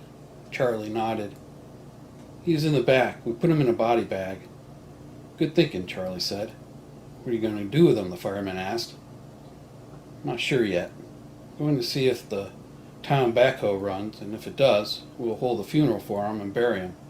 If not, we'll need to figure out what to do with his body, Charlie replied. Yeah, well, that's an issue, Charlie.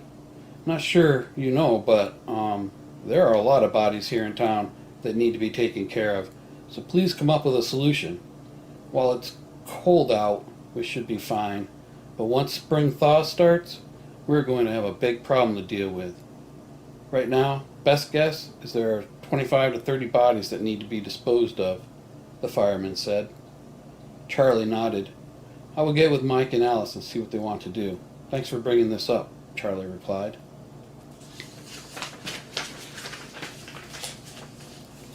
Steve looked at Charlie. Let's get Pete out of here and take a look for a good spot to store all those bodies. Charlie replied with a sigh. Yeah, let's get Pete out of here. Steve could tell this was weighing heavy on Charlie's mind. With Mike recovering, Charlie was trying to keep everything going. and it was clear he was struggling with the increased responsibilities. Charlie's radio crackled. A nervous, excited voice spoke. "Barricade 2, to Charlie. We have 2 armed dirt bikers leading a school bus approaching, requesting backup." Chapter 18. Crossing Paths. The lead element of the group consisted of 2 dirt bikes, as they were fast and nimble and able to head back and halt the school bus containing the rest of the group if there was danger ahead. The roads partially covered, in some spots icy. The going was slow. They had to hunker down during a blizzard a week or so ago, and were glad to have made it over the seasonal road just as the onset of the storm bared down. Carl and Greg did not realize how nasty the storms up north could be, and after the interesting interaction at the roadblock, were still trying to process how they were going to maintain a decent rolling security perimeter and make somewhat of a decent time. Another reality was fuel. While they had brought as much as they could, they were down to a quarter of the reserve, plus what was in the large tank under the bus.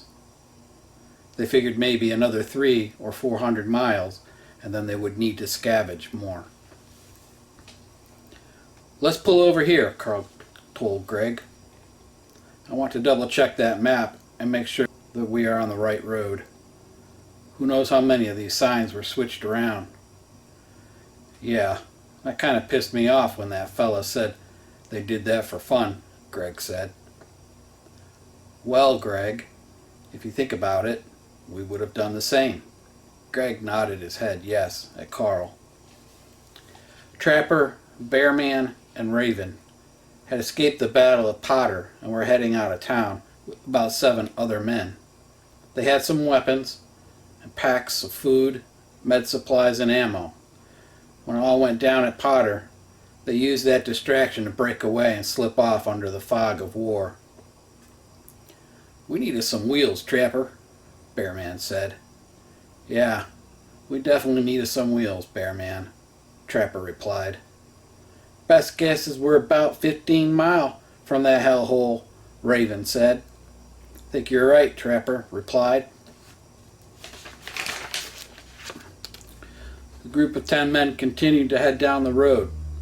They were walking 5 on each side, just inside the wood line, as they heard the revving of dirt bikes approaching. The men hunkered down as they went past. The riders had pistol-caliber carbines slung over their backs and used shemagh over their face. When clear, the group led by Trapper met in the woods. "What do you make of that?" Raven asked. "Well, I think we just found ourselves some transportation, but they look like a scout element. Let's go ahead and set up. You four will use this rope. Take them off those bikes. If you guys do your damn jobs right, there won't be a shot fired," Trapper said. "Once you get them bikers tied up real good, then take their jackets and face rags and ease back up to us." The men nodded and paid out the 100 feet of black rappelling line, looped around a tree on the far side, and back across the road. When the bikers returned, they would yank the rope and abruptly dismount the riders. They would move in swiftly and secure them and wait. Trapper and the rest of the team came up on the crest of a small hill. Just on the other side was a large maple tree that was down across the road. An old school bus was stopped, and there were men studying the situation. Trapper smiled. The transportation problem was solved. The riders had flagged down the bus. Once they briefed Carl and Greg about the downed tree, Greg asked, "How long did you monitor that tree for any ambushers?" One of the riders replied, "We sat on it for about 20 minutes. We wanted to stay longer, but were worried you would roll up on it before we could warn you." "You made a good call," Carl said. Greg nodded in agreement. "You two go up about 3 miles past the tree. See if you see anything out of place. Once you check ahead, come back and we will need your help to clear this tree from the road." "Understood," the riders replied, and they took off to scout ahead. Greg and Carl loaded back onto the bus and started to move out. Sure enough, about a mile ahead was the tree. Greg slowed his speed to a crawl and closed the distance. He knew if there was ambushers, they would let the dirt bikes go, with the hopes of luring the bigger fish into the kill zone. It was nearing lunchtime, so this was a good time to watch and wait for the riders to scout ahead and report back. If all was clear, they would look at the tree and come up with a plan to move it out of the way after everyone on the bus had eaten, Greg thought to himself. Greg stood up and said, "Let's prepare lunch," at which point everyone on the bus started to gather the food to make the noon meal. The two riders reached the end of the 3-mile scout ahead. They shut down the dirt bikes and listened. It was dead silent, with the exception of birds singing or the warning bark of a grumpy blue jay. "I think we are good," one rider said to the other. The other one nodded yes. "Let's head back. Maybe they'll have some lunch for us when we get back to the bus." The two sped back, almost as if they were in a race, but keeping fuel conservation in check. Both with a hot meal on their mind as a reward, the tint of their sunglasses filtering the bright winter sun.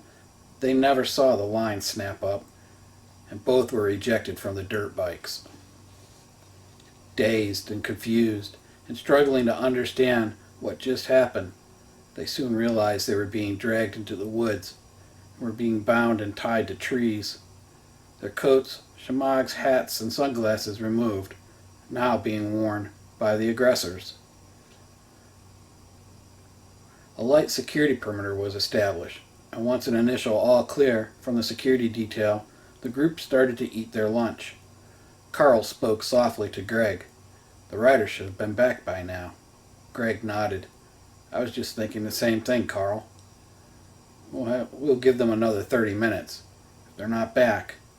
The revving of dirt bikes could be heard off in the distance, and getting closer. "Ah, there they are," Carl said with a smile.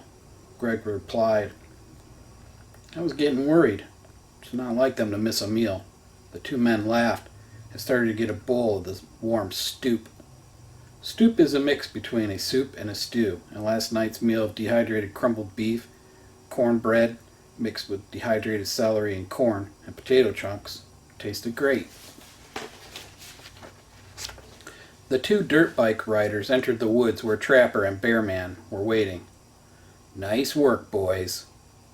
From what we can gather, there are some military types up there, but it does not appear like they are active. I think once they get into their meal, we can overwhelm them and take that bus. They're going to need to move that tree out of the way. The days of turning around and finding another way are gone with fuel at premium. My guess is wherever they are heading is still a ways off, and pretty soon they will be out," Trapper said. Bearman spoke. "Boss, if I were them, I would have a perimeter set up." Trapper nodded his head yes. "Let's move into position, find the security team, take them out. No shots fired, fellas. We need the element of surprise. You boys on the bikes, take it really slow back. Check on your prisoners, and then come slowly back. By the time you get back, we should have the security team detained and subdued. Once you get close to the two leaders, hold them at gunpoint, and we will overwhelm them," Trapper ordered. Two men started the bikes and slowly went back up the road. The rest of the men broke up into two groups. They would pose as reliefs for the security team. Once the security team was subdued, the bike riders should be back. This will work smoothly, Trapper thought to himself. The two men on the dirt bikes checked their prisoners and then headed back. It was unseasonably warm for early December, with temperatures in the mid-40s. The roads were open and fairly clear. Only a small amount of snow was left, mostly under the trees in the woods. Roger, Carl, and Greg gathered to the front of the bus. I don't suppose we have a chainsaw, Carl said. Roger and Greg responded, No, I think we have a couple carpenter saws, but it'll take some time to get through that big tree. I don't want to try to move it with the bus until we can get it cut into at least a few pieces, Greg said. Roger and Carl nodded in agreement. Once we are done with the new meal, we can pull in the security detail tighter, and then we can focus on cutting that tree. It will take a while, but if we take turns, we should be able to get to a point to where we can move it out of the way, Carl said. The four men standing security never saw the men approach. With their weapons removed, hands bound and mouth gagged, the fangs of Carl's security detail were now safely removed. A quick search of the security team revealed FRS radio. Each man wore a plate carrier and had extra mags for what appeared to be a military-issued M4. These will work better than what we have, Trapper said.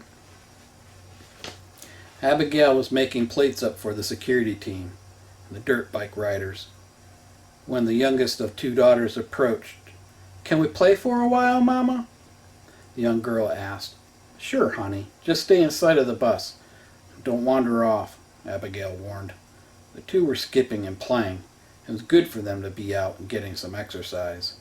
Abigail watched, lost in a thought of how life used to be and what life was like now. They had lost so much, and now were en route to Vermont to start a new life. Roger, Carl, and Greg turned as the dirt bike riders made their way around the tree and approached the three men. Once the bikes were stopped, the kickstands were set, they dismounted the bikes and drew their weapons on the three men. "Do not make a move or you're dead men," one of the bikers warned. Before Greg could say a word, the shrill screams of two girls could be heard. Carl's switch was flipping as the young girls were dragged at gunpoint. Trapper yelled out, "Who's in charge here?" Carl said in a loud, even tone, "I am in charge. And before you say one more word, just know, before this ends, I will kill you for putting your hands on my daughters. You should just let them go right now, and I might spare your lives. But make no mistake, you will beg me to die." Trapper laughed. "Mister, you're in no position to make threats. You are waiting for your security team to save you. Well, I'm afraid they are, how would you say, a little tied up at the moment." Trapper and the rest of the men started to laugh. "What's your name, mister? Let's start there and see where we go," Trapper said. Carl snapped. "My name is Carl," spittle flying out of his mouth. "And your associates?" Trapper asked. "Who are they?" No one responded. Trapper cinched up tight on the girl's ponytail. "Daddy!" she screamed. "Roger and Greg," Carl replied through gritted teeth. "Tie them up, boys. Let's get everyone out of the bus," Trapper ordered. Trapper yelled, "If anyone does anything even remotely aggressive, I will kill these two pretty little things. Their blood will be on your hands. I want all weapons left inside the bus. If we find a weapon on you when you come out, you will be killed. Make no mistake about this. Whether you live or die today is completely up to you." Abigail tucked the Glock 9mm pistol under the flap of one of the phone books at the back of the bus. Lee and Linda and the rest of the kids filed out, one by one. They were searched and then sat on the ground with their hands on top of their heads. Two men entered the bus and began to search it. They had found the hidden weapons and brought them out. "We found these, boss." "Nice work, men. Tear this bus apart. Do a quick inventory and let me know if you find any more weapons. Make sure you do not destroy any food." Trapper dragged the young girl. "Now, Mr. Carl, how are you going to move this tree out of the way?" "I would think real good about that, as your daughter's life now is in your hands." Carl's rage was beyond his control, but something inside him calmed him and allowed him to focus. "We have some saws we were going to use to cut the tree in a couple of pieces so we could get the bus through." "Well then, Looks like the three of you will get your workout today, Trapper laughed. How many saws do you have? Trapper asked. 2, Carl responded. Where are they? We will get them for you, Trapper replied. They're under the middle seats in the toolbox, Carl replied. Very well, Trapper replied. We will get those for you. You will be tied to the tree, and you will have your hands bound while you saw. If you try to do anything stupid, your daughter will die. These are simple rules. Carl, make sure your dogs are in line and do as we say. There doesn't have to be bloodshed today, but that is up to you and your group. Oh, by the way, your 2 dirt bike riders should start to feel the effects of hypothermia before long, so if you want them to live, I suggest you get to sawing. Carl was on one side, and Greg was tethered to the other side. They both started to saw into the tree. Carl's rage powered every stroke of the saw. Who were these shitbags, he thought. They were dirty and crusty and somehow managed to get the drop on a security detail. These were not normal bad guys. Most of those types were not organized. There was a level of bearing here and a definite loyalty to this guy with Carl's little girl's life in his hands. Chapter 19. God Takes the Wheel.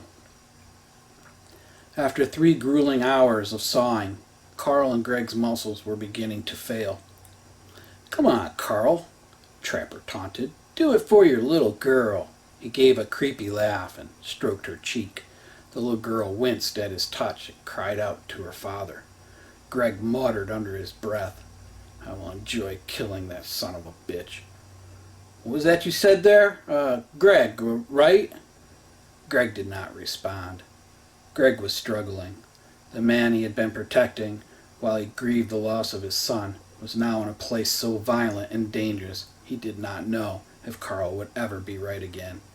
He felt the same anger, intensified, coursing through his own veins. This was not just a busload of strangers. This was Greg's family now, and he would die defending them. The sun began to set when a crack and a thud was heard. Carl had sawn through the log, his wrists blistered and bleeding from the bindings. 10 minutes later, Greg was through his end of the log. Both, now barely able to lift their arms, stood there looking at Trapper. Well done, gentlemen. My guess is you're so spent you couldn't hurt a fly if you wanted to. Your arms must be jello right now. Both men just sneered, but remained silent. You there. Roger, is it? You get the job of moving this out of the way. Roger looked at Trapper. That log must weigh 1,500 pounds. How do you expect me to move that? You are right, Trapper said. Bring out the women and anyone else left on the bus. There. Now you have help. Oh, Roger, if it's not done in 20 minutes, I will start killing the women, one by one, starting with her. Trapper pointed at Linda. So I would make haste and get this tree moved.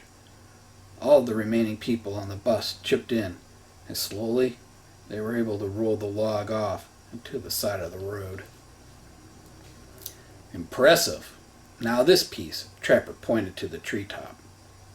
A group of people again started to move the treetop out of the way. Outstanding, Trapper praised. With a key in his pocket, Trapper ordered them to make dinner. Trapper ordered a change out of the security team and proceeded to plan out how to get fuel from Flint without being caught. There were a lot of former prisoners in Flint now, and no telling who might see him and his boys, so he needed to play this safe. He sat down with Bearman and Raven. So, we come up on the southern roadblock. We'll send Carl out to get them to let us pass. If he's not successful, then we'll smoke every single person on this bus in front of him, one by one. Then we will let him live the rest of his life knowing they all died because he failed. Raven smiled. Bearman responded, That's just mean, boss. But a good motivator not to fuck this up. Trapper laughed. I don't want to go into Flint too early, as they are already on high alert from today's events. Yeah, I'm sure they will shoot first and ask questions later, Raven said. Trapper was smart. He made sure that none of Carl's team could talk to each other on the bus. He made it clear that anyone even so much as raises their voice would get the kids killed first and then the women. It was a long night. It was cold, and the propane buddy heaters were barely keeping the chill out of the bus. The sun started to come up. Raven approached Trapper. "We have a bit of a mistake here, Trapper." "Oh yeah? What's that, Raven?" Trapper replied. "Well, we sort of forgot the men tied to the trees." "Oh shit, that's right," Trapper laughed. "Oh well, it's a good motivation for these folks to not do anything stupid." Trapper got everyone up. He demanded his team be fed, and then stated no one else but his men would be eating today until they got fuel from Flint. That includes drinks. So you all better hope and pray that our good friend Carl here can get us what we need, Trapper boasted. Carl's arms burned in pain, his shoulders and back in agonizing pain at every movement. "We'll get you fuel. Curious though, Trapper, right?" Carl asked. Carl now playing the same game. "Why do you need us to get you fuel? Why not just take the fuel?" "Well, Carl," Trapper responded, "let's just say we were neighbors, and the people in Flint are not very neighborly." "Is that a fact?" Carl said. "But looking at you, Trapper, I would say just the idea of going to Flint has you somewhat rattled." Trapper leaned lower into Carl's face. "Carl, if it were me in your shoes, I would be praying to God you get us fuel, because you're not going to want to know what happens if you don't. So keep jacking with me, Carl, and you're going to kill one of your dear friends." Trapper snapped at Carl. "Now get yourself ready. We're moving in 30 minutes. Trapper motioned to Bearman and Raven. "I've been thinking. Maybe we should wait until we can take a look at that barricade. I don't want to rush this. We only have one chance to pull this off. If we get there around 4 p.m., the sun will have started to head down, and it'll be harder for them to see inside the bus." Bearman replied, "I think you're right, boss." The day was long. Trapper had moved the bus to about 2 miles from Flint. He succeeded in providing a meal to the children as they became whiny and crying. He didn't want to tip off the men at the barricade that anything was wrong. He wanted it to appear to be just a bus of refugees passing through in need of some fuel. The 4 men on the trailer horses stopped where the tree had been sawn and moved. There was a lot of trash left behind. Carl was meticulous in litter discipline. They never left trash behind. The bus missed its regular check-ins, and when dinner was not called in, they knew there was trouble. The horsemen had spotted the sloppy security, and once they were fast asleep, moved in closer for some recon of the situation. It appeared to be about 10 nasty, crusty-looking men. At one point they saw one lead Abigail out to relieve herself. While the man looked and smiled, he did not touch. This was not a good situation. The best thing they could do is wait for an opportunity to strike fast and hard. They did not want to hurt the women or kids, so they had to be very surgical and wait for when the time was right. The men eased up. In the distance they could see the bus. They backed off. "What's up ahead on this road?" one of the horsemen asked. "Looks like a small town named Flint. This might be our chance. If they get stopped at that town, we can flank them from the rear." The bus cranked over and started. The 2 dirt bike riders ran a quarter-mile ahead. In 15 minutes they would be at Flint. Everything rested on Carl doing his job. A man on the bullhorn commanded, "Halt, or we will kill you!" The men on the motorcycles stopped, with the bus pulling in behind them. Charlie ordered the dirt bikers to get off the bikes and kneel with their hands on their heads. The dirt bikers complied. Steve looked at Charlie. "This doesn't look good at all."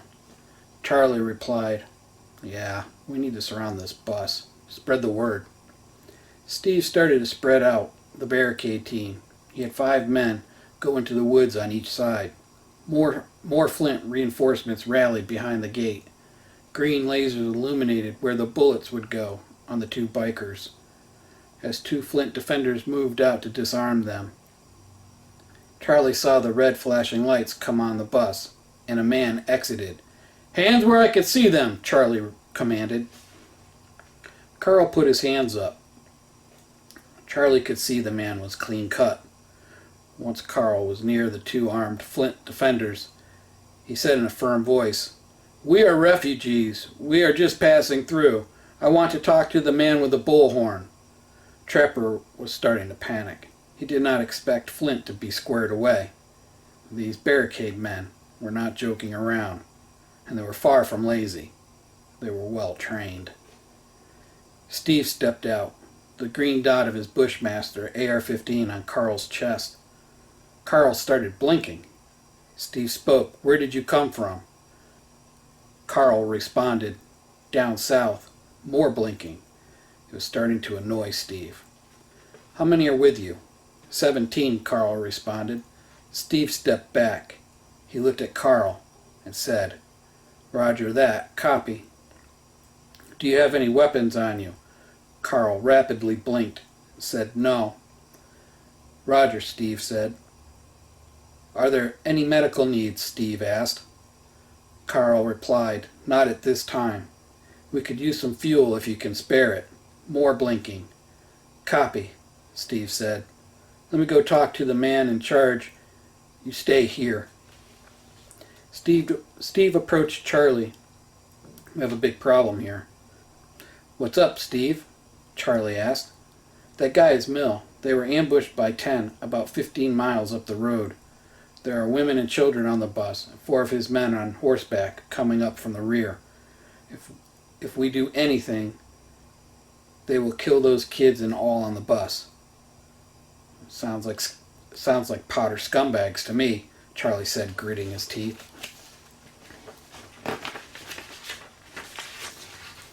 Charlie paused, then looked at Steve. "I got a plan, but it's risky, and we're going to need that guy to come through."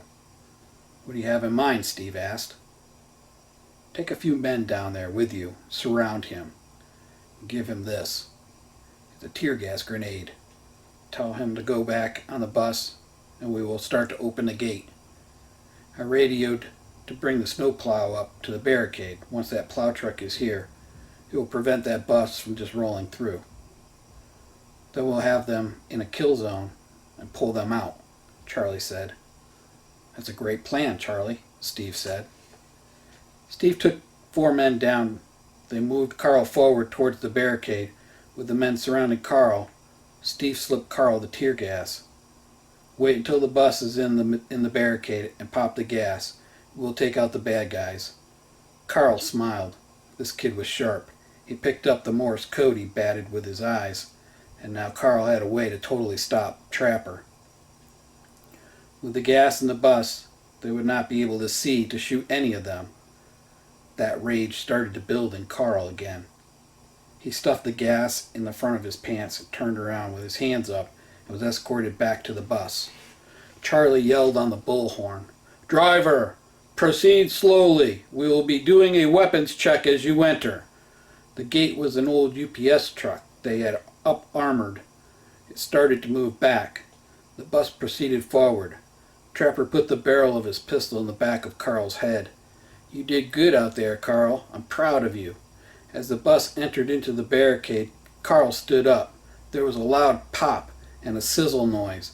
Thick smoke started to fill the bus. Blinding lights from the snowplow illuminated the front of the bus. Everyone was choking and gasping. Carl ran up and opened the front door. He pulled Roger and Greg out. They were pulled to the side, and their hands were unbound.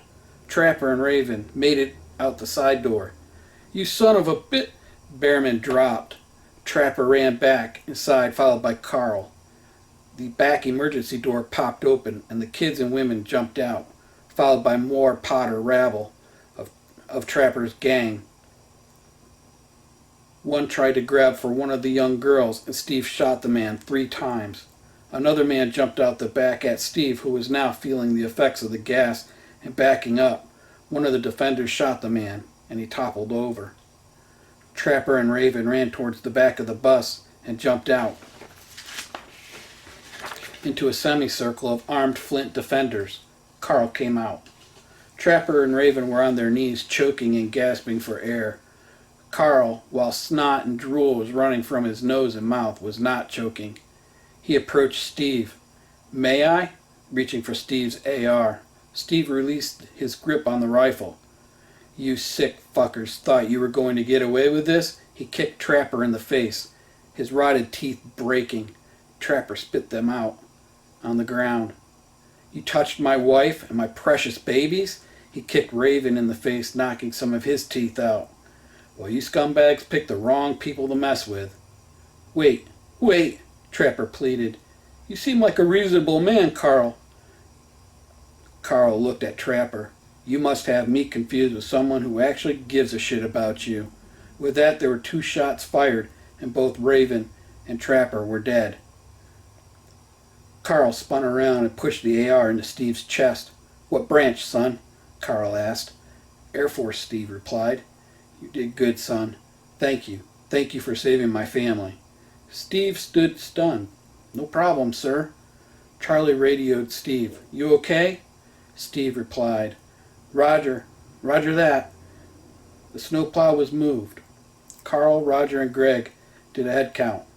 All but 2 dirt bike riders from Carl's team were accounted for. After some persuasion from Greg, the living members of Trapper's team revealed where the 2 bikers were tied to the trees. Carl radioed the 4 horsemen. They responded that they had recovered the bodies and were holding back looking for anyone that might have slipped past. Carl and his team were led into town. They were offered one of the abandoned homes for the night. Their bus was moved to the Public Works building, and they were invited to have dinner at the town hall. Charlie and Steve went to Mike's house to brief him on the firefight and of the new visitors to the town. "You did great, Charlie. That tear gas grenade was a great idea. I couldn't have done a better job myself," Mike said. Mike reached out a hand to Charlie, and they shook.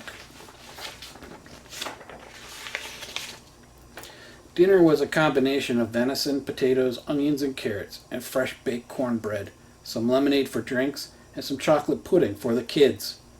Once Carl's group entered the large conference room, Mike introduced himself. Carl responded, "Pleased to meet you, Chief." "And this is our mayor." Alice reached a hand out, and Carl shook it. "Pleased to meet you, Madam Mayor." Carl introduced Greg and Roger and Abigail, along with the rest of his group. Once grace was said, they started to eat. "So, according to my men, you came from down south, Carl? Can you share any news of what you've seen?" Mike asked. Alice smiled and winked at one of the little girls. She giggled and smiled back. Carl cleared his throat and started to speak.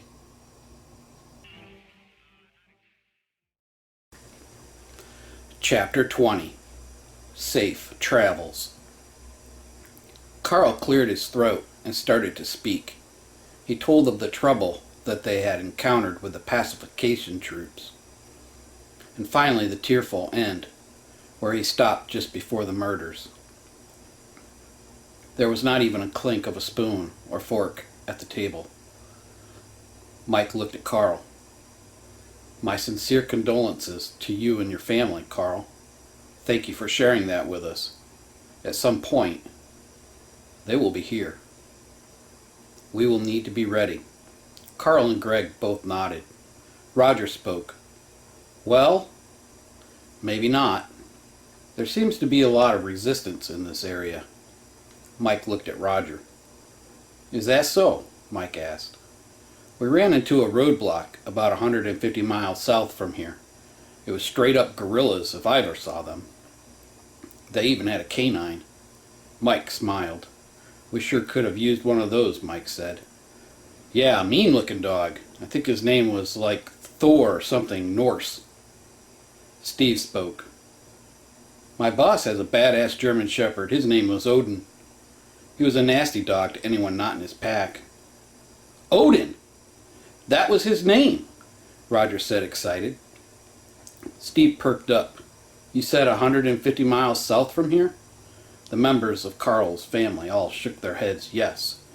Yeah, it was a guy in an old Ford Excursion.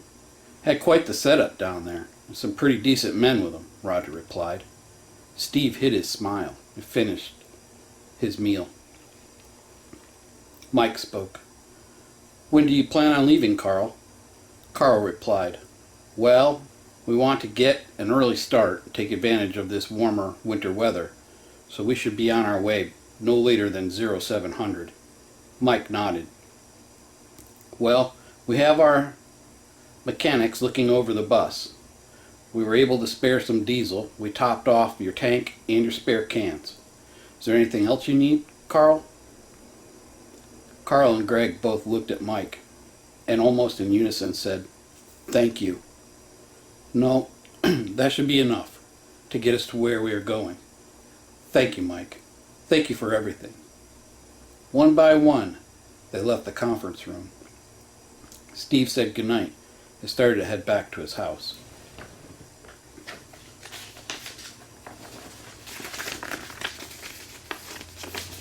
Steve thought to himself, Bill made it. And just as he thought, he had a team, and they were tight. 2 more months, and he would be making that trip. Just needed this weather to break, and spring to come in, and he would be out of here. All the trouble behind him, he thought to himself. Then he woke up and scolded himself. All the trouble ahead of him, Steve corrected himself. It wasn't going to be easy, and knowing that there were these pacification troops out there made him feel uneasy. Steve entered his home. He sat down on the sofa and leaned back. He took a deep breath and let out a big Then he closed his eyes just for a minute and he was sound asleep. It was 0630 when there was a knock at the door. Steve scrambled to get his bearings and proceeded to the kitchen door. It was Charlie and Carl. Good morning, Steve, Carl said. Steve, still groggy. Good morning to you. We are just about ready to head out. I wanted to say thank you again, son. We would have been in big trouble with that scum had it not been for you realizing I was sending you a message. Carl reached out a hand, and Steve shook it. If you are ever in Vermont, look me up. We will always have a safe place for you there. Steve looked at Carl. Thank you, sir. I really appreciate it. The main gate opened, and the new forward scouts left out ahead. A few minutes later, the old school bus passed through, followed by the horsemen. And soon the horsemen, with a final wave and salute, disappeared out of sight. Flint was quiet again. The community was settling back down, and with any luck, things could get back to normal. Or this new normal. A town meeting was held on Friday evening to determine what to do with the prisoners.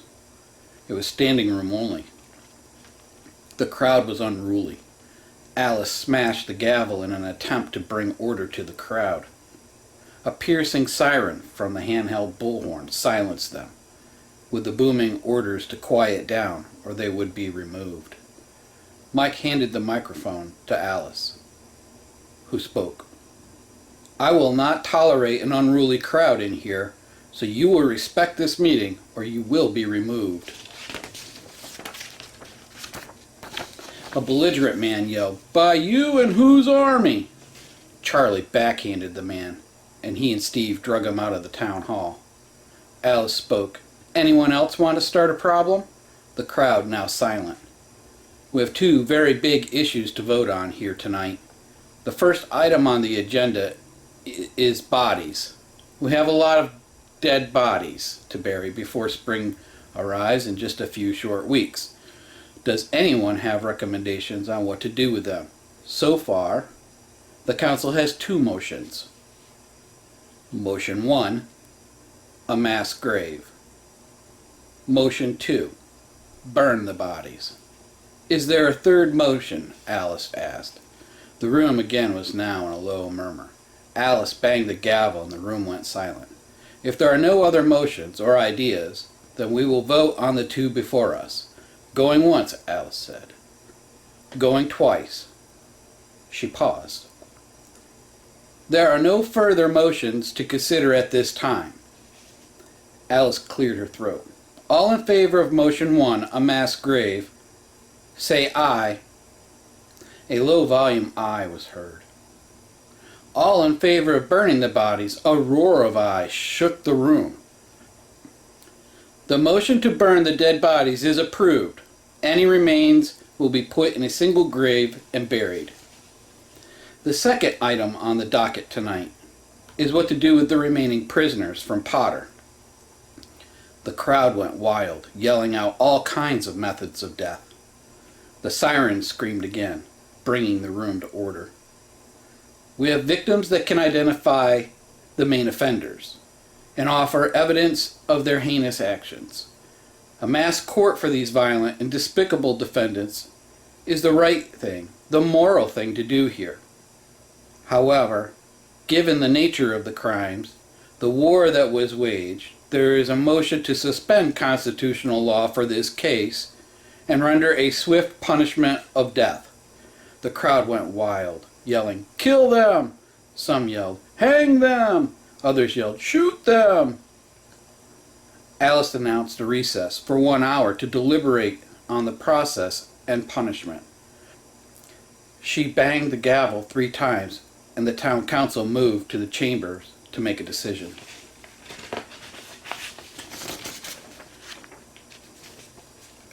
After a 1-hour deliberation, Alice and the town council, along with Mike, Charlie, and Steve, returned to the platform. The scream of the bullhorn siren silenced the room. Mike stood up and cleared his throat. It is by unanimous agreement of the town government that each prisoner will be independently judged. Those who are identified by the victims as rapists, murderers, child molesters, and torturers will be put to death by hanging. We cannot afford to waste bullets on these people. Those that are not identified as committing those crimes will be banished from Flint and will have to find a new life away from here. If they return, they will be shot on sight. The crowd roared with high-pitched whistles and hears. Some yelled, "Kill 'em all!" Alice started the closing comments, and the room became silent. This is our town. We fought for Flint. You all put it on the line. We lost some very dear friends. As long as we continue to work together, we will survive, and we will thrive. Keep that in mind, folks. We are all in this together. Thank you for coming. This meeting is adjourned. There were 3 loud gavel bangs and the town hall started to file out. Over the course of the next 3 days, all the prisoners were filed into a viewing room at the police station. The victims would tell the Flint jury the crimes that those people did or did not do, and each verdict would be based on the testimony of the victims. They would either be moved to the jail or back to the holding area at the Moose Lodge. When completed on the last day, all told, of the 22 prisoners, 13 would be put to death by hanging. The remaining prisoners would be allowed to stay until spring to give them the best chance for survival and would be taken away from Flint and dropped off. Charlie was overseeing the gallows construction when Steve approached. "Good morning, Steve," Charlie said. "Good morning, Charlie. How's it going?" Steve asked. "It's cold out, but it's going good. Should be finished with this in another couple of hours," Charlie replied. Steve handed Charlie a thermos. "Hot coffee?" Steve asked. A big smile came on Charlie's face. "So when is the big day for these monsters?" Steve asked. Charlie replied, "It won't be long. I think next Monday is the plan." "Wow," Steve replied. "If I'm right, that should be New Year's Day," Steve asked. Charlie nodded his head. "You would be correct, Steve. It's sort of fitting, don't you think? A new year, a fresh start, and a world rid of the likes of these types of people is our contribution to the world," Charlie said. Steve replied, "It seems any more like that is a pebble in the lake." Charlie looked down and said solemnly, "Yeah." It was 0600 New Year's Day morning, and Steve was heading out to get some breakfast. As he neared the dining hall, Charlie and Mike pulled up in the golf cart. "Hop on," Mike said. Steve got on the back of the cart. As they pulled up, Mike looked at Steve. "Are you ready for today?" Mike asked. Steve looked at them. "No, not really. Today's going to be a bad day for us all," Steve said. Mike and Charlie looked at each other. "How's that?" Mike said, with a curious tone. Steve shrugged. "Death is death. But the difference is people are cheering and happy. This should be a dark day for Flint. Don't get me wrong, Mike. They are horrible people and should be put to death. But it should not be a celebration." Mike looked at Steve. "I understand, my friend. Is that why you took barricade watch?" Steve looked at Mike. "Yeah, I'm not going to be part of the festivities. I just want to do my shift and then head home. I'll feel better once it's all said and done," Steve said. 12 noon, January 1. 2 dump trucks backed up to the large gallows. The Potter monsters stood in the bed under heavy guard, all with grain sacks over their heads. Nooses were cinched around their necks. The crowd cheered and roared when the tailgates were dropped. Steve could hear them at the barricade. The wail of the siren was heard, and the crowd went silent. Mike spoke. "While this execution is just and warranted, we will bow our heads and pray that the Lord forgives these people for the heinous crimes they have committed. We will pray that God has mercy on their souls." There were boos from the crowd. Someone started to chant, "Kill them! Kill them! Kill them!" and the crowd chanted with them. This was met with more sirens, and then Mike spoke again.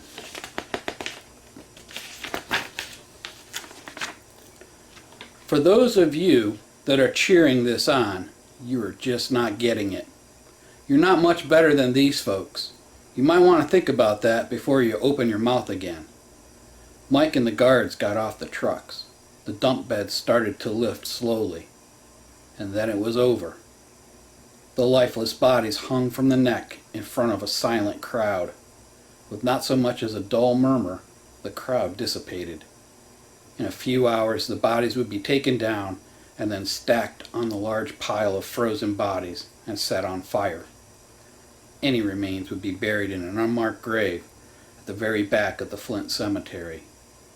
The nonviolent Potter people wept, knowing this would be their demise if they ever came back or caused the people of Flint any problems.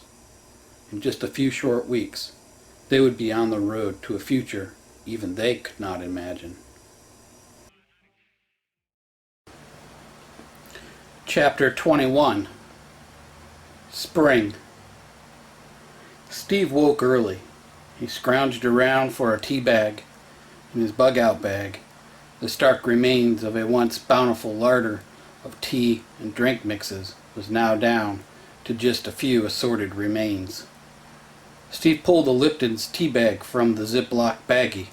With a sigh, he said, "Damn, only 3 more left of these." The kettle on the wood stove began to whistle, and soon he retreated to the back porch with a steaming cup of tea. He sat and stared at the tall dead grass that was now the backyard. He imagined what it might have looked like in good times, neatly manicured and well kept. The caw of a raven broke his concentration.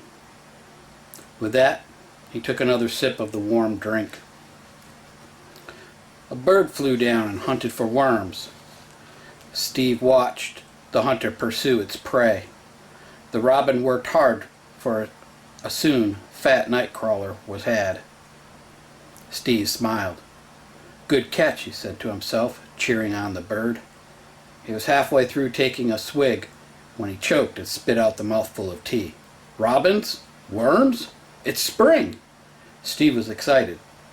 His mind was racing. He would be on his way to his boss's retreat by the end of the week. He would take this week to gather supplies and say goodbyes. Steve headed into town. He needed to talk to Mike and let him know that he was planning on leaving. Steve entered into the town hall building and headed down to Mike's office. Steve could hear Mike and Charlie talking as he approached the door. "Good morning, guys," Steve said. Both looked at him. "Good morning," Mike said. Mike pointed to a chair. "Grab a seat," Mike said. Steve took a seat. "What's on your mind?" Mike asked. Charlie looked at Steve. Steve replied, "Well, I think it's time, Mike. I'm planning on heading out on Friday. I want to get my four-wheeler looked at and ready to go and my fuel for the trip south. With a roadblock 150 miles away, I should be able to get down there in 3 days. Then it's another 50 miles from there, I figure." "So another week of travel for you," Charlie said. Steve looked at Charlie. "Yeah, about that, if I take it easy and conserve fuel. Should be there in a week." Mike looked at Steve. "Well, you will certainly be missed," Mike said. Charlie looked at Steve. "I'm going to miss you, brother," Charlie said. Steve looked at both of the men. "I will miss both of you very much, but I have to do this. I have to go and try to make it down to my boss's retreat." Charlie looked at Steve. "What happens if you get there and nobody's there?" This was the second time Charlie had made this point to Steve. Steve grimaced. "The news about the roadblock. I know that's my boss. I know he's alive." Charlie nodded. "Well, it's your quest. Just know, you will always be welcome back here, should anything go wrong," Mike said. Charlie nodded his head yes. Steve got up. He shook both Mike and Charlie's hand and left. Steve argued with himself on the walk home. While it was pretty sweet here, the road ahead would be full of danger and misery. Steve made it back to his house. He pulled the chair from the kitchen table and sat down. He was still conflicted. Well, this was pretty good, and he had a lot of people around him. Going back out on the road was something that he really did not want to do. While he had made a commitment to his boss, everything seemed to be falling apart at this time. He looked through his bags 2 more times to make sure he had everything that he would need for the trip. The guys down at the Public Works building were checking out the four-wheeler. He knew it would be in tip-top shape for the long journey ahead. There was a knock at the door. It was Alice. "Hi, Steve. Can I come in?" Alice asked. Steve replied, "Sure, come on in," as he pulled the chair out for Alice to sit. "What brings you by?" Steve asked Alice. "Well, I just got news from Mike and Charlie that you will be leaving us on Friday, and I wanted to come by and thank you for all you have done for us." Steve nodded, with a sad look on his face. Alice grabbed his hand. "We want to throw a big going-away party for you, and I know how you are about those things, so I just don't want you getting all weird and disappearing on us." Steve nodded.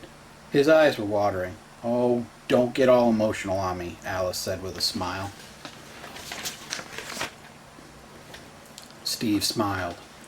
Alice tapped his hand. "It'll be fine. It's just our way of saying thank you for everything you've done." Steve looked at her. As she got up, he gave her a big hug. "Thank you, Alice," Steve said as he walked Alice out to the golf cart she was driving. Steve waved goodbye as she went back towards the town hall. It was 1700 hours on Thursday when Steve made his way to the town hall. As he was climbing the stairs to the second floor meeting hall, he could hear the murmur of a large crowd talking, socializing. As Steve started his way down the hall, there were people lining the hallway. As he went past, they started clapping. As he entered the conference room, everyone was clapping, some making those loud whistles. "Good luck, Steve," a man yelled. It was all very overwhelming to Steve. The table had a huge spread of all different kinds of food. As people came into the buffet-style feast, they would take plates out and more would file through. Steve, Mike, and Alice and Charlie were all sitting at the main table. More folks came in to enjoy the feast, stopping by the table and wishing Steve well. This was all very, very overwhelming for Steve, and he found it to be hard to concentrate on his meal. It was about 2000 hours the crowd had slowed down to just a few people. Mike spoke. "So what time do you think you'll be leaving tomorrow, Steve?" Mike asked. "Well, I think I will try to get out of here around 0600, Steve replied. "Very well," Mike said. "Well, you better get some sleep. You have a long day tomorrow. With any amount of luck, you'll make some good time," Mike said. "Remember, if anything happens, you can always come back here." Steve nodded. "I appreciate that, Mike. I really can't thank you all enough for taking me in, making me part of your town and your family." Steve got up to put his plate into the dirty wash bin and went back over and shook Mike and Charlie's hand and gave Alice a hug. Good night. He started to walk towards the door, then stopped, turned around and said, "Thank you. Thank you so much for the wonderful going away party. It really means a lot to me. I will never forget this." And with that, he disappeared down the hall. Steve made his way back to his house. As he entered the door, he realized this would be the last time he would have a roof over his head until he was able to meet up with Bill. His mind imagined the span of the trip, all the heinous things that he had already seen. Steve took a deep breath. With any luck, he would be able to make it down there with little or no interaction with other people. That little voice in his head warned him that would probably not happen. Steve did a final check of all of his bags. He went through and did an ammo count, checked on his available food and medical supplies. With everything in order, he went to bed. This would probably be the last time he would sleep in a bed for a long while. The rattling alarm from the wind-up alarm clock rang obnoxiously. Steve's hand blindly patted around for the annoying device. Once located, he pressed the silence button and the bells stopped ringing. Steve got up and got dressed. He went down to his kitchen and prepared his final hot breakfast. From here on out, it would be cold camps and cold food. Steve was dressed in a real tree camo he had gotten from the closet of the man that used to live in this house. For now, this would be better than nothing. It would help him blend in if he ended up back on foot. With the final walkthrough completed, Steve left the key on the kitchen table along with a note. The note read, "Dear Mike, Charlie, and Alice, I cannot ever repay you for the kindness and trust you have shown me. We have been through hell and back together. You will always forever be my family. Should I reach the end of my journey and find that there is nothing there, I will definitely be on my way back to you. Stay safe and watch your six. Steve."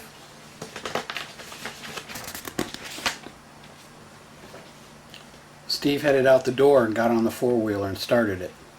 Two-stroke engine came to life. Steve was moving towards the south gate. The gate opened, and the men and women manning the gate saluted and waved as Steve went by. Steve raised his hand and waved back and continued down the road. Once Steve was away from the gate, he stopped to turn on the GPS and mounted it on the handlebars. Route Gulf was highlighted. The GPS calculated the route and said the distance to the destination was 227 miles away. Steve said to himself, "All right, here we go," as he pressed the lever on the handlebar to accelerate the four-wheeler. It was 1100 hours. Steve had been traveling for 5 hours when he stopped to check his fuel. Not bad, Steve said to himself. Half a tank. He had covered almost 25 miles going very slow, trying to conserve fuel. Steve's stomach grumbled. Yeah, it's about that time, he said to himself. I'll start looking for a place to sit down and enjoy lunch. Steve had noted there was not much in the way of life at any of the homes that he had passed. He didn't realize just how bad the cleanout teams had literally cleaned out the area. Most homes were either burned out or showing signs of dilapidation. Clearly, no one had been there for quite some time. It was about 12:30 when Steve came to the sign that said, "Seasonal Road, travel at own risk." Another sign said, "Scenic outlook ahead." "This will be a great place to eat lunch," Steve said, as he approached the scenic lookout, the smell of death thick in the warm spring air. Several tattered tents could be seen. It was a tent city of sorts. Steve stopped the four-wheeler. He checked that his AR had a round in the chamber. Pulling the key and putting it in his pocket, he proceeded to check out the tent city. As he got closer, the stench of death became stronger. Steve counted 20 tents. There were no survivors. Most appeared to have succumbed to the cold of winter. The scene was horrific. Most people did not have proper winter clothing or proper gear to survive the cold, let alone the means to get firewood or other means to stay warm. Buzzards and crows took flight as Steve assessed the area. Steve looked to see if there was any food that was not eaten or spoiled. Based on what he saw, these were people that had no idea how to survive in the woods, let alone survive a cold winter. Steve opened the outhouse door. The stench was awful. With all of these people here, they filled up the outhouse pit, and now with springtime temperatures rising, the stench of human waste only made the macabre scene even worse. Steve checked for weapons. He found none. There was no food to be found. Pretty much, this camp of death had already been picked over. Steve headed back towards the four-wheeler. He needed to get past this and to an area where he could eat.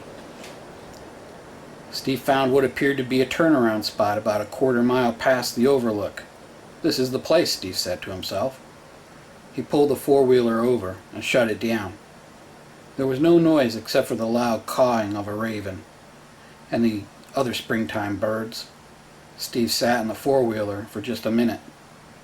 His appetite now almost gone. He opted for some venison jerky.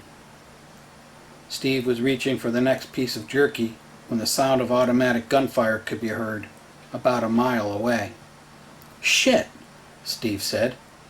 Steve quickly stowed the jerky back into his cargo pants pocket. There seemed to be a small gunfight not far away.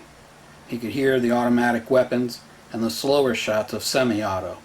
By the time Steve had gotten himself situated, the firefight was over. He estimated it last for about 3 to 5 minutes. Steve sat there. He wondered just how many of these types of firefights he had missed due to the noise of the motor of the four-wheeler. Being able to hear was the difference between life or death in this new world.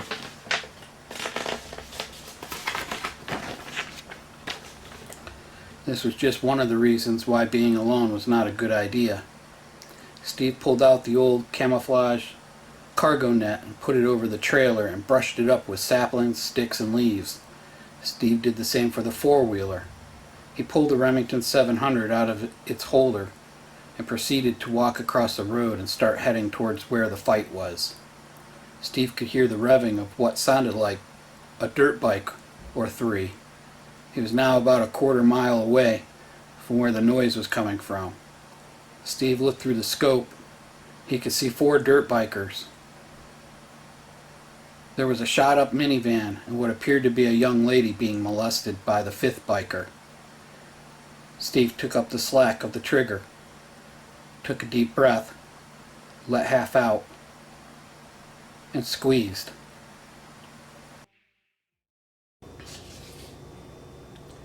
Chapter 22. lack of discipline. The head of the thug holding the young woman by the hair exploded. Steve wasted no time and dropped two more killers before they could even react. The young woman ran away up the road past Steve. Steve saw one of the two remaining shooters take aim at her, and before the thug could pull the trigger, the 168 grain Sierra Match King from Steve's gun did its job, and the bad man fell limp to the ground, twitching. The last of the band of the murderers came out from behind the van, his hands held high. He walked to the front of the vehicle, hands shaking, in hopes of being spared. The cold steel of a rifle barrel pressed against the back of Steve's head.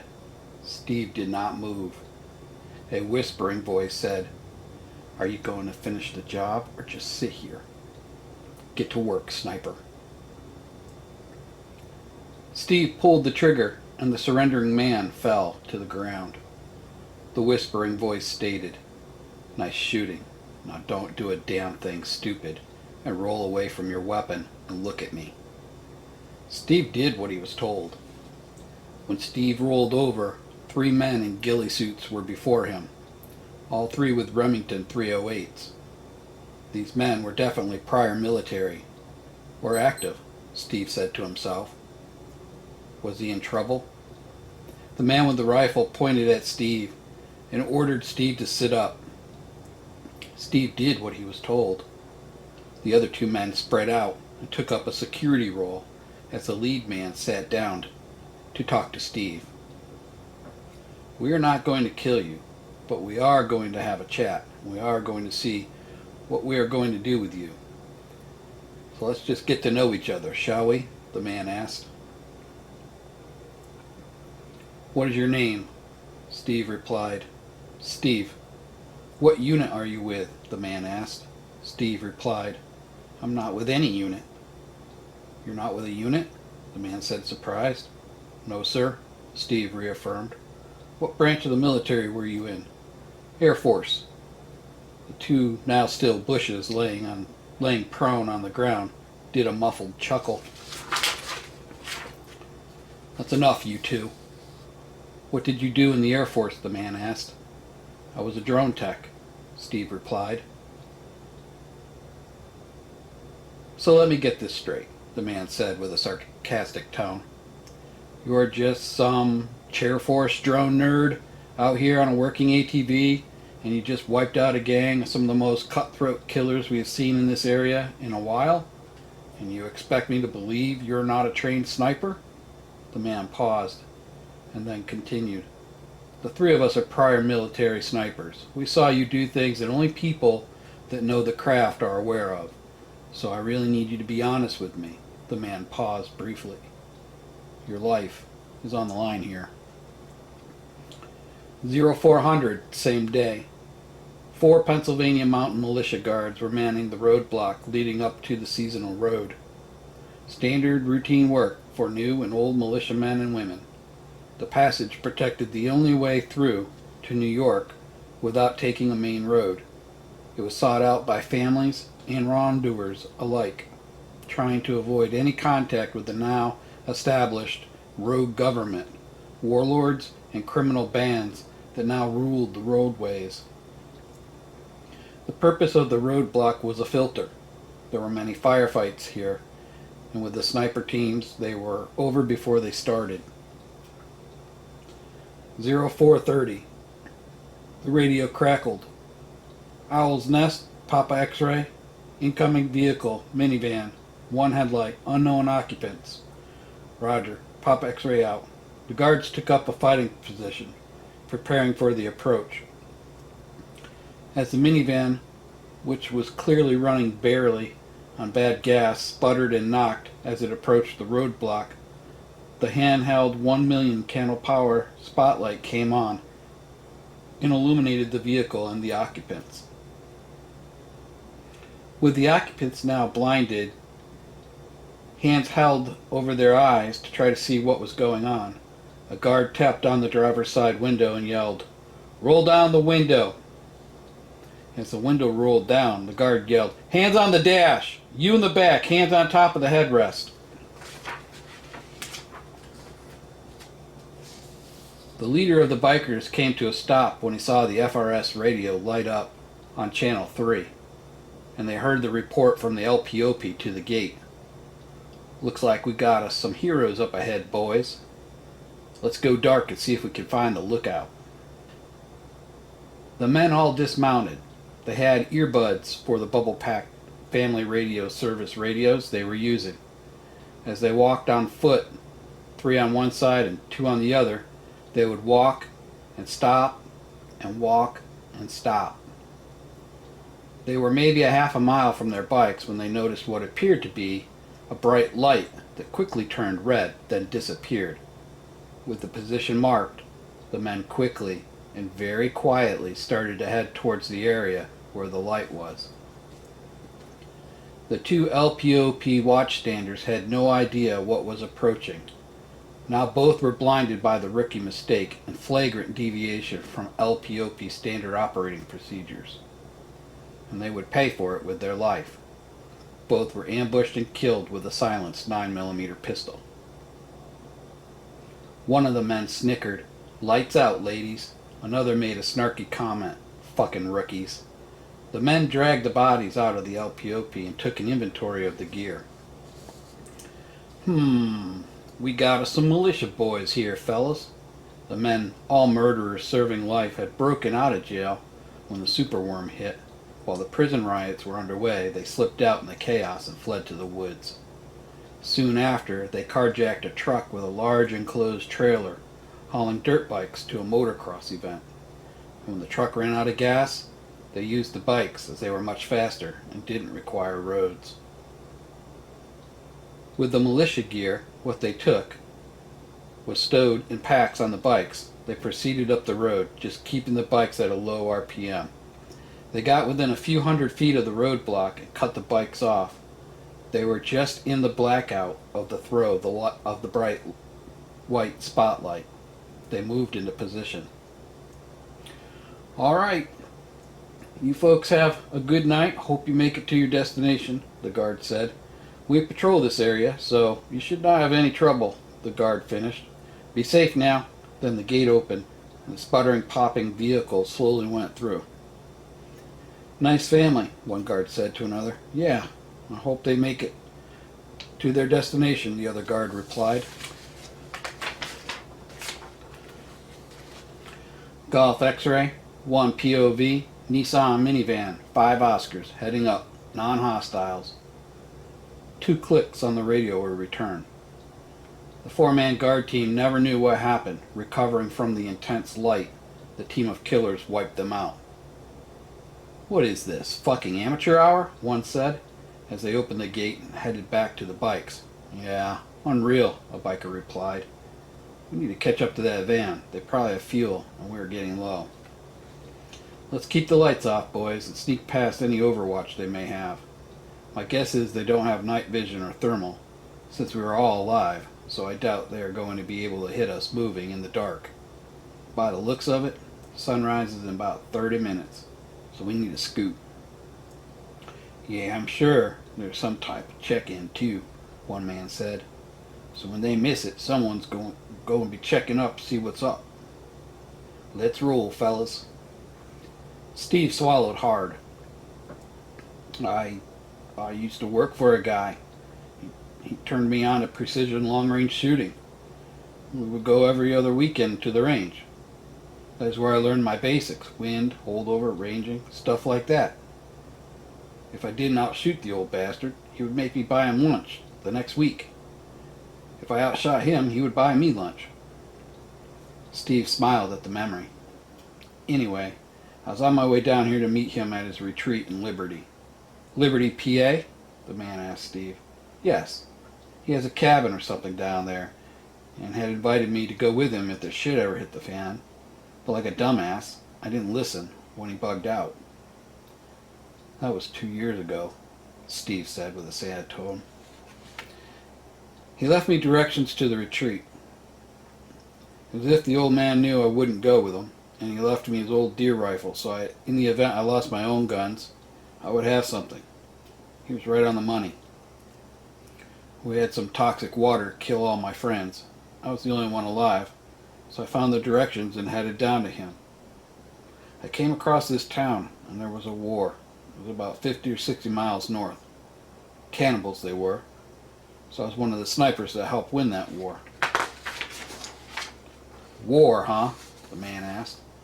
Between two towns. Steve nodded yes. By the time it was over, we were in the dead of winter, so I was waiting to head south in the spring. Well, it's spring. I was eating my lunch when I heard the shots and snuck up here to see what was going on. Then, well, you know the rest, Steve said. Tell me everything you know about this boss of yours and this location. If you have a map, I want to see it. Steve looked cautiously at the man, realizing his mistake. Mister, you will need to kill me to get that information. I don't know you, and I damn sure ain't going to blow my boss's retreat location. The man looked at Steve. He knew by the look in Steve's face that this was going to be a no-go in getting that location. Well, I'll tell you what. We have a camp in Liberty, a very highly secured camp. So I would like to know more about this man you call your boss. Steve replied, Like what? I just told you the highlights. What else do you want to know? The man looked at Steve. He knew this wasn't going to get much further. Right now there was a good rapport going on. Okay, maybe this isn't the best place to have this discussion. Ramsey, Merlin, go get the girl. I will accompany Air Force Steve to his wheeler, and we'll take him back to base. General Ballard is inbound from Whiskey Lima to be debriefed on this shit show. He will want to know what happened. Ramsey and Merlin stalked the girl. She was a half-mile past where they were, carjacked by the killers. She was sitting on a log, sobbing. Her mother, father, little brother, and sister all killed, and then by some miracle the bad men were dead. She wanted to go back. She had nothing. Her life was in the middle of the woods on an old dirt road with no food, no protection, and no family. A twig snapped. Two men in what looked like grass and leaves stood before her. Ma'am, we are the good guys. Would you come with us? We will take you to safety and get you some food. The girl responded, Who are you?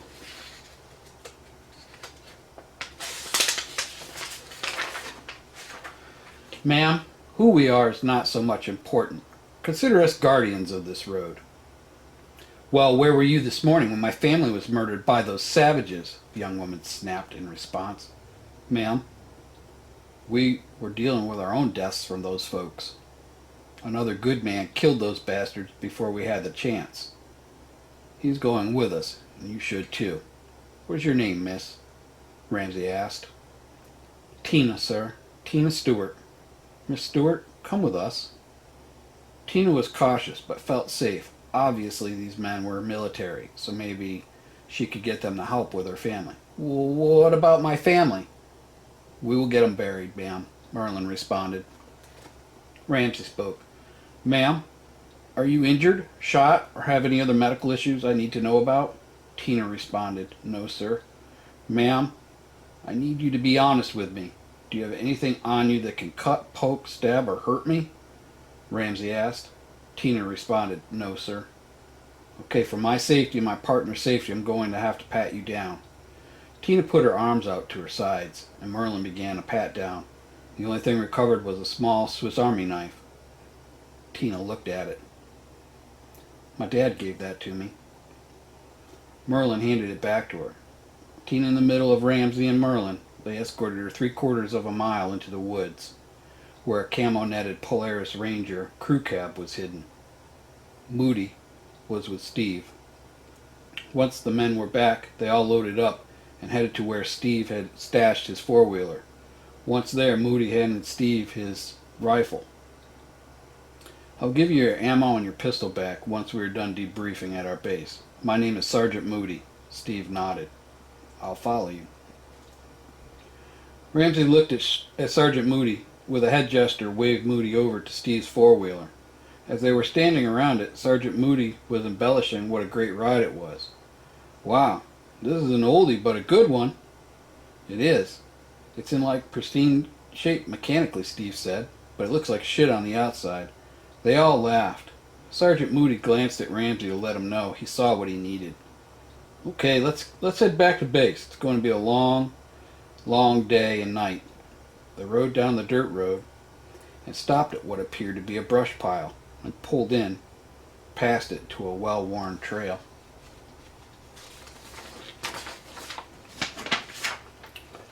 The ride was long, almost an hour of slow, technical trails. At the end was a field, and there was a burned-down farmhouse. The large dairy barn would be forward operating base Freedom. Once to the perimeter gate, the guards opened it, and the two ATVs rode in. Steve was instructed to park the four-wheeler in a stall. Once that was done, Sergeant Moody asked Steve to follow him. Pretty much all the farm's outbuildings had been converted to use-specific facilities. There was a communications shop and an armory, a kitchen. The barn's hayloft was a huge barrack. The smaller buildings were for animals, chickens, goats, pigs, and cows. From the road it looked like many homes did, a burned-down mess. "Follow me, Steve." Steve followed Moody to a conference room. Some hot chow was brought in, with a pitcher of sweet tea. The plate of stew was heaven with the fresh biscuits. Steve was halfway through his meal when a loud voice yelled, "Attention on deck!" Chapter 23. Spies. The militiamen came to attention. Sergeant Moody saluted as General Ballard came into the room. Steve stood, but not at attention. "General, can I speak with you privately before we talk to Steve?" General Ballard looked at Moody. "Yeah, of course." The two went into the next conference room. The door was shut, and a guard posted at the doorway. "So what's this all about, Moody?" General Ballard asked. "Sir, when the LPOP did not check in, we could not raise any guards at the checkpoint. We started our normal observation stalk and walk. We heard shots being fired, closed in on the shooter, which was the guy that's in the next room. Now the people that he killed took out 6 of our men without us ever even knowing they were there. Since we didn't have night vision or thermal capabilities, they went right by us in the dark and took out a family. One woman, who was also here, the sole survivor of her family. And that's how we got to be where we're at. What I want to talk to you about is this person named Steve. He claims he is on his way down to see his boss." "Okay, why is that my concern?" General Ballard said in a terse snap. "He says his boss has a camp in Liberty." General Ballard scrunched his face. "Liberty, PA?" "Yeah, Liberty, PA," Sergeant Moody responded. "Okay, there's a camp in Liberty. Then why don't we know about it?" General Ballard asked. "Well, that was exactly my concern, General," Moody continued. "So one of my snipers had taken a look at this guy's transportation, which was an old beat-up looking ATV, which was mechanically sound and in perfect condition. He even had good fuel. And he left his GPS on the handlebars. Looking at where this place is he's going is one of our bases. It's Camp Whiskey Lima." "Wait a minute," General Ballard said. "Are you telling me you came across a highly skilled sniper which had the coordinates for one of our most guarded bases?" "Yes, that's what I'm telling you," Moody responded. "General, when I asked him where his boss was located, he didn't want to blow in the location." "Okay. What else do we know about this guy?" General Ballard asked. "He claims he's former Air Force drone tech, but the things that I've seen him do with a rifle, he's either a trained assassin or ex-military sniper. He's not telling us the truth," Moody concluded. "Very well," General Ballard said. "Let me see if I can make some progress with him." The two exited the conference room and went back into the room where Steve was just finishing up his bowl of stew. As the door opened, another loud voice yelled, "Attention on deck!" The remaining militiamen stood at attention. Steve was wiping his face and standing up as General Ballard approached Steve, a hand out. "Understand your name is Steve. My name is General Ballard. I'm the commanding officer for this area of Pennsylvania." Steve replied, "Pleased to meet you, General," shaking his hand. The general looked at Steve. "At ease. Let's sit and have a conversation." Steve sat back down in his chair. Another person came into the room and picked up Steve's plates and asked if he wanted anything else. Steve declined. "So, Steve, what brings you to our little area here?" Steve explained how he came to be at Camp Freedom and explained the situation on the dirt road and what he did. General Ballard looked at Steve. "So, son, I need to know a few things here. It's important. We have reason to believe that you are not who you say you are." Steve looked at the general. "What do you mean?" "Well, for starters, you're talking about a boss who is in a town we control, one of our most active bases, that not too many people know about. You're riding on a four-wheeler with GPS coordinates to that base. So I have two choices. I could sit here and listen to your story, or I could put you in the brig and let you sit there for a few days and figure out just how honest you want to be with us. Those are your choices. Choose." Steve looked at Ballard and sighed. Steve had a confused look on his face. "General, I told you the truth. I told Sergeant Moody the truth.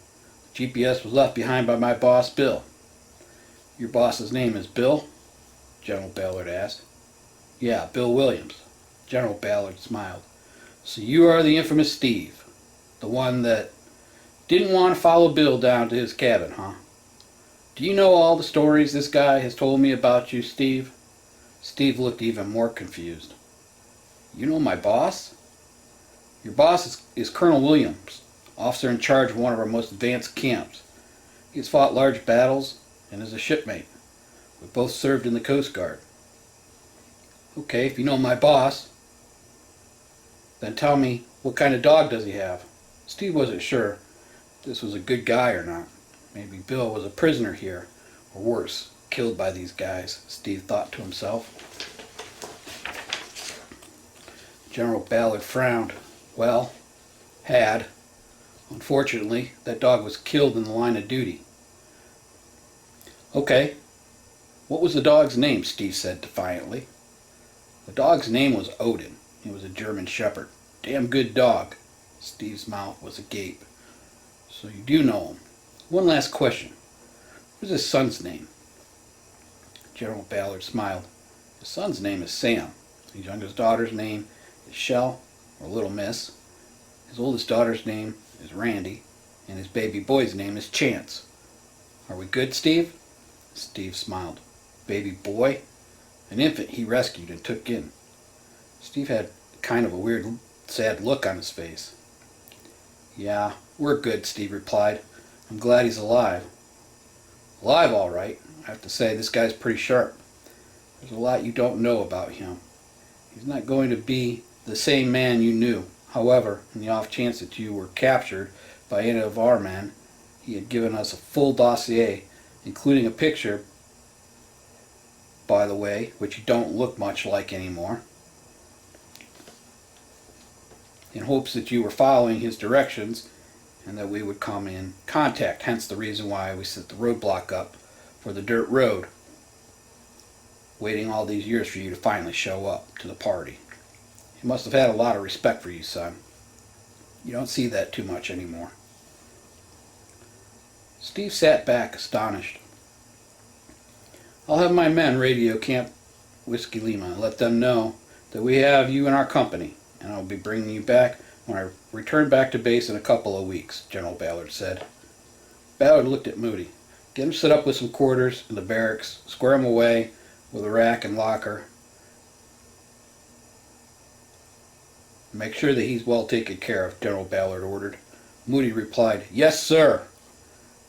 I have plans on returning back to Camp Whiskey in 3 weeks. I'll take him with me." Steve looked at Ballard. Sir?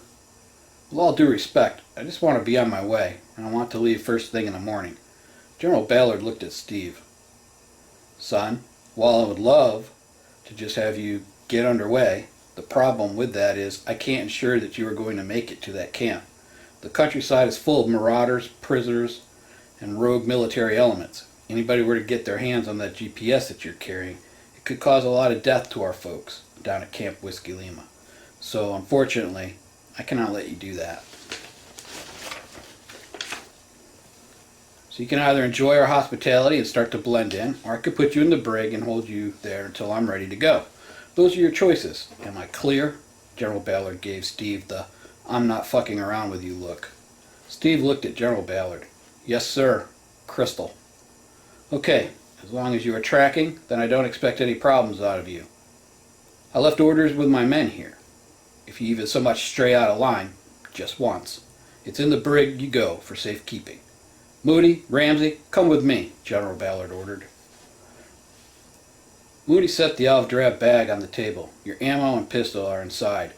These two men, he pointed at two militia members, will take you to your quarters and get you squared away. Steve nodded and said thanks. Ramsey and Moody followed General Ballard back to his office. Have a seat, gentlemen, General Ballard ordered. Ramsey and Moody sat down. So what the fuck happened at the roadblock? Moody described the situation and informed General Ballard of the men and the two women that were lost at the barricade. He also identified the sole survivor of the family that was killed in the mess. He also informed the general of the plan to go back and clean it up. We are in the process of putting a work party together to go take care of the bodies, recover the dirt bikes and weapons, and reestablish the checkpoint. General Ballard asked how many weapons were involved. Ramsey replied that only one weapon was recovered, a 9mm with a silencer. We feel this was the weapon used to kill our people. Ballard looked at Moody. Oh, Moody, you have to do better than that, General Ballard said with a tone that meant he was getting pissed. I have to understand how these shitbags were able to sneak up on our LPOP and subsequently take out our four-man guard post. What kind of an amateur fucking operation are you running back here? General Ballard was shouting. Sergeant Moody felt very uncomfortable. General, all due respect, sir, all of our people are fighting. These are some of our older and youngest people. They're not hardened or people that have seen much in the way of combat. Well, I'm here to tell you, I'm thankful that this kid did what he was supposed to do. Because had that not happened, had they gotten to him and gotten that GPS and the coordinates of Whiskey Lima, this could have been a really bad situation for us. There's a lot of tension in Whiskey Lima. They have been having a lot of interesting things happen to them. It is clear that there's a spotter of sorts that has been targeting that base, so I need to make sure everything up north is covered. Do we need more resources here? General Ballard asked. General, we always need more resources, Moody replied. Ramsey nodded yes, but didn't say a word. General Ballard lowered his voice. I'm telling you, we have some insiders that are feeding information to the rogue government and all these other warlords that are out and about. They're all coordinating. Warlords are being paid in ammunition and food to keep areas suppressed and to keep people in fear. Anybody that steps out of line, they kill. If they capture any of our men, they kill them after intense interrogation. It is absolutely imperative that we keep vigilance and not take any more chances. General Ballard sighed. I think you should start rotating our combat teams in and out of the roadblock because this is a strategic location. It is the only path that people have to circumvent the shitbags that are running the show out here on the main roads. At nighttime, we put the hammer down on their numbers, but during the day, they're running the show. They keep taking ground, mile by mile. Soon they will be knocking on the door here, so you should be in a constant state of readiness to evacuate and burn this place to the ground. I'll also let you in on another thing. Our intelligence has become contaminated. Things that people are sending us are not the way they are. We will get to a certain point and there's an ambush. Somebody's feeding us bad intelligence. So whatever's going on, we are not sure. So I'm telling you not to talk to anybody about what I've told you here today. You should consider everybody suspect.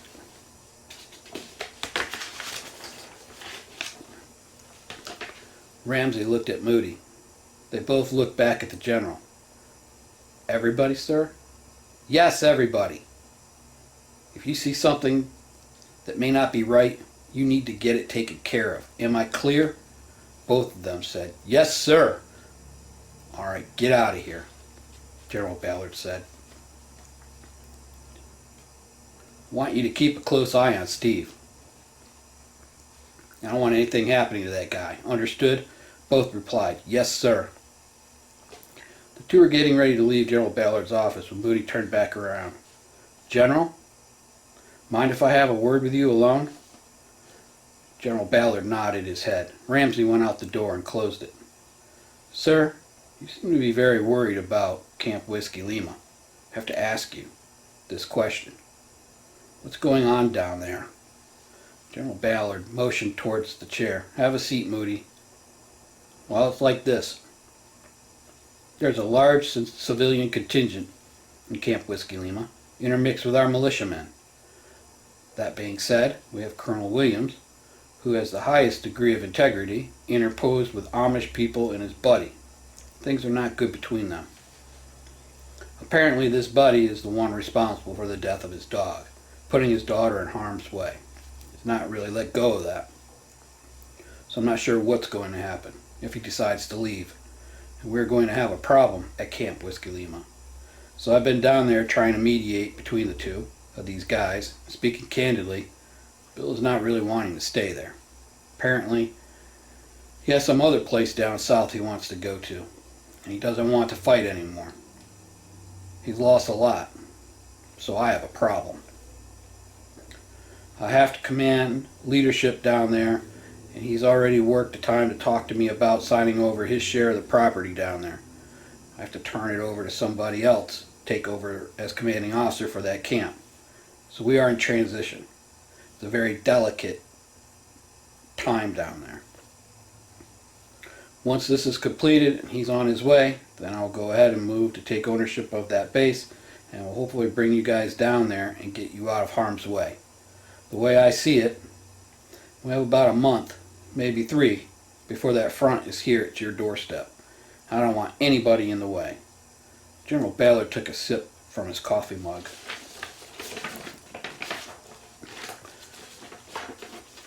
Moody looked at General Ballard. Roger that, sir. We'll start preparations here to get everything ready to be mobilized. We'll be standing by waiting for the orders. The constant ringing of a bell broke the tense conversation. What the hell does that bell mean? General Ballard asked. Moody looked at General Ballard. Get down! Moody had no longer said the words when there was a buzzing and shrill shrieking sound of mortar rounds arcing into Camp Freedom, followed by massive explosions.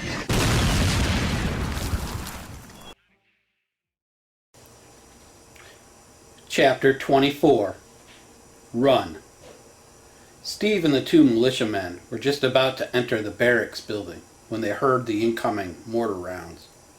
The 3 looked at each other and hit the ground. Steve was lifted into the air. Everything was quiet.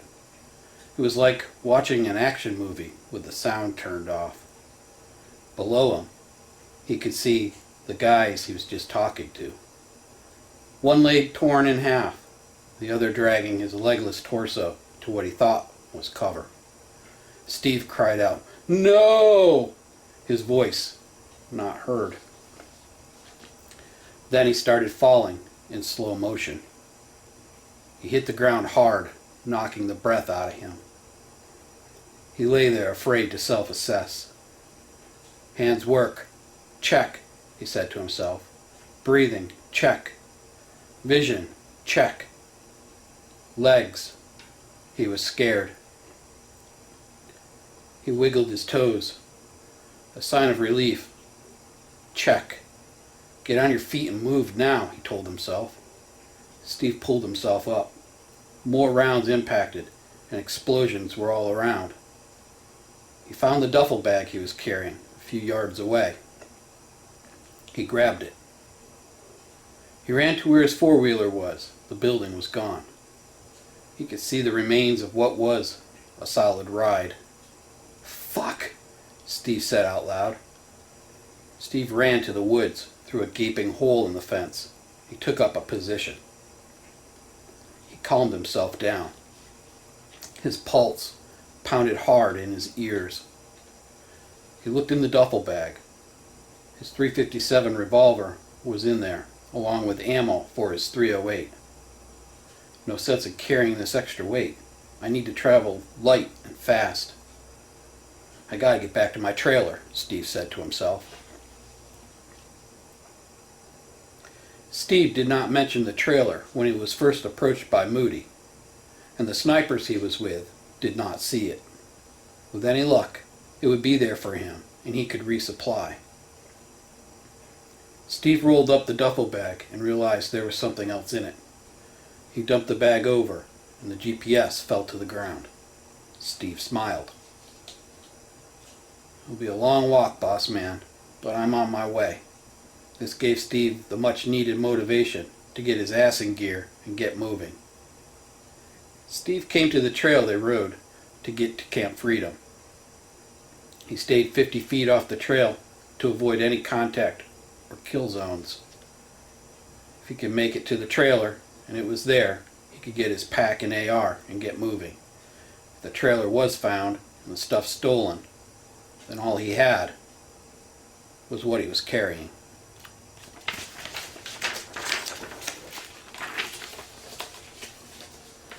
Three hours of picking his way through the woods and the pain of his knee and fall creeping in.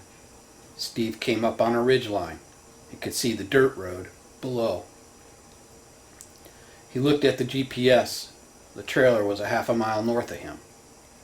He found a solid vantage point and sat down. What the hell happened back there? He asked himself. Was General Ballard all right? What about Moody and Ramsey? Did they make it?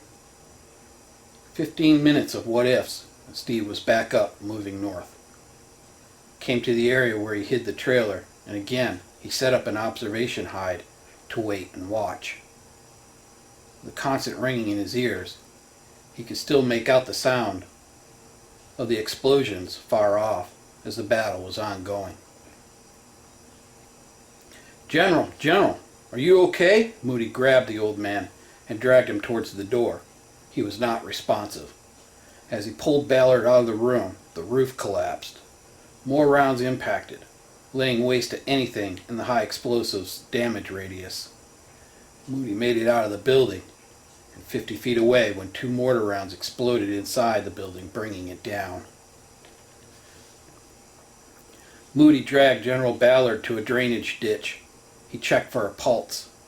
There was none. "Come on, General," Moody yelled. "Don't you fucking leave me." Blood came from a single wound on Ballard's chest. Moody ripped open the general's shirt, and a large splinter of wood protruded out of the wound and out his back. General Ballard was gone. Moody was in battle rage. He stood up and started to walk towards the armory. Broken bodies lay scattered all over the ground. Some men were in fighting positions, but had no targets to shoot at. Ramsey saw Moody approaching, and before he could yell snipers, Moody's head exploded. The man he called his brother fell limp to the ground. Ramsey yelled, "Fuck you, you mother!" Blackness. Ramsey was gone. The enemy snipers were cleaning up any resistance. Men would move and be killed. Some hunkered down and managed to stay alive. Of the 300 men and women at Camp Freedom, maybe 40 remained, some wounded, some dying. The limited comms were operational. They were jammed up with people panicking and talking over each other. Plans were hatched in the clear, and as soon as they were executed, some were gunned down. The enemy force had full control of the battle, and were not giving the remaining forces any freedom of movement.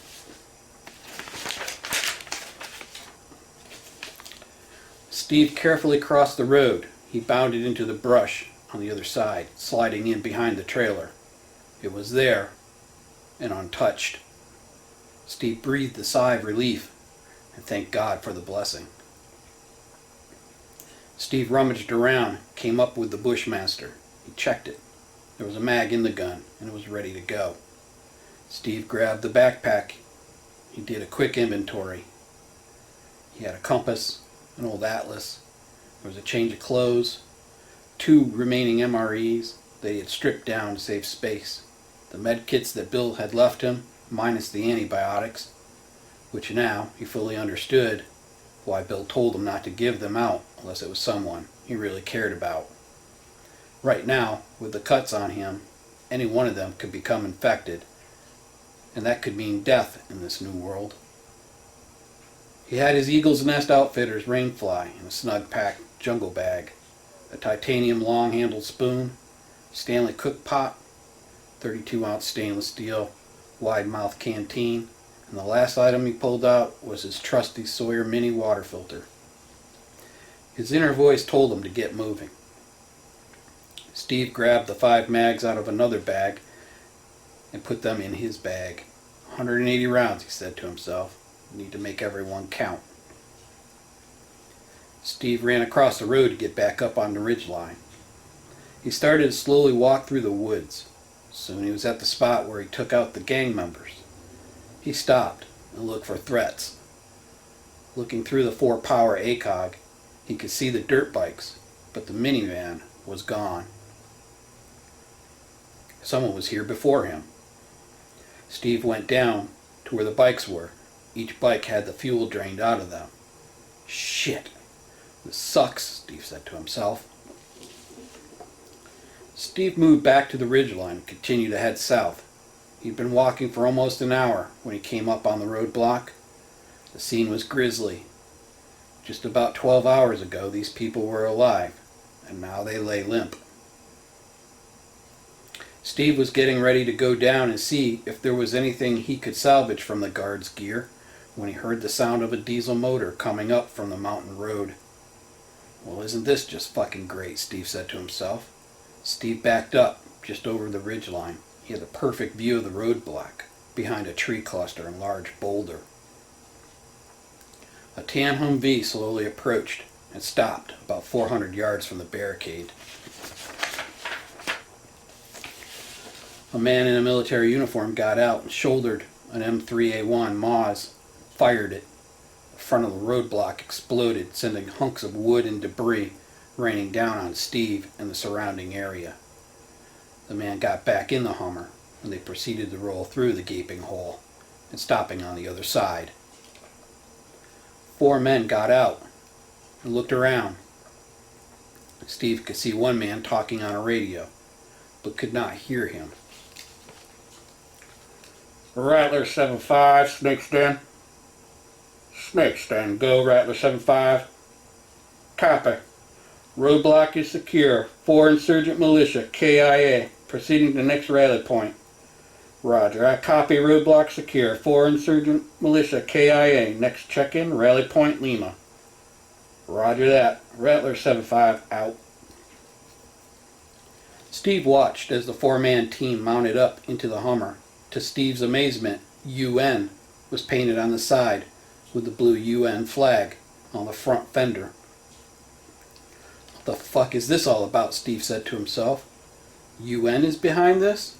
What other countries were now here hunting him and others like him?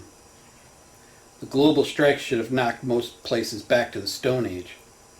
But here, he was looking at some bullshit UN scrubs taking out barricades with Moz-type weapons. Steve began to realize there was no intent to take prisoners here. This was a search and destroy mission. Steve got up and continued down the ridgeline. He was almost a quarter mile away from the roadblock when he saw 2 bodies laid out on the ground. Steve approached with caution. It was 2 militiamen, young guys, maybe 17 or 18 years old. Both were shot in the head execution style. Steve carefully entered into the LPOP. How could anyone have found this? It was impressive. Steve began to realize that the two kids were looking at old Hustler magazines. He looked back. One had a headlamp. Steve shook his head. Poor light discipline fucked this whole thing up.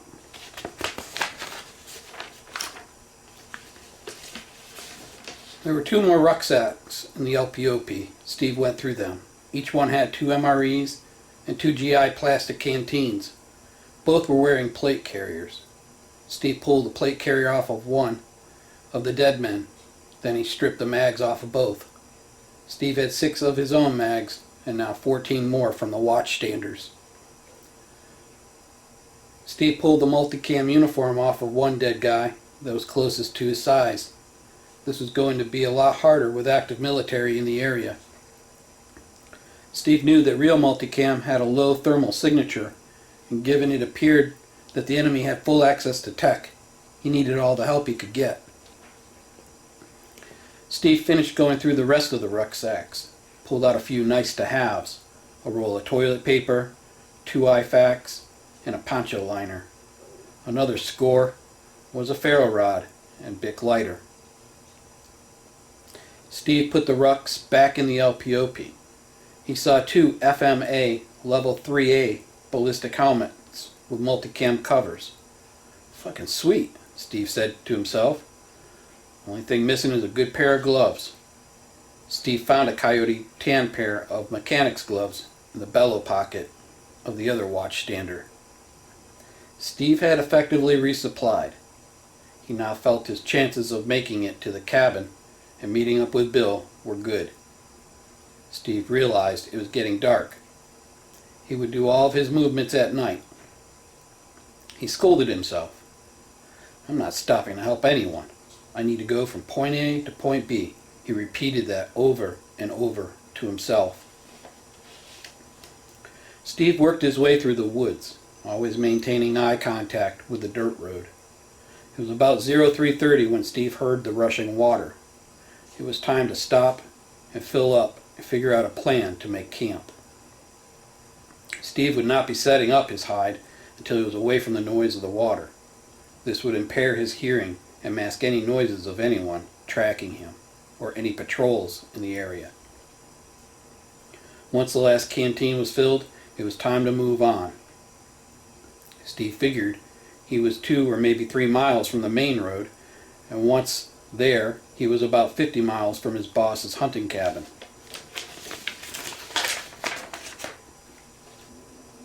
With the noise from the water now gone, the silence of the night was deafening. An occasional hoot from an owl or a scurry of a mouse in the leaf litter was all that could be heard in the woods, illuminated by the almost full moon. Night travel was easy and allowed Steve to find a nice dip in the side of a hill to set up camp. Steve used hemlock boughs to brush up his hide and make a nice mattress to lay on top of. Steve woke to the rustling of brush he was laying under. A 4-point buck browsed the green leaves of vegetation Steve had mixed in with the hemlock. The animal was alert and nervous. Steve laid motionless, slowly breathing. The animal was only 2 feet away from Steve. The buck stopped eating and snapped his head up, looking towards the road. Steve focused. The buck stomped the ground and snorted and wheezed, scaring the shit out of Steve. Steve was not a hunter and never heard a deer make that noise. As the deer bounded off, Steve could see 2 people on the road. They stopped and pointed at the running deer. Then there was a shot. Steve had flashbacks to when he was in the field with the deer hunters, only this time the deer kept running. The 2 on the road turned around as a quick response vehicle sped into view, the M249 being operated by the passenger, cutting the 2 down in cold blood. They must have been close to hear the shot, Steve thought to himself. Or maybe there was a base not far from here. Either way, Steve knew there was no time for screw-ups, and this morning's killings were a sober reminder to maintain no contact and stick with his plan. Steve drifted off to sleep and was awakened around 1500 hours when he heard the whizzing sound of a small drone over the tops of the trees. Once it passed and was out of sight, Steve relaxed. He was glad it had passed by. 5 minutes later, the drone whizzed back over Steve. This time it hovered right over his hide.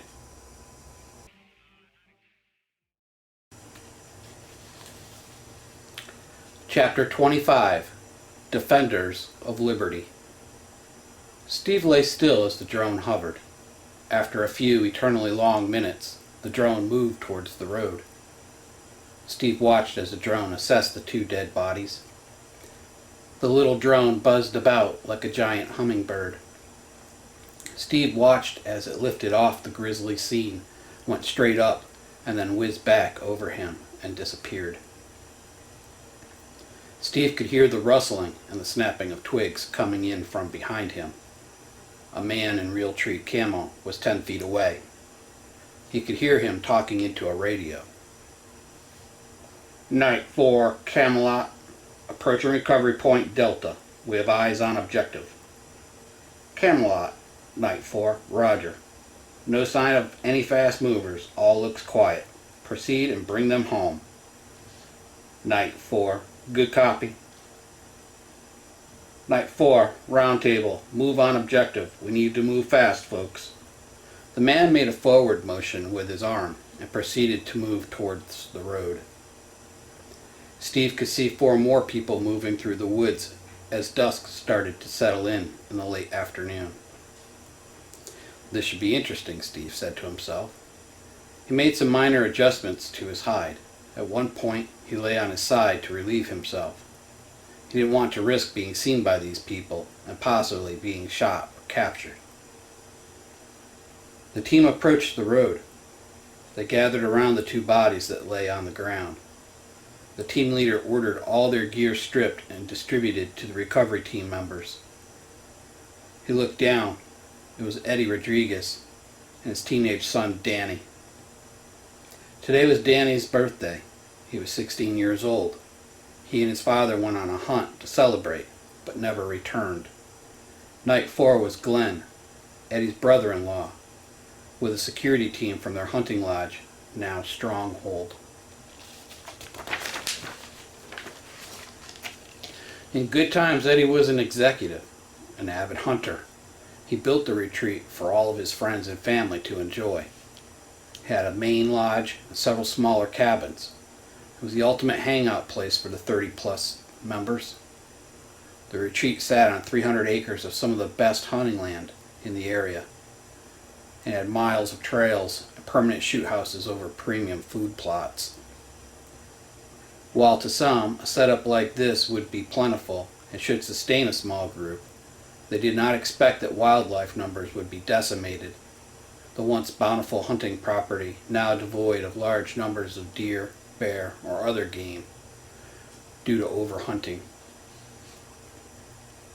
They did their best to manage the animals on the land. However, they found that even with 30 people patrolling it, it was very difficult, and often they would find gut piles of animals poached from their property. There was even a firefight with a poaching party. Glenn recalled the action that day. 5 men with 4 deer. They tracked the hunting party back to another hunting lodge that was 4 miles from theirs.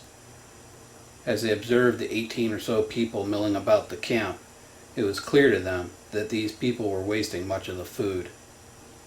Rotting carcasses hung from trees where only premium cuts of meat were removed.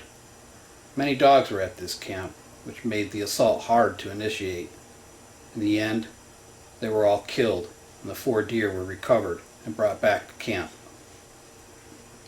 Over the course of the next couple of weeks, they would carry by ATVs anything that could be used, including the dogs. Most were mutts. Some were good hunting dogs and could earn their keep. Others found their way into stews. Times were tough, and now with these people out of the way, the long recovery of the wildlife could be started. This forced the members of the lodge to hunt other areas. They found success on the state land just 3 miles away. Trout streams full of native trout and a decent amount of deer and turkey. They never had a problem with the militia, and now Glenn was trying to figure out what happened to their leader and his son.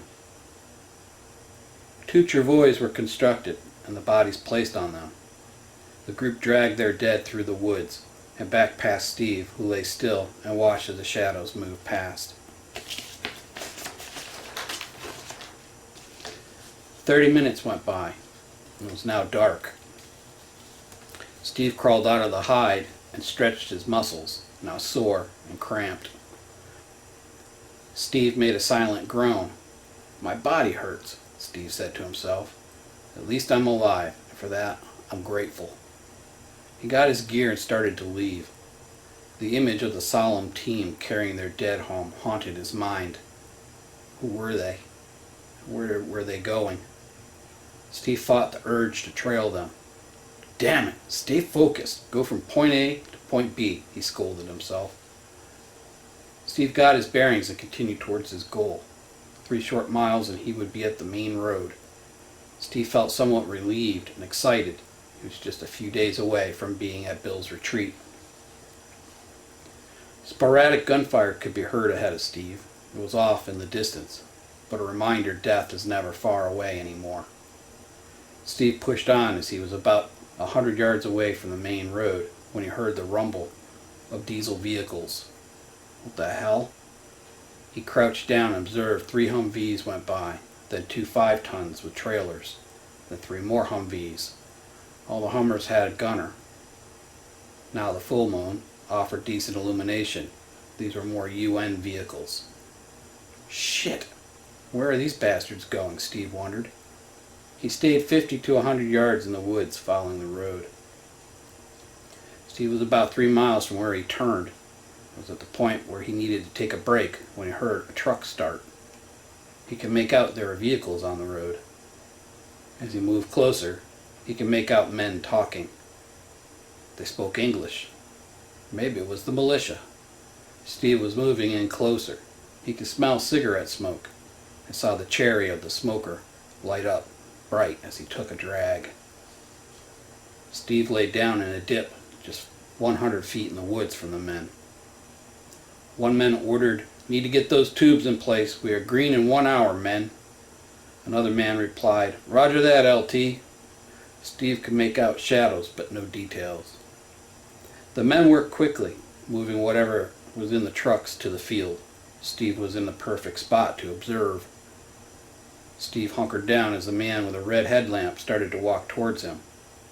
Steve was ready to take the man out with his knife if he were to get any closer.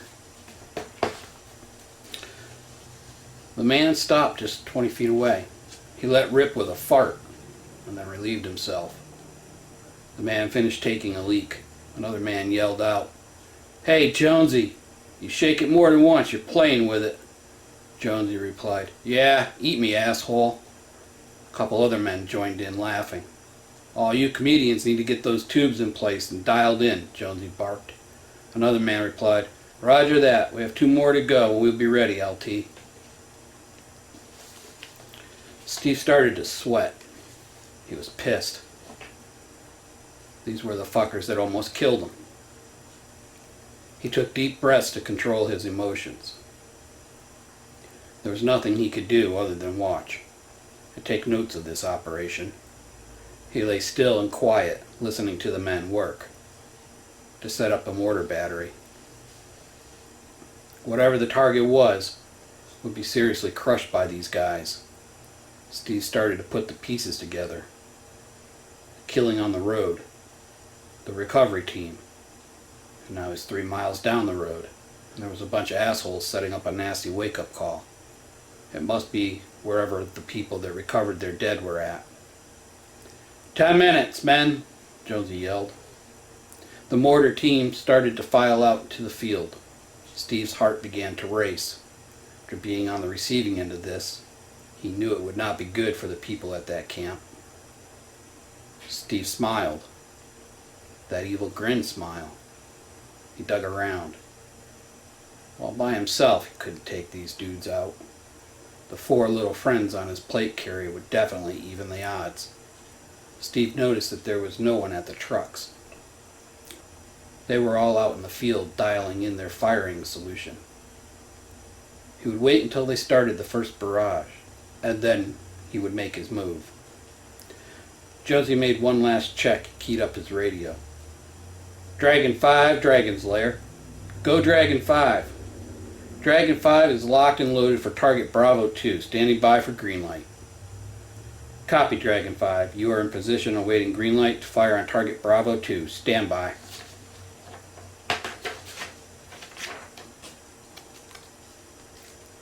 Dragon's Lair, Dragon 5. You are green. I repeat, you are green to commence firing on target Bravo 2. Good luck, gentlemen. The first team simultaneously dropped 4 81mm mortars in their tubes, the thunderous thumps covering Steve's rush.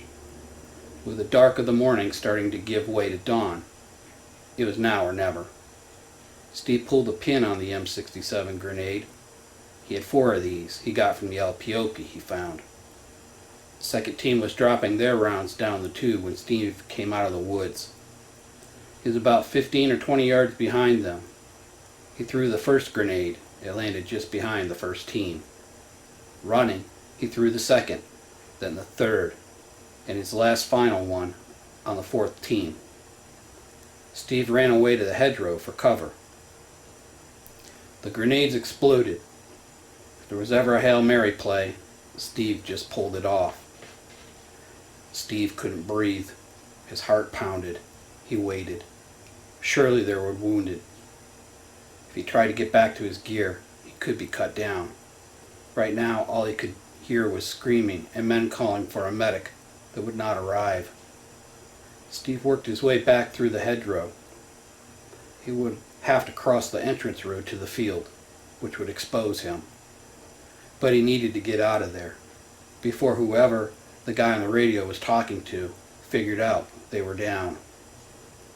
Steve ran across the dirt road, got to his hide, and grabbed his gear. He worked his way out to the road, about a quarter mile behind the trucks, and crossed it. Then proceeded to close in on the convoy of parked trucks. There was still no activity at the trucks. Steve was just making it past the first 5-ton when he saw a figure dragging a wounded man out of the field. Steve double-tapped him and then shot the wounded man. He scrambled to the lead Humvee.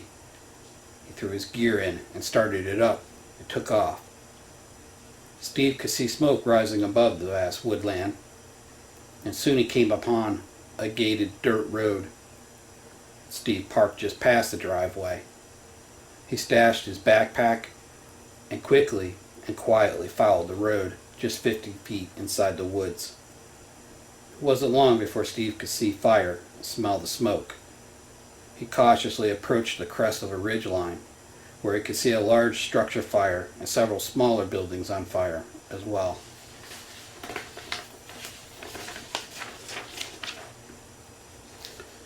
Steve did not see any movement from where he was, nor did he hear anyone yelling or calling for help. Steve pulled some brush and leaves on him and watched the fires burn, looking for any movement or signs of survivors. It was 0700 when Steve could see movement. A man dragging himself. Steve watched in horror as he realized the man had no legs. A young boy ran out from the woods 400 yards to Steve's left and tried to drag the man, who had all but collapsed. The young boy was yelling at his father to come with him. He lay there hugging the man. An older kid came out and dragged the boy kicking and yelling away and retreated back into the woods. Steve started to head to where he saw them enter the forest. Unlike at Camp Freedom, there did not seem to be any snipers picking off the survivors. This was good, Steve said to himself.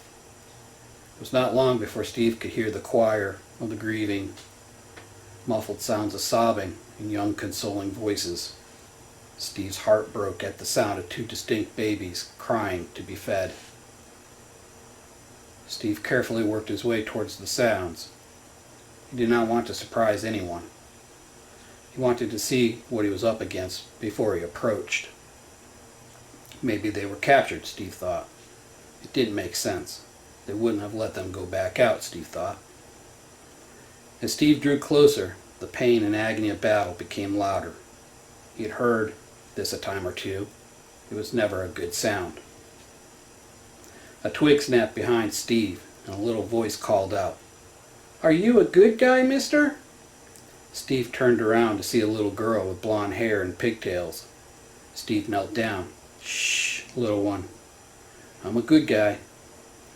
Where's your mom and dad?" The little girl pointed ahead of Steve. Steve said, "Okay, good." "What is your name?" the little girl asked. Steve smiled and replied, "My name is Steve. What is your name?" The little girl managed to crack a small smile. "My name is Lexi." She looked at Steve. "Mommy and Daddy are sleeping, so we have to be quiet." Steve's gut wrenched. He knew there was no way any parent would be sleeping after an attack like this. Steve stopped dead in his tracks as he and the little girl crested the hill. Chapter 26. SOP. On the other side of the hill were the broken remains of what was left of the camp. Lexi tugged at Steve and pointed to the two badly burned and broken bodies. "That's my mom and dad," she said. The older boys looked at Steve with cautious eyes. Steve glanced around. There were 10 kids and 2 infants. There were no adults living. Steve looked at the older kids. "How many of you know how to drive?" Steve asked. 2 boys and an older girl raised their hands. "Okay, you come over here," Steve said. "You older kids need to get these kids to the end of the driveway. I have a plan." One of the older boys looked at Steve. "How do we know you're not going to kill us?" Steve looked back at the boy. "Because you're still alive. Now follow me. We have to get moving before the bad men get here." As they were walking, Steve asked, "How did you all manage to stay alive?" "It was our safety SOP," one of the boys replied. "If anything happened, we were all told to run to the meeting place in the woods and not come out until our parents came for us. If they were not there before sunrise, then we were to run to a secret place and hide there." "A secret place?" Steve asked. "Yes. Danny's dad had smaller cabins deeper in the woods, and there were 2 which we were to go to if anything bad happened." "Okay, good to know," Steve said. "Keep following me. I'm going to show you how these trucks work. We're going back to where the men that did this to you were, and we're going to take their trucks." The kids stopped dead in their tracks. "They will kill us," the girl gasped. "No, they won't be hurting anyone anymore. But the bad men will be coming to see what happened to them, and they will come here. So we need to be gone as quickly as we can, understand?" Steve replied. The teenagers all nodded their heads. "We're going to take the extra fuel from those trucks, and then we are going to torch the ones we leave behind. Come up here and pick up the rest of the kids, and then we're heading to a friend's camp. He can help us."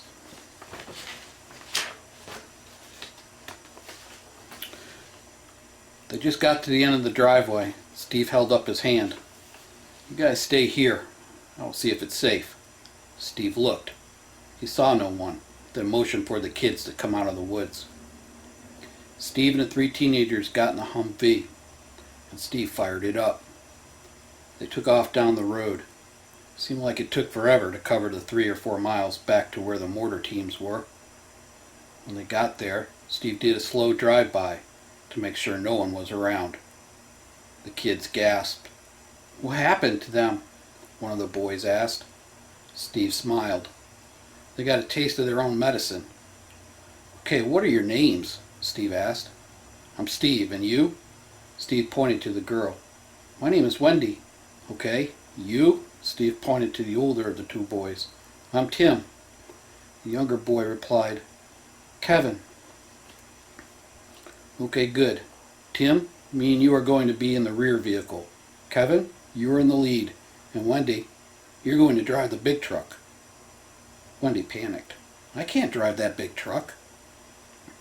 Steve smiled. "Yes, you can. It's easy. All push-button controls. All you have to do is just drive. We're not going to be going super fast." "Wendy, we're going to get out of here. I need you to do this. Okay?" It's really easy. You got this, Steve said. I have to be in the rear vehicle with Tim in case the bad men come in from behind. And so I need you to be brave and just keep driving to get the rest of the kids. Steve looked at Kevin. Okay, Kevin? Yeah, keep driving, Kevin replied. Steve looked back at Wendy. Wendy? Yeah, keep driving, Wendy replied. Okay, good. Whatever you do, keep driving. Do not stop for anyone, okay? If all goes well, we should be where we need to be in a little while. Right now, though, we need to move quickly. Steve, Tim, and Kevin salvaged fuel from the remaining trucks. They topped off the 5-ton. Steve stopped at one of the remaining Hummers. This one. Steve opened the door and showed Tim how to start it. Steve checked in the back. There they were. 5 cans of 40mm HE rounds. Fucking sweet, Steve said out loud. Steve caught himself. Yeah, sorry about that, Tim. Tim smiled. It's cool, man. I'm not a little kid. Steve grinned. No, you're not.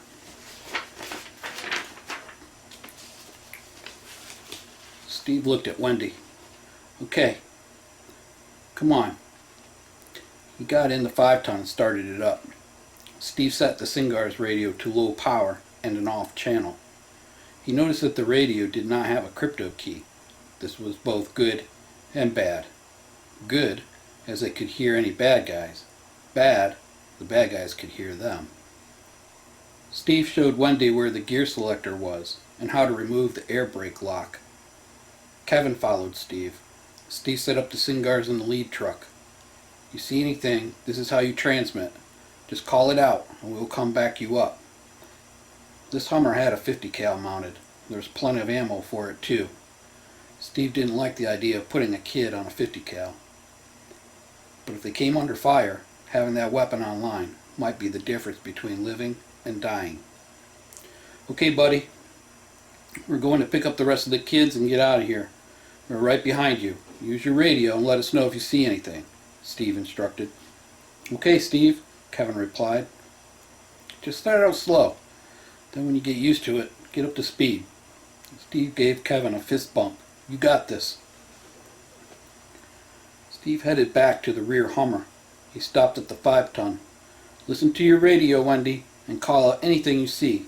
Will do, Steve, Wendy replied. Steve gave her a thumbs up and headed back to the rear Hummer and hopped in. Okay, Tim, let me set this radio up and we will head out. If you hear anything on the radio, tap my leg. Got it? Got it, Tim replied. Steve got in the gun mount and spun it around behind them. He checked the ammo can. It was full of the gold-colored HE rounds. He popped open the belt lid. The weapon was ready to rock. He could not see anything approaching. Steve ducked down and got on the radio and told Kevin to head out. The convoy started to roll as they moved past the trucks. Steve shot the fuel tanks with his AR. Once they were past them, he hit the trucks with a 40mm. They exploded and caught on fire. The 3 trucks slowly proceeded down the road, slowly gaining speed, and then coming to a stop just past the gated driveway.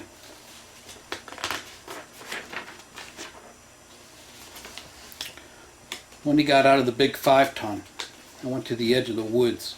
Come on out, kids. We're going to get out of here. Lexi was the first one to come out, followed by the rest of the tired, hungry, and scared kids. Steve and Tim helped them into the back of the big truck. We are going to get far away from here, kids, and then we are going to camp for the night.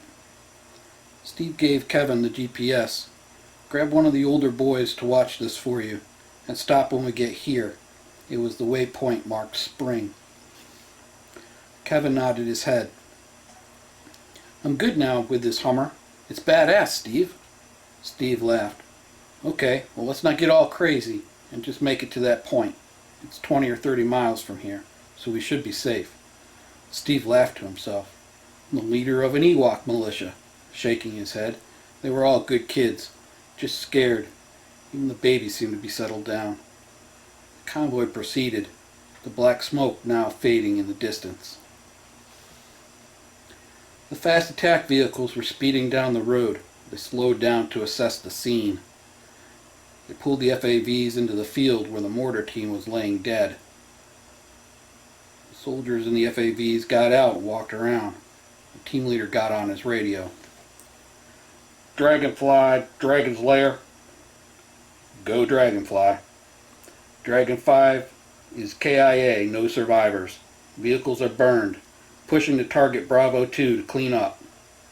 Roger, good copy, Dragonfly. Be advised, Dragon 4 and Dragon 3 are going to be heading to target Delta 4 to move on objective in 24 hours. Rendezvous with them at Rally Point Layer 2. Copy? Dragonfly, Dragon's Lair. Roger, copy. Rally Layer 2, 24 hours. Dragonfly out.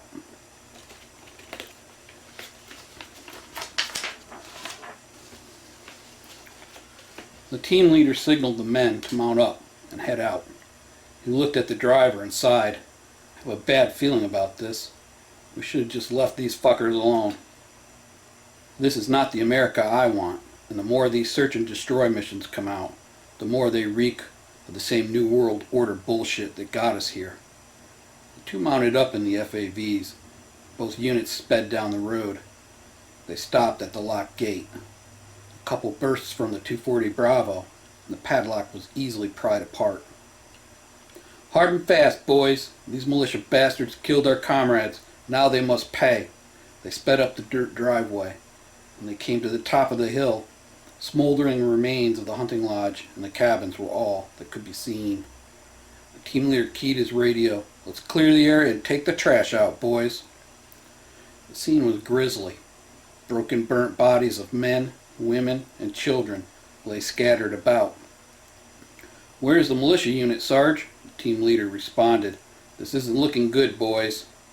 Keep searching. The intel was good. Search every building that's left standing. We need to find some evidence.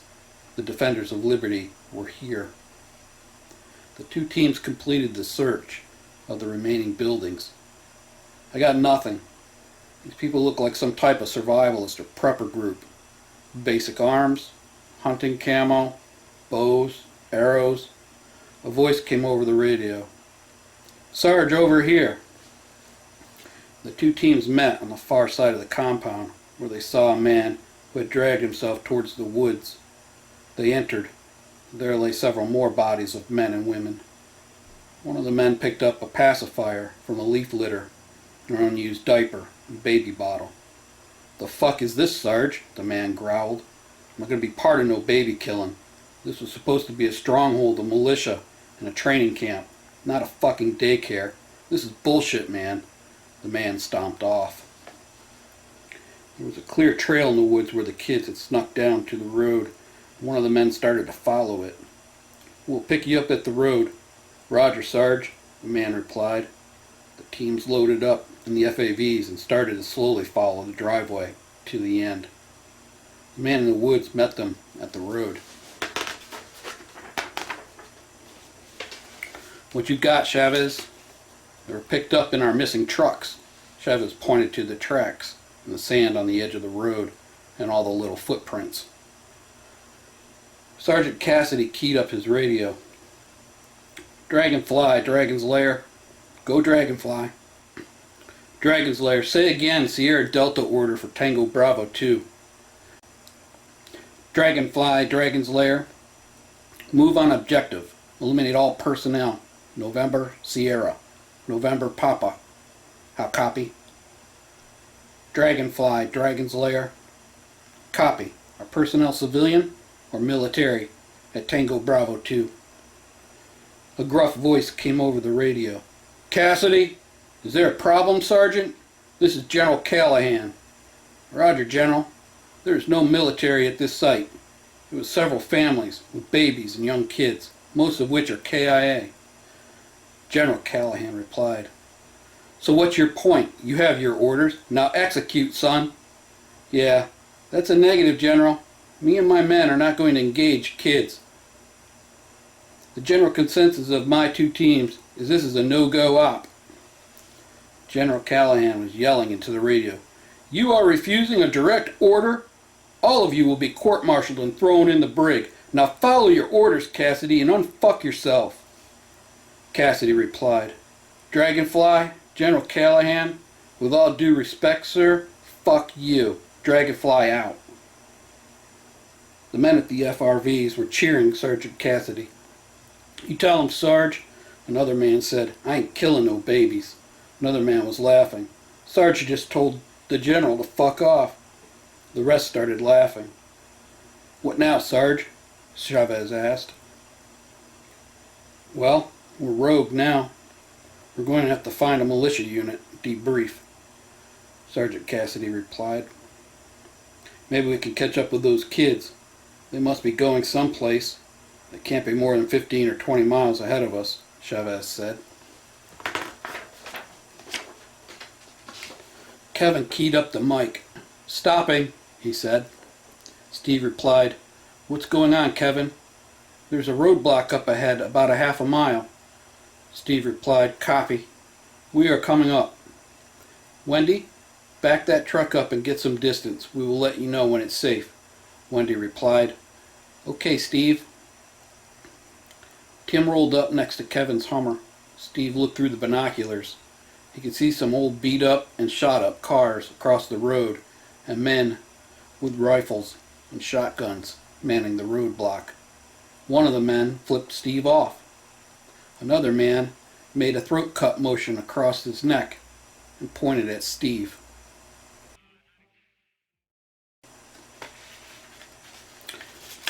Chapter 27. Guarding Angels. Men were laughing. You tell 'em, Ziggy. I'm tired of those militia guys messing with our income, Ziggy replied. This is a toll road, and they must pay the toll like anybody else. A chorus of yas and hell yas were heard. Why he's still sitting there, Ziggy? I don't know, Chopper. But maybe a shot over his head will send the message. I wouldn't do that, a man from behind said. Come on, Rich. We's just having a little fun. Yeah, well, that's all fine and great when it's some poor-ass family. In case you didn't notice, those are some big guns on those trucks, Rich pointed out. It's just one dude I can see, and there ain't even nobody on the second gun. They probably don't even have any ammo. You see, they sent that big truck back. They's scared. Rich shook his head. You been hitting that shine too much, man. Fuck you, Rich, Ziggy snapped. Remember, who runs this crew? Whatever, Rich said, as he walked back behind the two-car roadblock. Ziggy turned back around, just as a shot rang out behind him. Damn it! Who done that? Ziggy yelled. Sorry, Ziggy. I got all nervous, a lanky teenage boy nervously confessed. The ground all around the men exploded as the 40mm hell was unleashed. Steve heard the crack of the rifle round whiz through the air. His first thought was if it hit the truck with the kids in it. So, these guys want to go hard, Steve said to himself. No problem. Thud, thud, thud, thud. Thud, thud, thud, thud. The Mark 19 sang its death song. Seconds later, the 6 HE rounds exploded. Steve waited a few seconds, then sent 6 more. There were no more shots. Steve watched through the binoculars for any movement. There did not seem to be anyone still alive. Move up slow, Steve yelled to Tim. The Hummer slowly moved forward. Steve ducked down into the cab. Okay, Tim, this is the way this works. As soon as you see movement, stop the truck, put it in reverse, and mash the gas. I will be firing into them. Your job is to not wreck us. Got it? Got it, Tim replied. Steve popped back up into the turret and manned the grenade launcher. The Hummer came to a stop, and it was clear. This was just a bunch of dead scumbags. 8 mangled bodies were all thrown about. Steve hooked a wire rope cable to the frame of one of the cars, and Tim pulled it out of the way. Steve unhooked the cable. He could see a camp down on the flat, next to a creek. There were several tents set up. Most were in bright colors. Steve went up to Tim. Call Wendy on the radio and have them come on up. We might have just gotten some camping gear for tonight, Steve said. Just tell her to stop here. I don't want those little ones to see these dead bodies. They've seen enough death for one day. Tim nodded and grabbed the handset for the radio. Once Wendy arrived, all the kids 10 years old and older circled around. Okay, listen up, kids, Steve said. These were some more bad men. They tried to hurt us, and as such, they will not be hurting anyone anymore. Down there is their camp. We want to gather all the tents, food, sleeping bags, and anything we can use for tonight to keep warm, understand? The kids all nodded. How will be security in case we run into any trouble? Steve turned to the girls. You older girls tend to the little kids and babies. Wendy's in charge, so don't give her any trouble, understand? The girls all nodded yes. Steve replied, Good. Steve and the boys went down to the camp. We gotta move fast, guys, Steve said. The boys started to take the camp down. Clearly this was all looted from people they had robbed at the roadblock. One of the boys yelled, Steve, help! Steve rushed over to the tent the young boy was at. Inside the tent was a young girl, her hands and legs bound by duct tape and her mouth taped shut. Steve paused. She looked familiar. He ripped the duct tape from the girl's mouth. Tina? The shocked and traumatized girl gasped, Yes, it's me, Steve. She started to cry. You're going to be okay now, Steve said, as he cut the tape from her wrists and ankles. Steve helped her up, and she hugged him. Steve looked around. Come on, guys, back at it. We gotta move out. Steve pulled Tina to the side. What happened, Tina? Steve asked. After the attack, I ran to the woods and found my way back to my parents' minivan. I took all the gas from those bikes and headed back to where we lived. It was early in the morning when I came across this roadblock. I thought it was the militia guys, so I didn't think anything of it. When I rolled the window down, it was this disgusting man named Ziggy.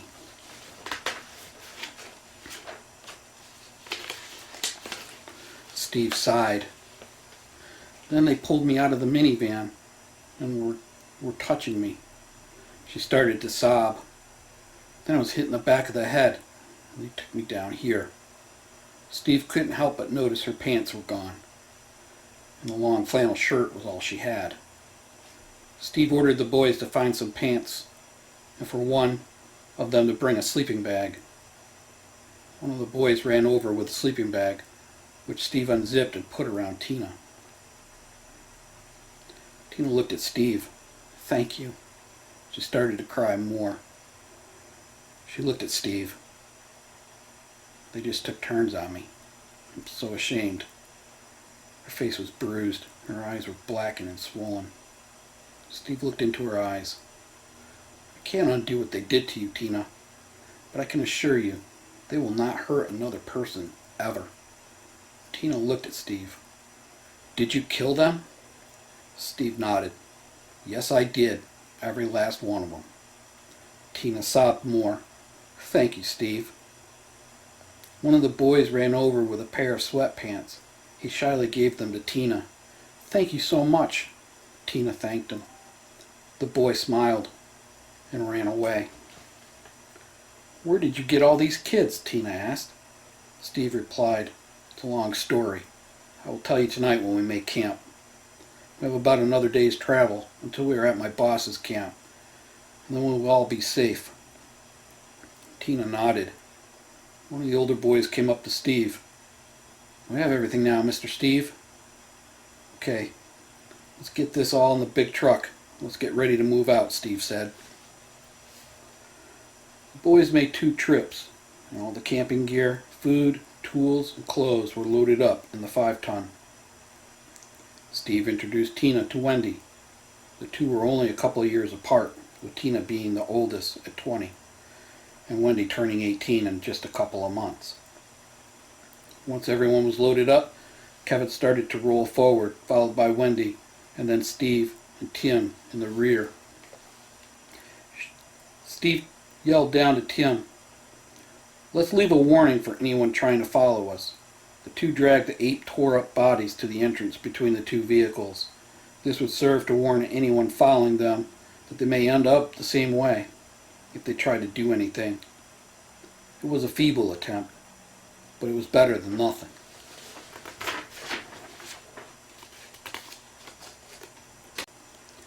Steve knew if the search and destroy team was on their trail, this would not discourage them. However, it would have a psychological effect on those that were not true psychopaths. Steve was hoping this would be enough to buy them a night of rest that they all needed so badly. Another hour and a half went by, and there was a call on the radio. They were at the waypoint. Steve and Tim pulled to the front. Steve asked for the GPS. He looked at Tim. "I need you to keep everyone here," Steve said. "I need to go and find this place, and I will be back." Tim nodded his head. Steve yelled out to the group, "Tim and Wendy are in charge. You all need to stay here. I will be right back." Steve took off into the woods. He found an overgrown trail and followed it. There was a small field marked by a stone wall. "This looks like an old homestead with no structures," Steve said to himself. As he got to the end of the waypoint, it blinked and beeped. Steve was in the far corner of the field, where clear water was pouring out over a small foundation, where a dairy or spring house once stood. "Nice find, boss man," Steve said quietly out loud. As Steve looked around, he could see where there was an old driveway leading into this place. With it being overgrown, no one would see them. Steve made it back to the trucks. "I will take us in," he told Tim. Steve called Wendy and Kevin over. "We have a place to hold over for the night. It's all overgrown, and then it opens into a small field. We should be fine. Just follow me in, and then we will come back out and brush up any signs that we are back there," Steve said. Kevin and Wendy nodded and headed back to the trucks they were driving. Steve proceeded slowly. With any luck, the small saplings would not be too scarred up, and they would offer good camo for the group. As they made their way into the small field, Steve positioned the Hummer with the Mark 19 on one side of the field, and he had Kevin park on the other side. This would give them a good crossfire on the driveway, should anyone try to come in on them. The 5-ton was parked sideways. Steve called Wendy over. "Yes, Steve?" Steve replied, "We should get the tent set up behind the big truck for the night. We have a lot of stones here, so we can make a small fire circle if we need to boil water or whatnot. But we cannot keep it going all night. It will give us away once it gets dark. Right now, we just need a peaceful night to get some rest. So we should take care of anything that needs a fire now, as it will be getting dark in a few hours." Wendy looked at Steve. "Sure. I will see if Tina can help out." Steve nodded. "Go easy on her. She's been through a lot, as have you." "We got another day of travel, and we should be in a safe place," Steve said. Wendy smiled. "We'll be fine, Steve." Steve gathered up the older boys. "Okay, guys, we're going to keep an eye out for anything bad coming our way. I'm going to go over a few things to look for, so we're all on the same page. First thing we need to do, I want 1 older boy and 1 younger boy teams. So let's get a buddy." The boys all started to pair up. One young boy was left alone. He started to cry. Steve went over to him. "What's your name?" The boy answered, "Chris, Mr. Steve." "Okay, Chris. How old are you?" "I'm almost 11. "Okay, what's wrong?" Steve asked. "Those guys are all brothers. And my brother was killed with my mom and dad," Chris replied. Steve looked at the young man in the young boy's body. "Well, we're all brothers here, Chris. You do not need to worry." "I do not have a buddy, so I'm hoping you'll be on my team," Steve asked. The young boy's eyes lit up. He looked at Steve. "Really?" Steve smiled. "Yes, really. You're with me." "Okay, older guys," Steve said sternly. "I'm going to show you how to run the guns on the Hummers.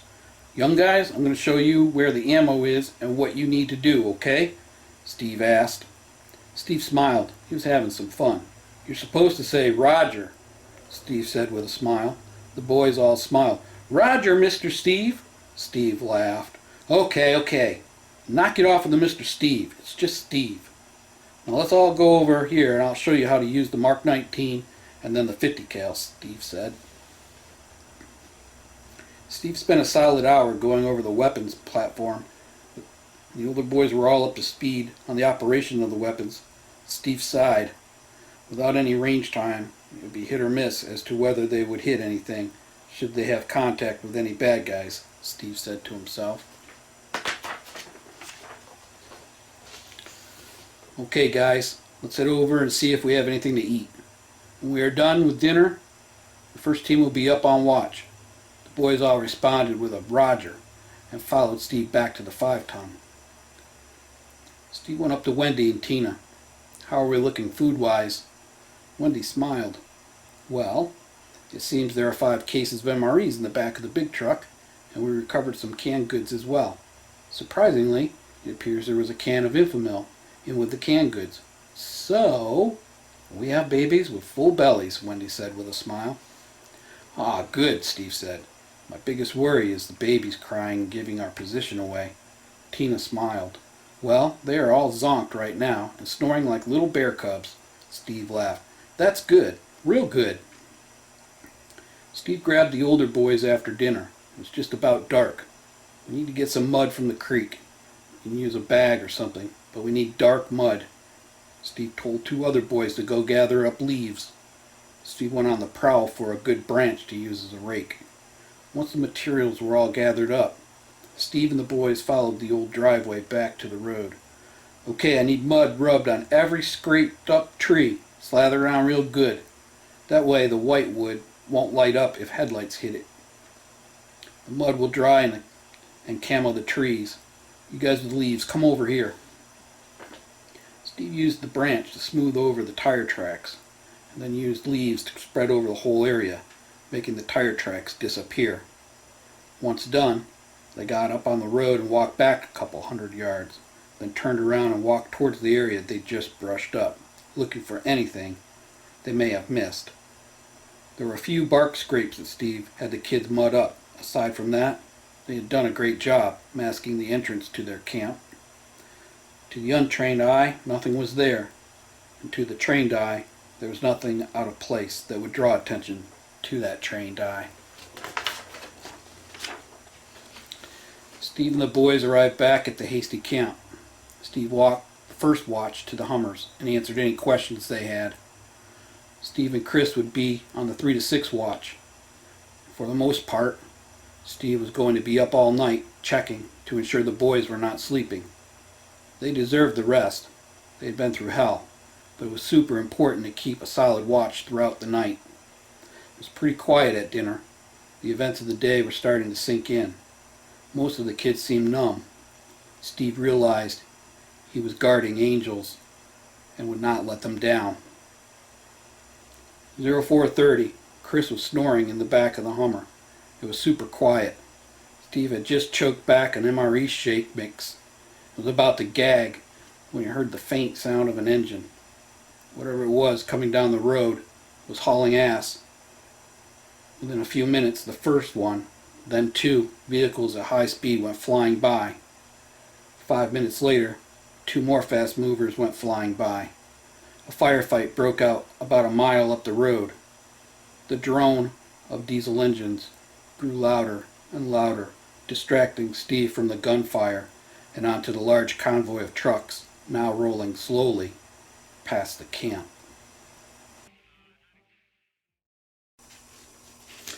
Chapter 28. Recalculating.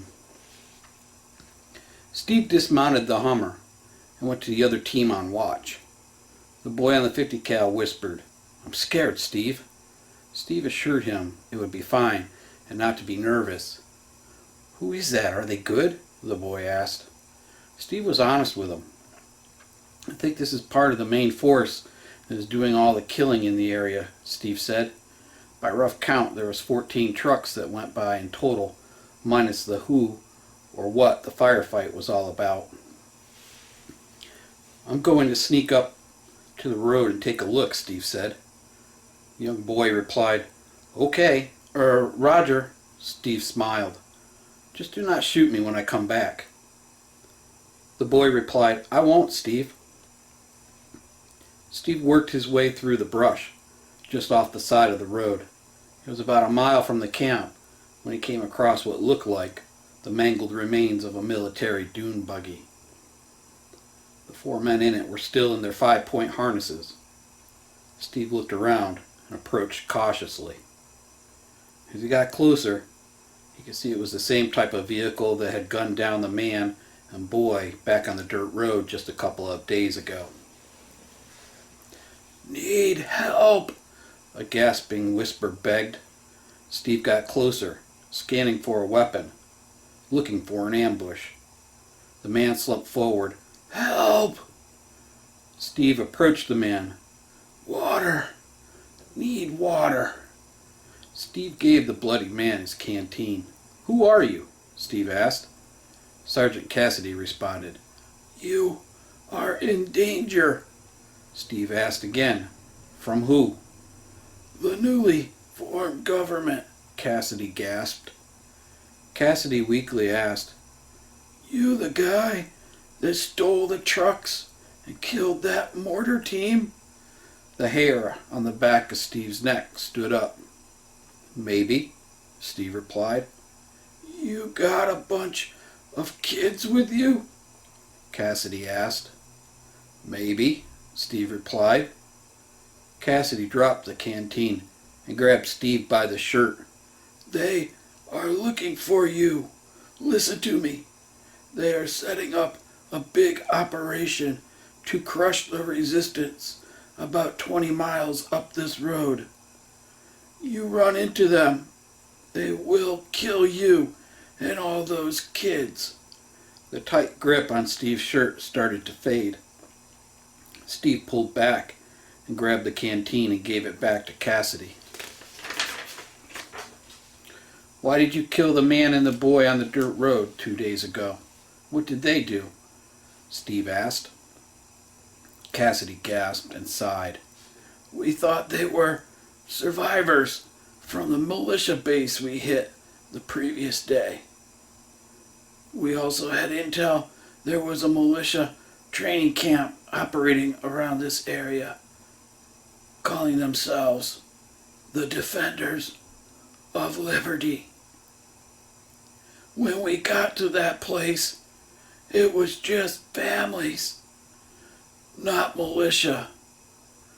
That's when me and my guys figured out this was just elimination of anyone that could oppose this new government." Cassidy paused. "There is another team, just like this one, trying to find and debrief the nearest militia base." Cassidy lost grip on the canteen. Steve picked it up. Cassidy struggled to hold his head up. "You tell any militia or resistance they are coming. If you see these units, run. They won't stop until the resistance is Cassidy gasped for air. He spoke his final word. "Crushed." Steve checked for a pulse. There was none. There was a knock at the door. Bill saw it was Max. "Hey Max, what's up? It's kind of early." Max looked at Bill. "Yeah, I couldn't sleep." "Okay. What's on your mind, Max? I'm tired." Max looked at Bill. "How could you fucking sign your property over to them? That was not part of the plan." Bill snapped back. "Wait a minute. None of this was part of the fucking plan, Max." The two paused. Max looked at Bill. "Come on, man. It's been 2 years," Max said. Bill replied, "I know. I need to get out of here. I owe it to Tom to do this. Nothing against you, Max. It's just the right thing to do. No one person should be in control of this place. It's not just us anymore. There are Amish here now, militia, and our growing families. Max looked at Bill. But you're a colonel here.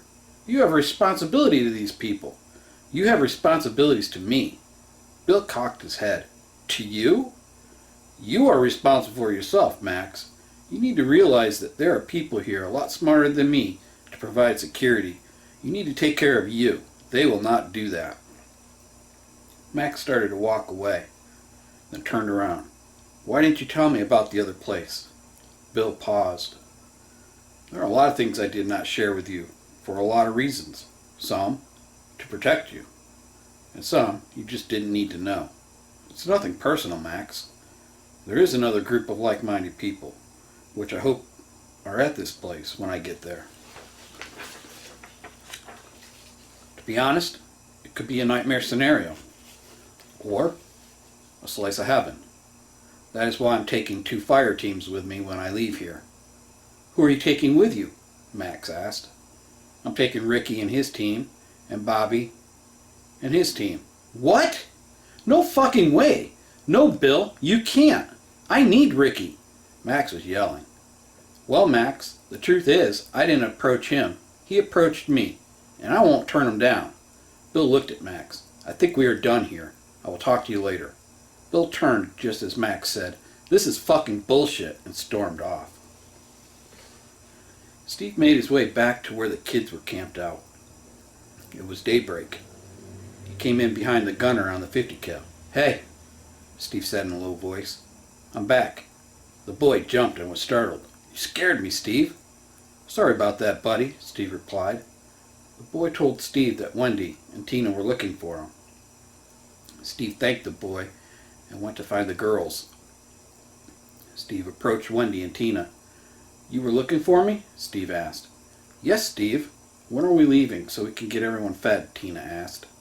Soon, Steve replied. We have to make some changes to the plan. Wendy turned to Steve. What do you mean, changes to the plan? Wendy asked. I did a little scouting this morning. Came across a dying military man. Steve told the girls what Cassidy said to him before he died. The problem we have, ladies, is I do not have any maps of this area. The only thing I have to go by is GPS. And right now, there are only 3 bars left on its battery. So I'm not sure how much longer that will last. It uses AAA batteries, and all I have is AA. So once it's done, we're going to be in real trouble, Steve said. The girls both had a look of concern on their faces. So we need to find an alternate route to the next waypoint, which is the rally point my boss left for me. We make it there. There's a cache with a radio and instructions, Steve said. So before we move out, I need to figure out another way to get there. The worst case is we end up on foot. That will not be good, as we do not have any way to keep in contact without radios. Even if we had some kids' walkie-talkies or FRS radios, it would be better than nothing, Steve said. The girls nodded. So let me work with the GPS and see what I can figure out. The sheer fact we still have some GPS satellites working is a miracle in of itself, Steve said.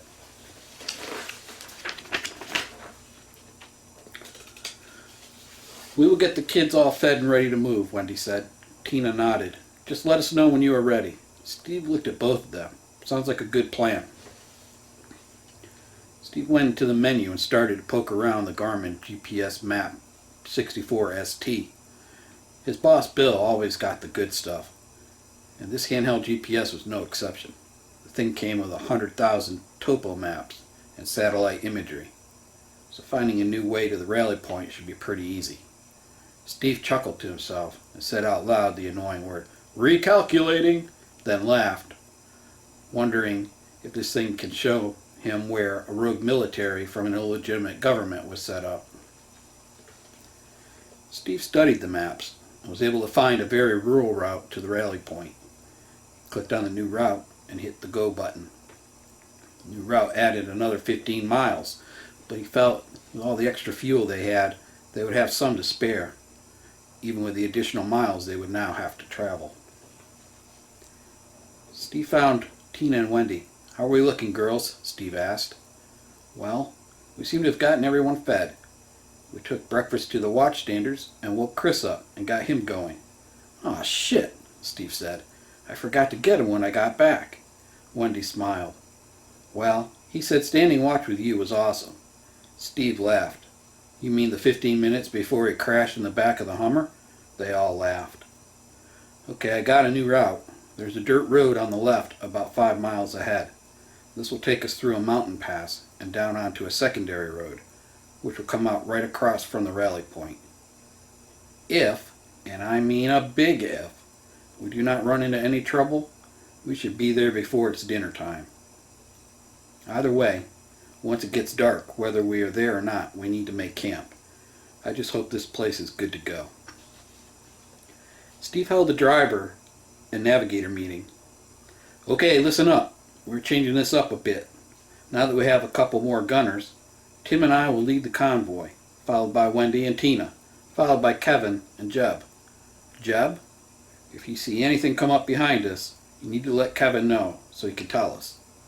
If that happens, Wendy, you move the big truck up past me and Tim, and we will go back and deal with any threat from our rear. Jeb, do not fire on anyone unless they are shooting at you. Remember, use short bursts to keep control and aim for the front of the vehicle.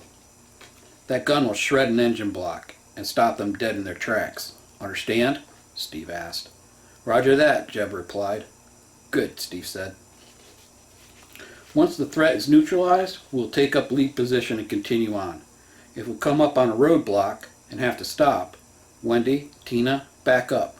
We do not want you to be a target. Back up to where Jeb and Kevin are, and we should be good. Everyone understand the plan?" The group all nodded. "Okay, good," Steve said. "One more thing, guys. We're going to stop at the FRV and get more ammo and weapons. Wendy, Tina, there are 4 M4s and a saw." Tina looked at Steve with a contorted face. "A saw? What the hell do we need a saw for?" Tina asked. Steve laughed. "It's not a saw. Saw is short for squad automatic weapon, or mini-me." "Oh," Tina laughed. "Yes, we need that, I think." She laughed. Steve smiled. "Yes, we do need it." "Okay, let's mount up." The convoy stopped at the wrecked FRV. Steve and Tim stripped all the weapons and ammo from the crashed vehicle and dead soldiers. Steve could hear a radio crackle and looked for it. It was in the vest Cassidy was wearing. Steve grabbed it. "This will be good to gather intel with," Steve said to himself. One last quick look, and they took the weapons. They gave 2 M4s to Wendy and Tina, and 2 to Kevin and Jeb. Steve kept the SIG P229 Emperor Scorpion 40 cal pistol Cassidy had, and the 4 mags, of which 2 were full. Steve also kept a saw with him and Tim. Steve got on the radio. "Okay, let's move out." The small convoy started to roll out. 4 long miles up the road was a dirt road. Tim took it. Steve made sure there was 250 feet between each vehicle, in case of an ambush or the need to turn around. The going was slow. There were not many homes so far on this trip, and any they had passed seemed dilapidated and overgrown. Steve wondered what happened to the people of those homes. Many were right on the road, which made them easy victims for looters and marauders. It was just about noon when the convoy reached the peak of the mountain. Once past this point, they would be on the final leg to the rally point. Steve called on the radio. "Let's break for lunch here. This will give me an opportunity to look around. The scenic overlook and picnic area would be a good place for them. It even had a playground, which still seemed to be intact."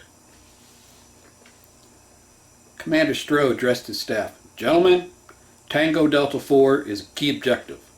This is a primary training base and transition point for the Pennsylvania State Guard. If our intelligence is right, the base has no clue of our operation. The swift and successful elimination of Tango Delta 3 severed all communications with Delta 4. Right now, our man on the inside as of 11:30 has said it's ops normal there, so the element of surprise is intact."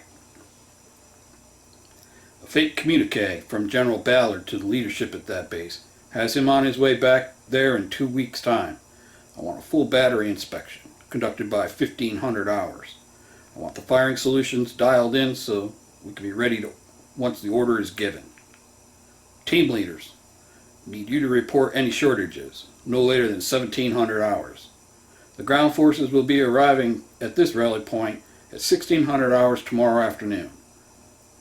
One of the LTs asked, "How many ground troops, Commander, are they sending?" "Good question. There will be 300 infantry plus support arriving tomorrow. Our job is to hammer the target until they get here.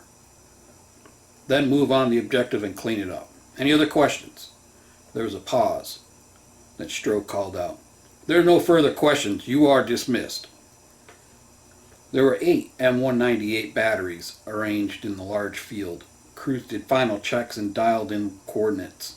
The 155mm howitzers were high-impact weapons, capable of dropping everything from standard HE, high explosive rounds, all the way up to W48 nuclear shells.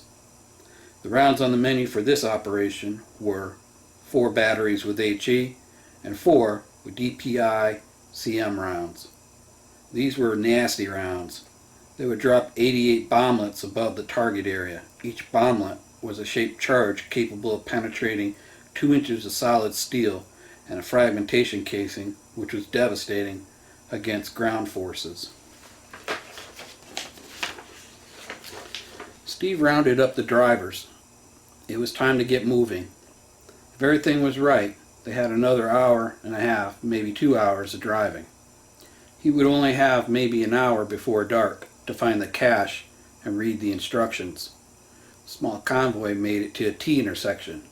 The GPS was pointing straight ahead.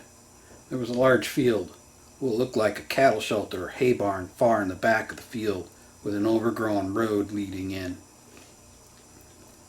Steve and Tim went up the road.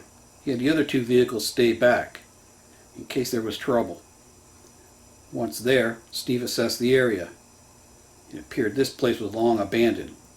The cattle waterers, however, were solar and still working. The lean-to provided them cover from any road traffic, should any scouts be out this far. Steve called the other 2 vehicles to come up to the barn. He then dismounted and with the GPS in hand started to look for the cache. Steve was about 100 feet in the woods when he came across what appeared to be a plastic tree stump. "What the hell is this?" Steve said to himself. He lifted it. Inside was a 50 cal ammo can. Steve opened the ammo can. Chapter 29. The Fishing Hole. The murmur of conversation at the large dinner table was quieted when Sam spoke. "Hey, Dad." "Yes, son," Bill replied. "Well," Sam said. He always started a long conversation with "well," and it always tickled Bill when it started out with it, as Bill knew it would be a long conversation. "Since all the snow is gone, and it is now spring, can we go fishing in the morning?" Sam asked. The table was now quiet. Everyone looked at Bill. Spring trout fishing time is like the deer week for trout fishing. "You know, Sam, that's not a bad idea," Bill replied. "Who else is going with us?" Little Miss shot her hand up. Randy spoke. "I will be starting my LPOP watch at 0600 tomorrow." Bill frowned. "I could make a call, honey, so you can go with us." Randy smiled. "Thank you, Colonel, but I wouldn't want anyone thinking you were picking favorites." Bill smiled. "I suppose you're right, honey," Bill said. Bobby spoke. "I will meet you all at the spot once I get done walking Randy to her post." Bill looked at Bobby. "Excellent. So it'll be me, Sam, Shell, and Bobby. Nice fishing party, if I do say so myself." "All right, 0530. We'll meet here and get all of our stuff and head out." Steve pulled out the contents of the ammo can. There was an MRE and a radio. There was also a note. The note read, "Holy shit, you made it. I just hope you didn't bring any surprises with you. So to make sure, You will need to stay here for 72 hours. Don't worry. I have someone watching you, even as you read this. Just wave, and with your fingers, hold up the number of our favorite round. Once confirmed, they will make contact with me, and we will make sure you are alone. Shit, Steve said to himself. He did have that "I'm being watched" feeling. He scanned around. He held up 3 fingers, then a 0. Then with both hands, he held up 8 fingers. Steve finished reading the note. Do not use the radio unless you are in immediate danger. If the batteries are dead, there are spare batteries in the bottom of the ammo can. Steve pulled the batteries out and looked at them. They were corroded. Shit, Steve said. Steve turned the radio on. It worked. He turned it off. Bill was interrupted when his radio crackled and said, "Alert, Zone 10. Zone 10? Bobby asked. We don't have a Zone 10. Bill smiled. You're right. Must be bleed over from someone else. Weird, Bobby said. It didn't come over any of our frequencies. Bill smiled again. Yeah, weird, huh? Bill keyed the mic 2 times and finished up. So who's going to help me get some worms tonight? Sam and Bobby raised their hands. Bill looked at Shell. You're not going worm hunting with us, little miss? Shell made a scrunch face. You know I don't like them, Dad, she said with a smile. Aw, come on, little miss. They only have tiny little fangs, Bill teased. They are gross, Shell replied. Bill laughed. Sarah spoke. Looks like I'm on baby duty in the morning, she said, smiling. So make sure you catch a big one for me, little miss. I will, Mom, Shell said, smiling. I'll take care of Becca before I leave for duty in the morning, Mom, Randy said. I will drop her off at around 05:30. Becca was Bobby and Randy's baby girl. She was 11 months old and Bill's first grandchild. Chance was now 2.5 years old and toddling into trouble at every step. Babies have a way of making everything bad in the world good. They made a home a home. It was around 21:30 hours when the hunting party came back to Bill's porch with a half a old Folgers can full of fat night crawlers. This was a good hunt, Bill said. Sam smiled. He couldn't help but laugh at his dad. What's so funny? Bill asked. Remember that time you grabbed the snake, Dad? He couldn't help himself. His father was not a fan of what he called the slithers. Oh, that's funny, huh? Bill asked. Sam couldn't breathe. He was laughing so hard. All he could think about was his father running as fast as he could once he realized it was a snake and not a nightcrawler. Bobby joined in. It was definitely entertaining, Bobby mused. You're a hard man, sir, for sure. But you throw a snake in the mix, and well, you kind of lose your shit, Bobby laughed. Bill smiled. Well, even Superman had his kryptonite. Mine is frickin' snakes, Bill chuckled. Steve was standing watch on the Hummer. It was 21:45 hours. The radio Cassidy had crackled. Scorpion, Fox. Fox go.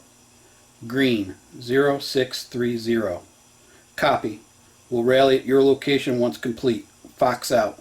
Scorpion out. Stroh sent word to the team and section leaders for a meeting at 2200 hours. Once all the team and section leaders were there, he briefed them. We are green at 0630. Our primary targets are the main structures. There will be 2 salvos in 5 minutes. We will then fire for effect, and should be done by 0730. Our eyes will direct fire. We want a good first strike, gentlemen. We do our job right, there won't be much cleanup in the afternoon. Any questions? Commander Stroh asked. There was silence. Good. Get some sleep. We have a busy day tomorrow. Dismissed. Let's get some shut-eye, Bill said. We need to be up and at 'em early in the morning. Roger that, Bobby said. Night, Dad. Night, son, Bill said to Sam. I need to take Finney out for a walk, and we'll be back shortly. Finney was Bill's Malinois German Shepherd cross. He was a dog that was every bit as impressive as his father, Odin. Bill went to the kennel where Finney was. He reached down, put the leash on his collar. "Let's go see an old friend, Finney." They walked for about an hour when there were 2 key-ups on Bill's radio. Bill replied with 3, then approached. The 2-man team revealed their hide. "Evening, sir," the team leader said. "Hey, Ricky," Bill replied. "What do we have?" "I don't know, sir," Ricky replied. "There are 2 Hummers and a 5-ton. There's a Ma Deuce on one Hummer and a 40 Mike on the other. They seem well armed. The guy that got the ammo can is definitely in charge. It seems like there are 4 adults and the rest are kids." "Kids, huh?"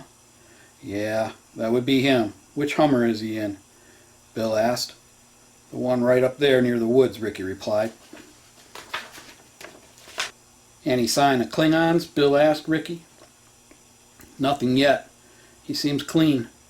Bill pondered. "Something is up with this." "I don't like it," Bill said. "What are you thinking?" Ricky asked.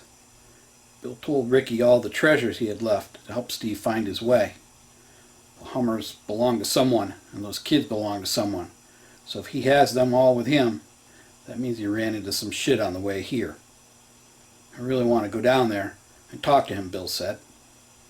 "Why don't you make contact?" Ricky asked. "It's too soon," Bill replied. Ricky agreed. "I'll tell you what. Do you have your sketch pad with you?" Ricky replied, "Of course." "Let me have it for a minute. I want to write him a note," Bill said. "Give him this after I leave. Call him Chair Force. He will know immediately I sent you." Ricky smiled. Bill looked at Ricky. "Don't underestimate him. He's one hell of a shot. We're going to move this shit show to the campground just a couple of miles from Whiskey Lima. I'll give him a rally point to meet me tomorrow night. Then I will make contact.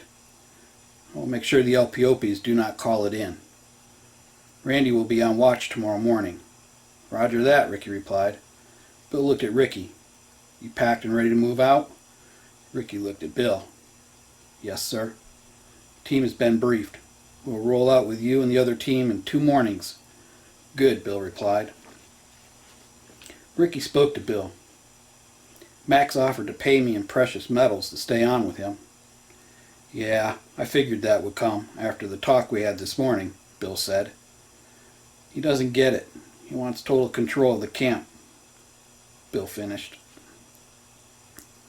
Elijah mentioned he had a tense conversation with him too. Something about the gardens not producing enough vegetables. Basically giving him shit, and it's not even really growing season. Which is odd since he has his own greenhouses, Ricky said. Bill shrugged. "Well, he has lost a lot of respect. He's trying to fix things. I see that," Bill said. "But I think it's just best if we leave. The place we are going, the group down there, is solid. With the supplies we have, we should be good to go." "Good," Ricky said.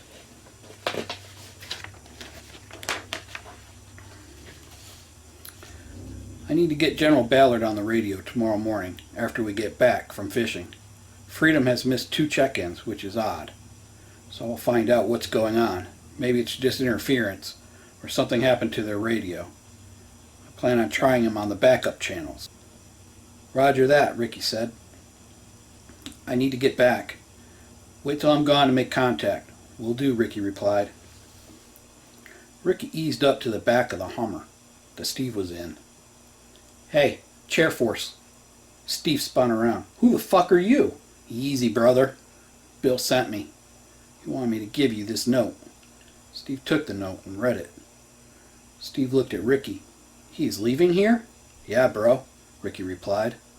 "Things are not good here between him and his buddy, so we're all heading to a secondary camp he has. He told me to tell you he will meet you tomorrow night and fill you in. You need to move out at 0530. There will be a guard change at 0600. Do not stop for anyone. That radio he gave you, turn it to channel 10. He will raise you on that channel when he is there. He wants to know what all this is," Ricky said, pointing to the Hummers and the small camp. "Don't be late. He doesn't want this convoy called in by the watchstanders. You copy? Steve replied, Yeah, Roger. I got your 6 till you move out, then I will head back, Ricky said.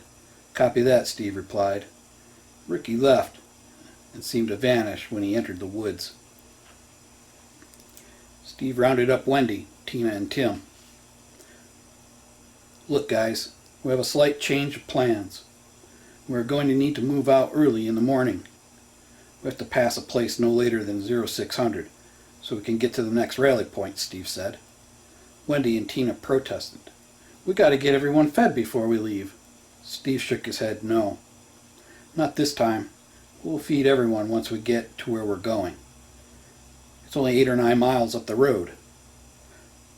Once we are there, you can feed the kids. Right now, we need to make sure we are good to go. Everyone understand? The look of protest turned to concern. Yeah, sure, Steve, Tina replied. Okay, let's make sure everyone gets tucked in. You need to get some sleep. Steve left and went back to the Hummer.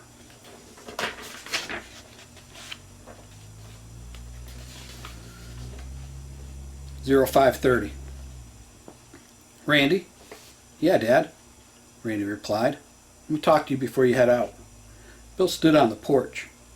Listen to me. There will be a small convoy coming through right about the time you take over the watch. Do not call it in. They are going to go with us to the new location, Bill said. Who is it? Randy asked. Bill looked at her. She knew the look. Never mind. Need to know, Randy said. Bill smiled. Don't worry, honey. You'll meet them soon enough. He gave her a hug. Stay safe, honey, Bill said. I will. Good luck fishing, Randy said. Bobby came up. You ready? I am, Sergeant, Randy replied. Okay, good. I will see you in a few, Bobby. Meet you out back to get your gear, Bill said. Roger that, Bobby replied. Bill, Sam, and Shell were on the back porch. Bobby approached. All set, Bobby said. Good, Bill replied. Grab your gear and let's head down. Sarah came out on the porch. You guys have fun with your dad and Bobby. Catch a lot of them brookies. We're going to have a good fish fry tonight. I can't wait, Bobby said. Me too, Bill replied. This will probably be the last fish fry of brookies we get. I don't think we have anywhere we're going, so we need to make this one count. Bill gave Sarah a kiss. We will see you in a few hours, honey. The four spaced out over the large fishing hole and the smaller pools. It was just starting to get light when the first knotted-up nightcrawler slid into the pool without making a splash.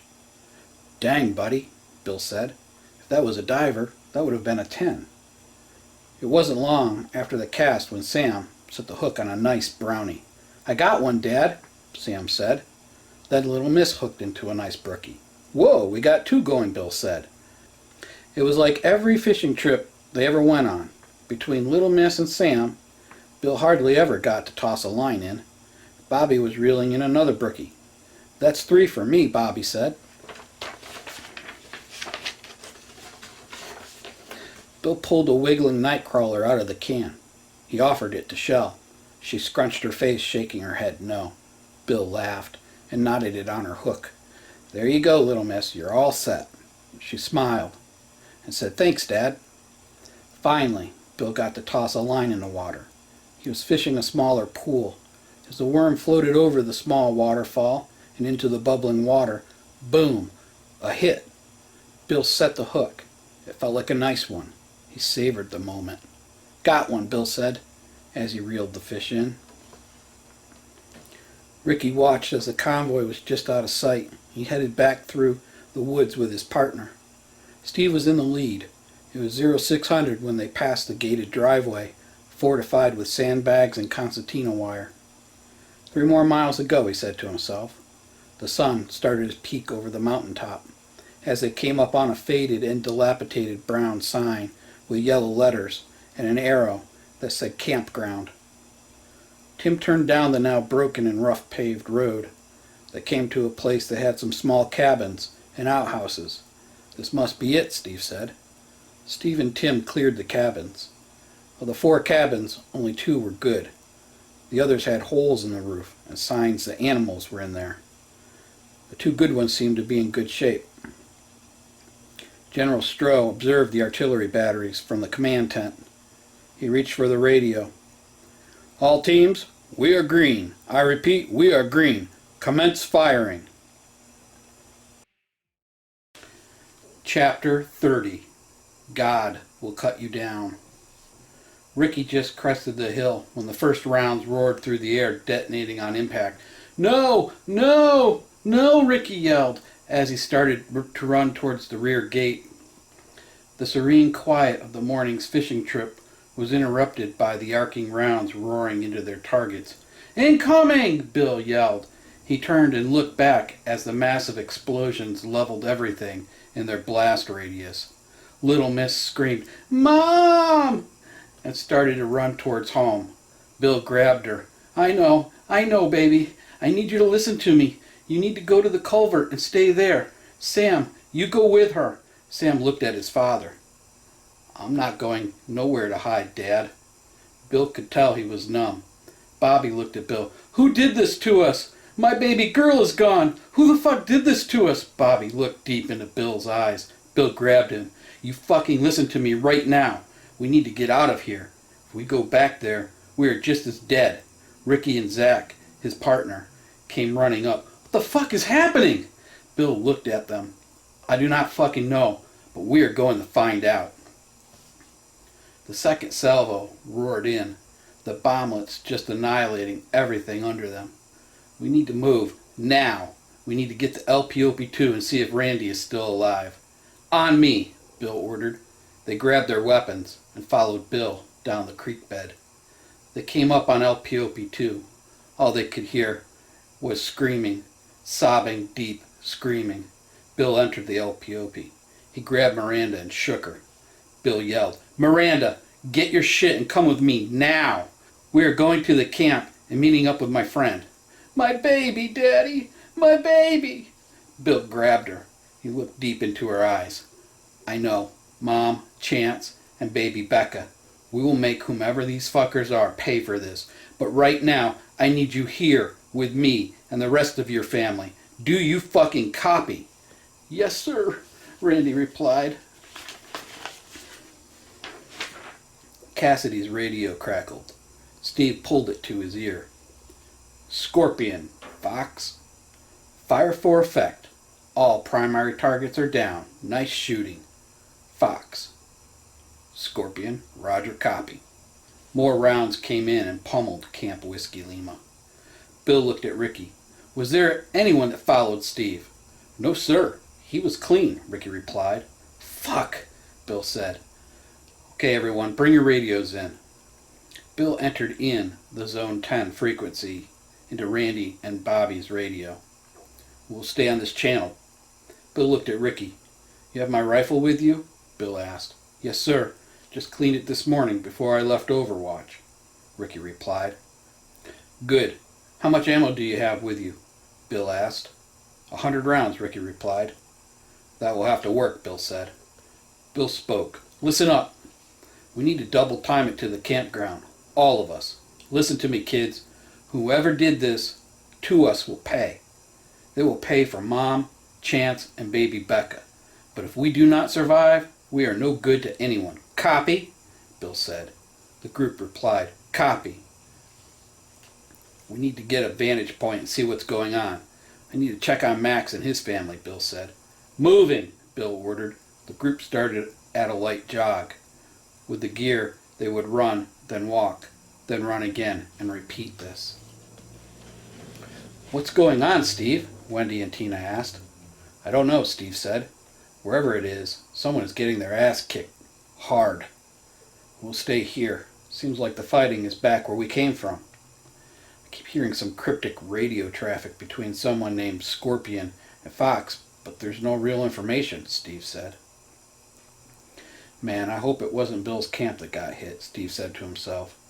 He remembered Cassidy's last words about a major operation, and after passing the entrance to that place, it looked pretty hardcore. Steve's spidey senses tingled. "I'm going to turn on this radio and see if I can hear anything." Steve shook his head. Here we go again, talking to myself. Bill and the group entered the woods about a mile up the road from the campground entrance.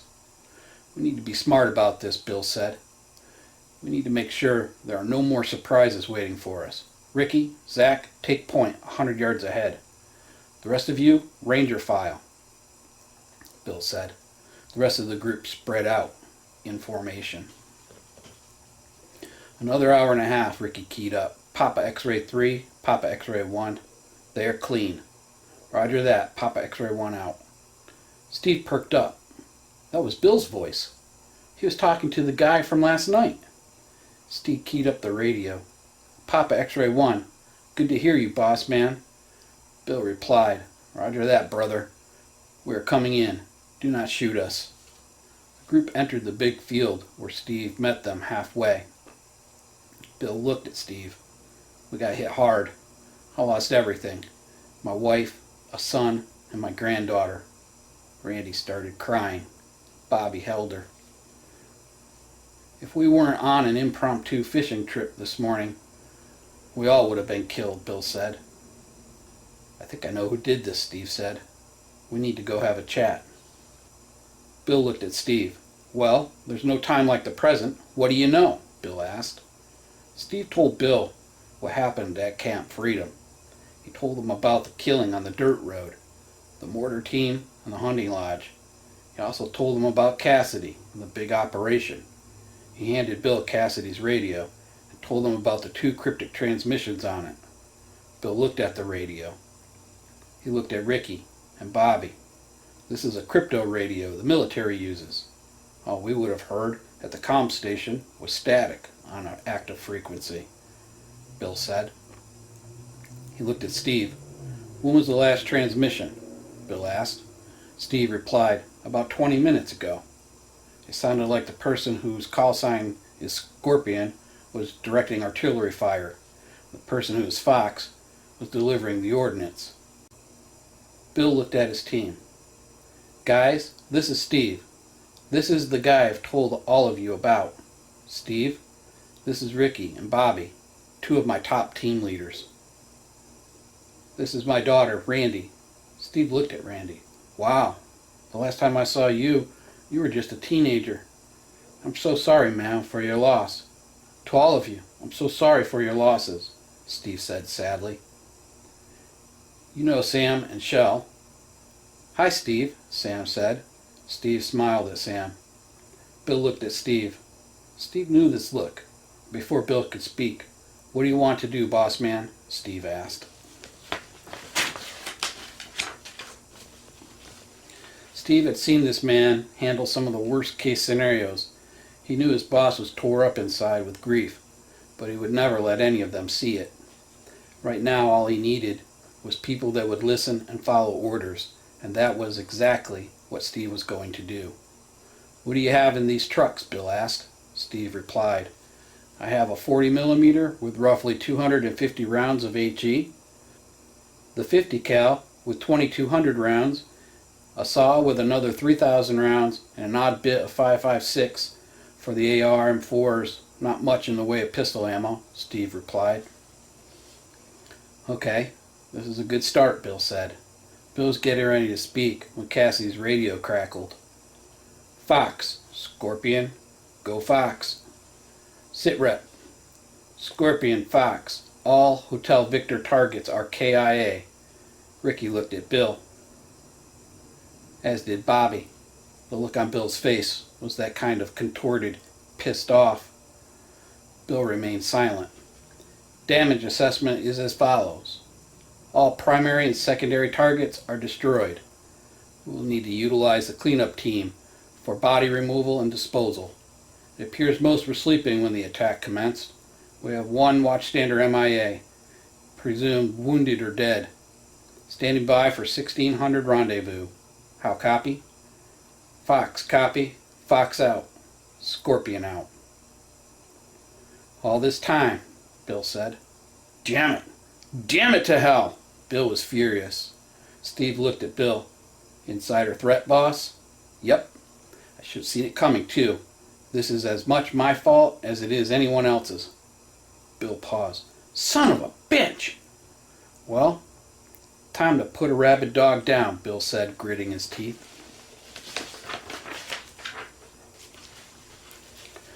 Randy, Sam, and Shelby, you are staying here, Bill said. But Dad, Sam started to protest. Bill jumped right into Sam's face.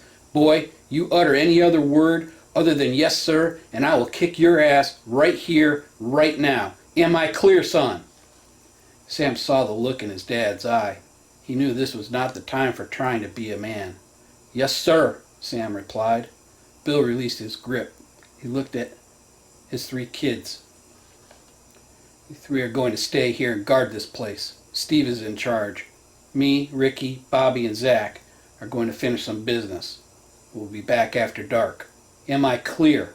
Bill asked. His 3 children shook their heads, yes, and said, yes, sir. Steve, see if you can hide these trucks better. We're going to need these.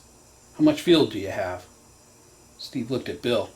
Best guess all the way around, a 1/4 tank on all 3. It's fine, Bill said. I know where we can get more fuel. No campfires or anything else to draw attention, Bill ordered. Copy, boss man, Steve replied. Bill looked at Steve. I need to use the radio, one of those Hummers, Bill said. Steve looked at Bill. Yeah, sure, boss. The 2 walked over to the Hummer with the 50 cal. Bill climbed in.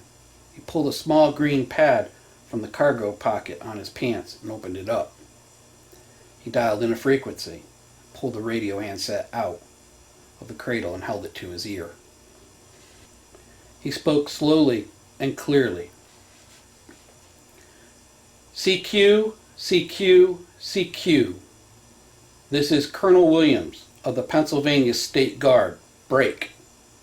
Enemy forces have taken control of and eliminated Guard units across the state. Break. Requesting help from our neighbors. Break. Units on Victor Alpha border should be on alert. Hostile forces have access to artillery, support vehicles, and ground forces. Break. Vehicles marked with blue UN flag assume foreign support or rogue faction government. Break. Units have an artillery battery with support 8 to 10 miles north of Whiskey Lima. Break. Camp Freedom has fallen. Camp Whiskey Lima has fallen. Break. Where we go one, we go all. Godspeed. Colonel Williams. Out. The radio crackled and hissed. Good copy, Colonel. Virginia sending love. Over. North Carolina sending love. Over. Ohio sending love. Over. Stay safe, Colonel. Tennessee sending love. Boats, keep your head down and your powder dry. Kentucky sending love. Over.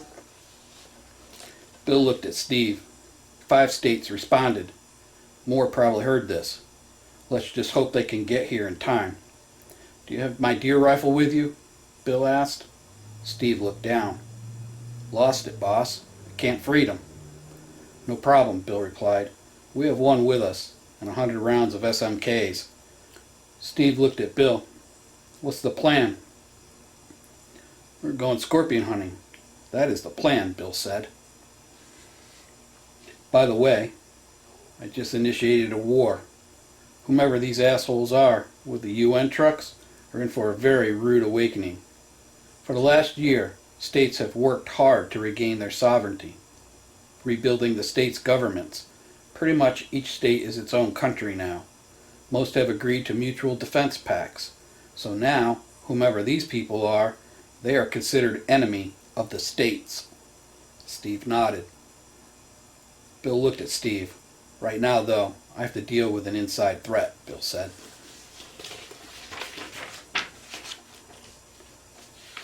Bill looked at Steve.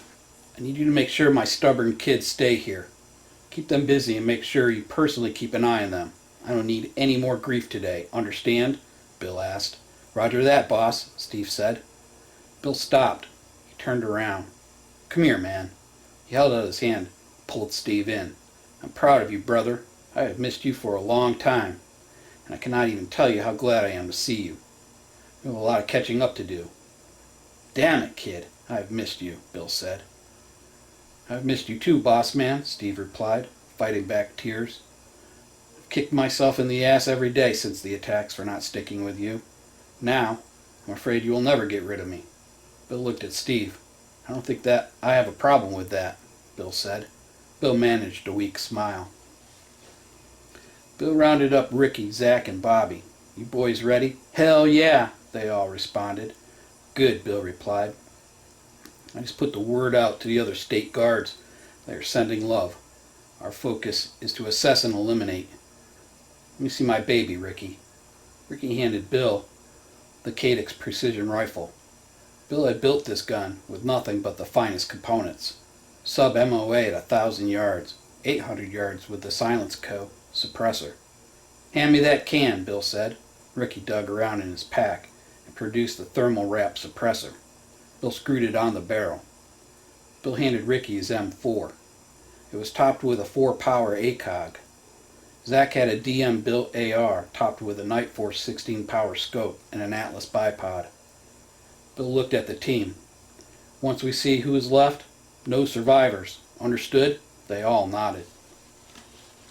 It was 14:30 hours when the team came up on the ridge line from where they could see most of Camp Whiskey Lima. The site was difficult to take in. There was no movement at the main camp. Every building was destroyed or on fire. The Bearcat was shredded from the bomblets. Bill's pride and joy, his big blue Ford Excursion, now shredded and burning. The chicken house, all the pigs, and the dog kennel, gone. Charred remains of the big pigs lay burnt and tore apart. The team moved towards LPOP-1. They observed it. The hide was destroyed by a near-direct hit. It was obvious now the Scorpion had been at work for a long time. These rounds were precise. The team moved towards a vantage point overlooking the back part of the camp. Bill looked through the big 32-power scope on the Cadix PRS. "What the fuck?" Bill said. Bobby, Ricky, and Zach gasped. Ricky was furious. "That son of a bitch was going to set me up." "Calm the fuck down, Ricky," Bill said. Bill watched as the family of four stood at their gate, gazing over the destruction. Bill could see where some of the Amish were dead at the gate, meaning they were shot from inside the gate. 5 uniformed men came out of one of the greenhouses. Bill observed them. "Those are not our guys," Bill said, in a low voice. "Roger. I've never seen them before," Bobby said. "I guess if he couldn't get the best we had, he got his own," Bill growled. Bobby and Ricky and Zach responded with the pfft noise. "They could all be dead right now if you would just give us the green light, Colonel," Zach said. Bill spoke softly. "We do not have the option of fucking this up," Bill said. "We're going to wait until 16:30 hours. Then, according to Steve, the Fox is to rally with the Scorpion. Then we will finish this. For now, settle in. We're going to sit here and be patient and see what we can see," Bill said. "Ricky, Zach, you have your night vision gear?" Bill asked. Both responded, "Yes, sir." "Good. We might need to do some night work," Bill replied. As the team observed, they were able to get a good line on the guard post. All 5 guards were ranged and marked. The other 4 people were inside the cabin. Commander Stroh was in the command tent with General Callahan. "Well done, Commander," Callahan praised. "This last objective just secured the state of Pennsylvania. The only thing left is resistance clusters. Other than that, we are done here. This contact we had essentially gave us the win for this state," General Callahan said with a chuckle. Callahan continued. "Command wants to make him the governor for Western PA. We'll work with the Eastern PA governor, and the 2 will report to Region 1 leadership." "Very good," Commander Stroh replied. "This guy has the right mindset. Power hungry, tired of living in the woods. He has some aggressive plans to get infrastructure back up and running, so it sounds like he's the right man for the job," Callahan finished.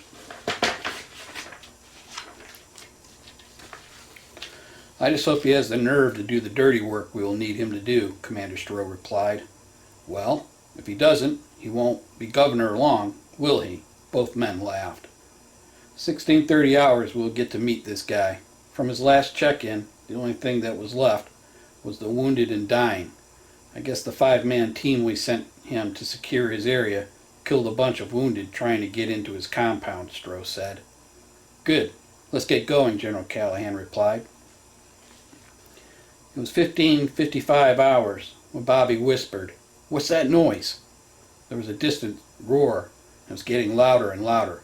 Bill turned around, the 2 gray dots moving fast, hugging the terrain. Bill smiled. That would be some love from Tennessee, boys. The 2 A-10 Warthogs roared overhead with the Tennessee flag on the tail wing, and within seconds the famous brrrr, brrrr noise could be heard off in the distance. Oops, sounds like someone else is having a bad day. Get you some of that, shitbags, Bill said. The 4-man team chuckled as more bursts from the A-10s were heard. Within 10 minutes, the 2 jets roared back over Whiskey Lima, dipping their wings to show respect for the fallen.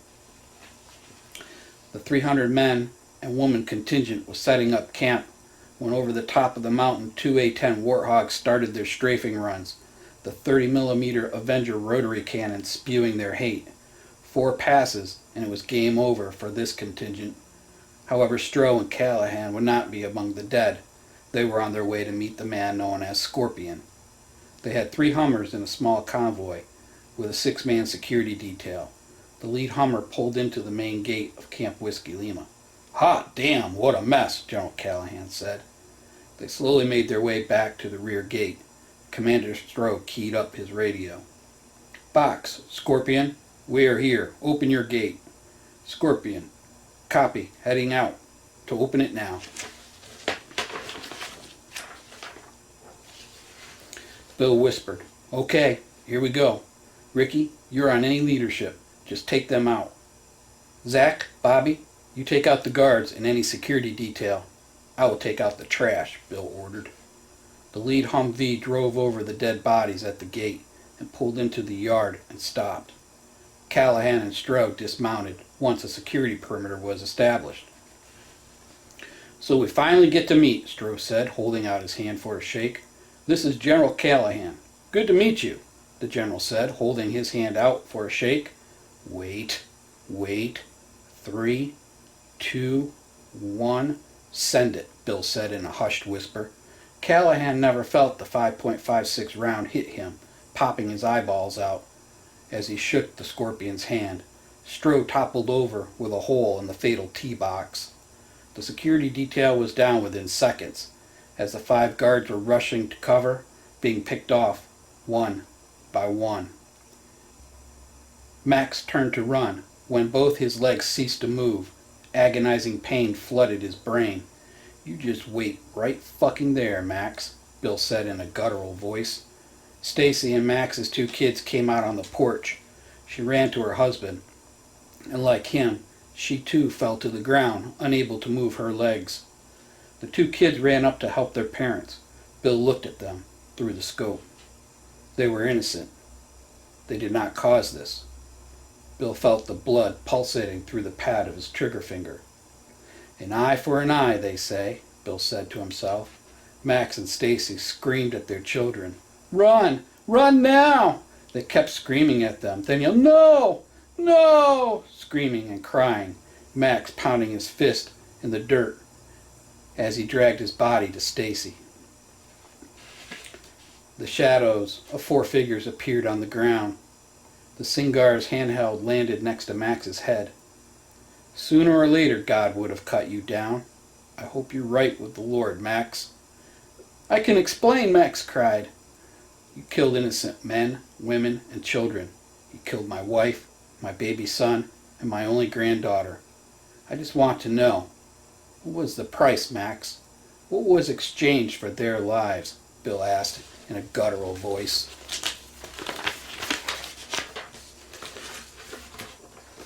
Max grunted, clearly succumbing to the loss of blood from the perfectly placed pelvic shot.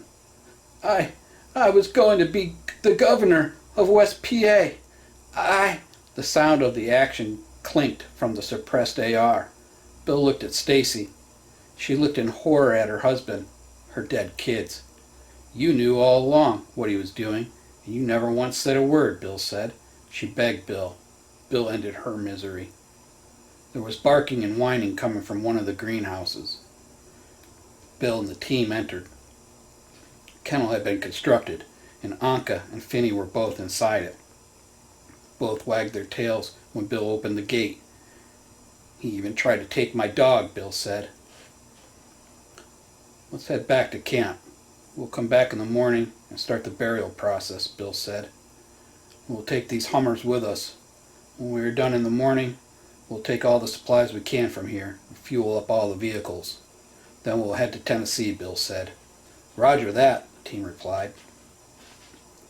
The large sign read, Welcome to Tennessee, the volunteer militia state. Bill smiled, keyed up his radio. Papa X-Ray 1, Eagle's Nest, ETA 1 hour. The end of Book 2.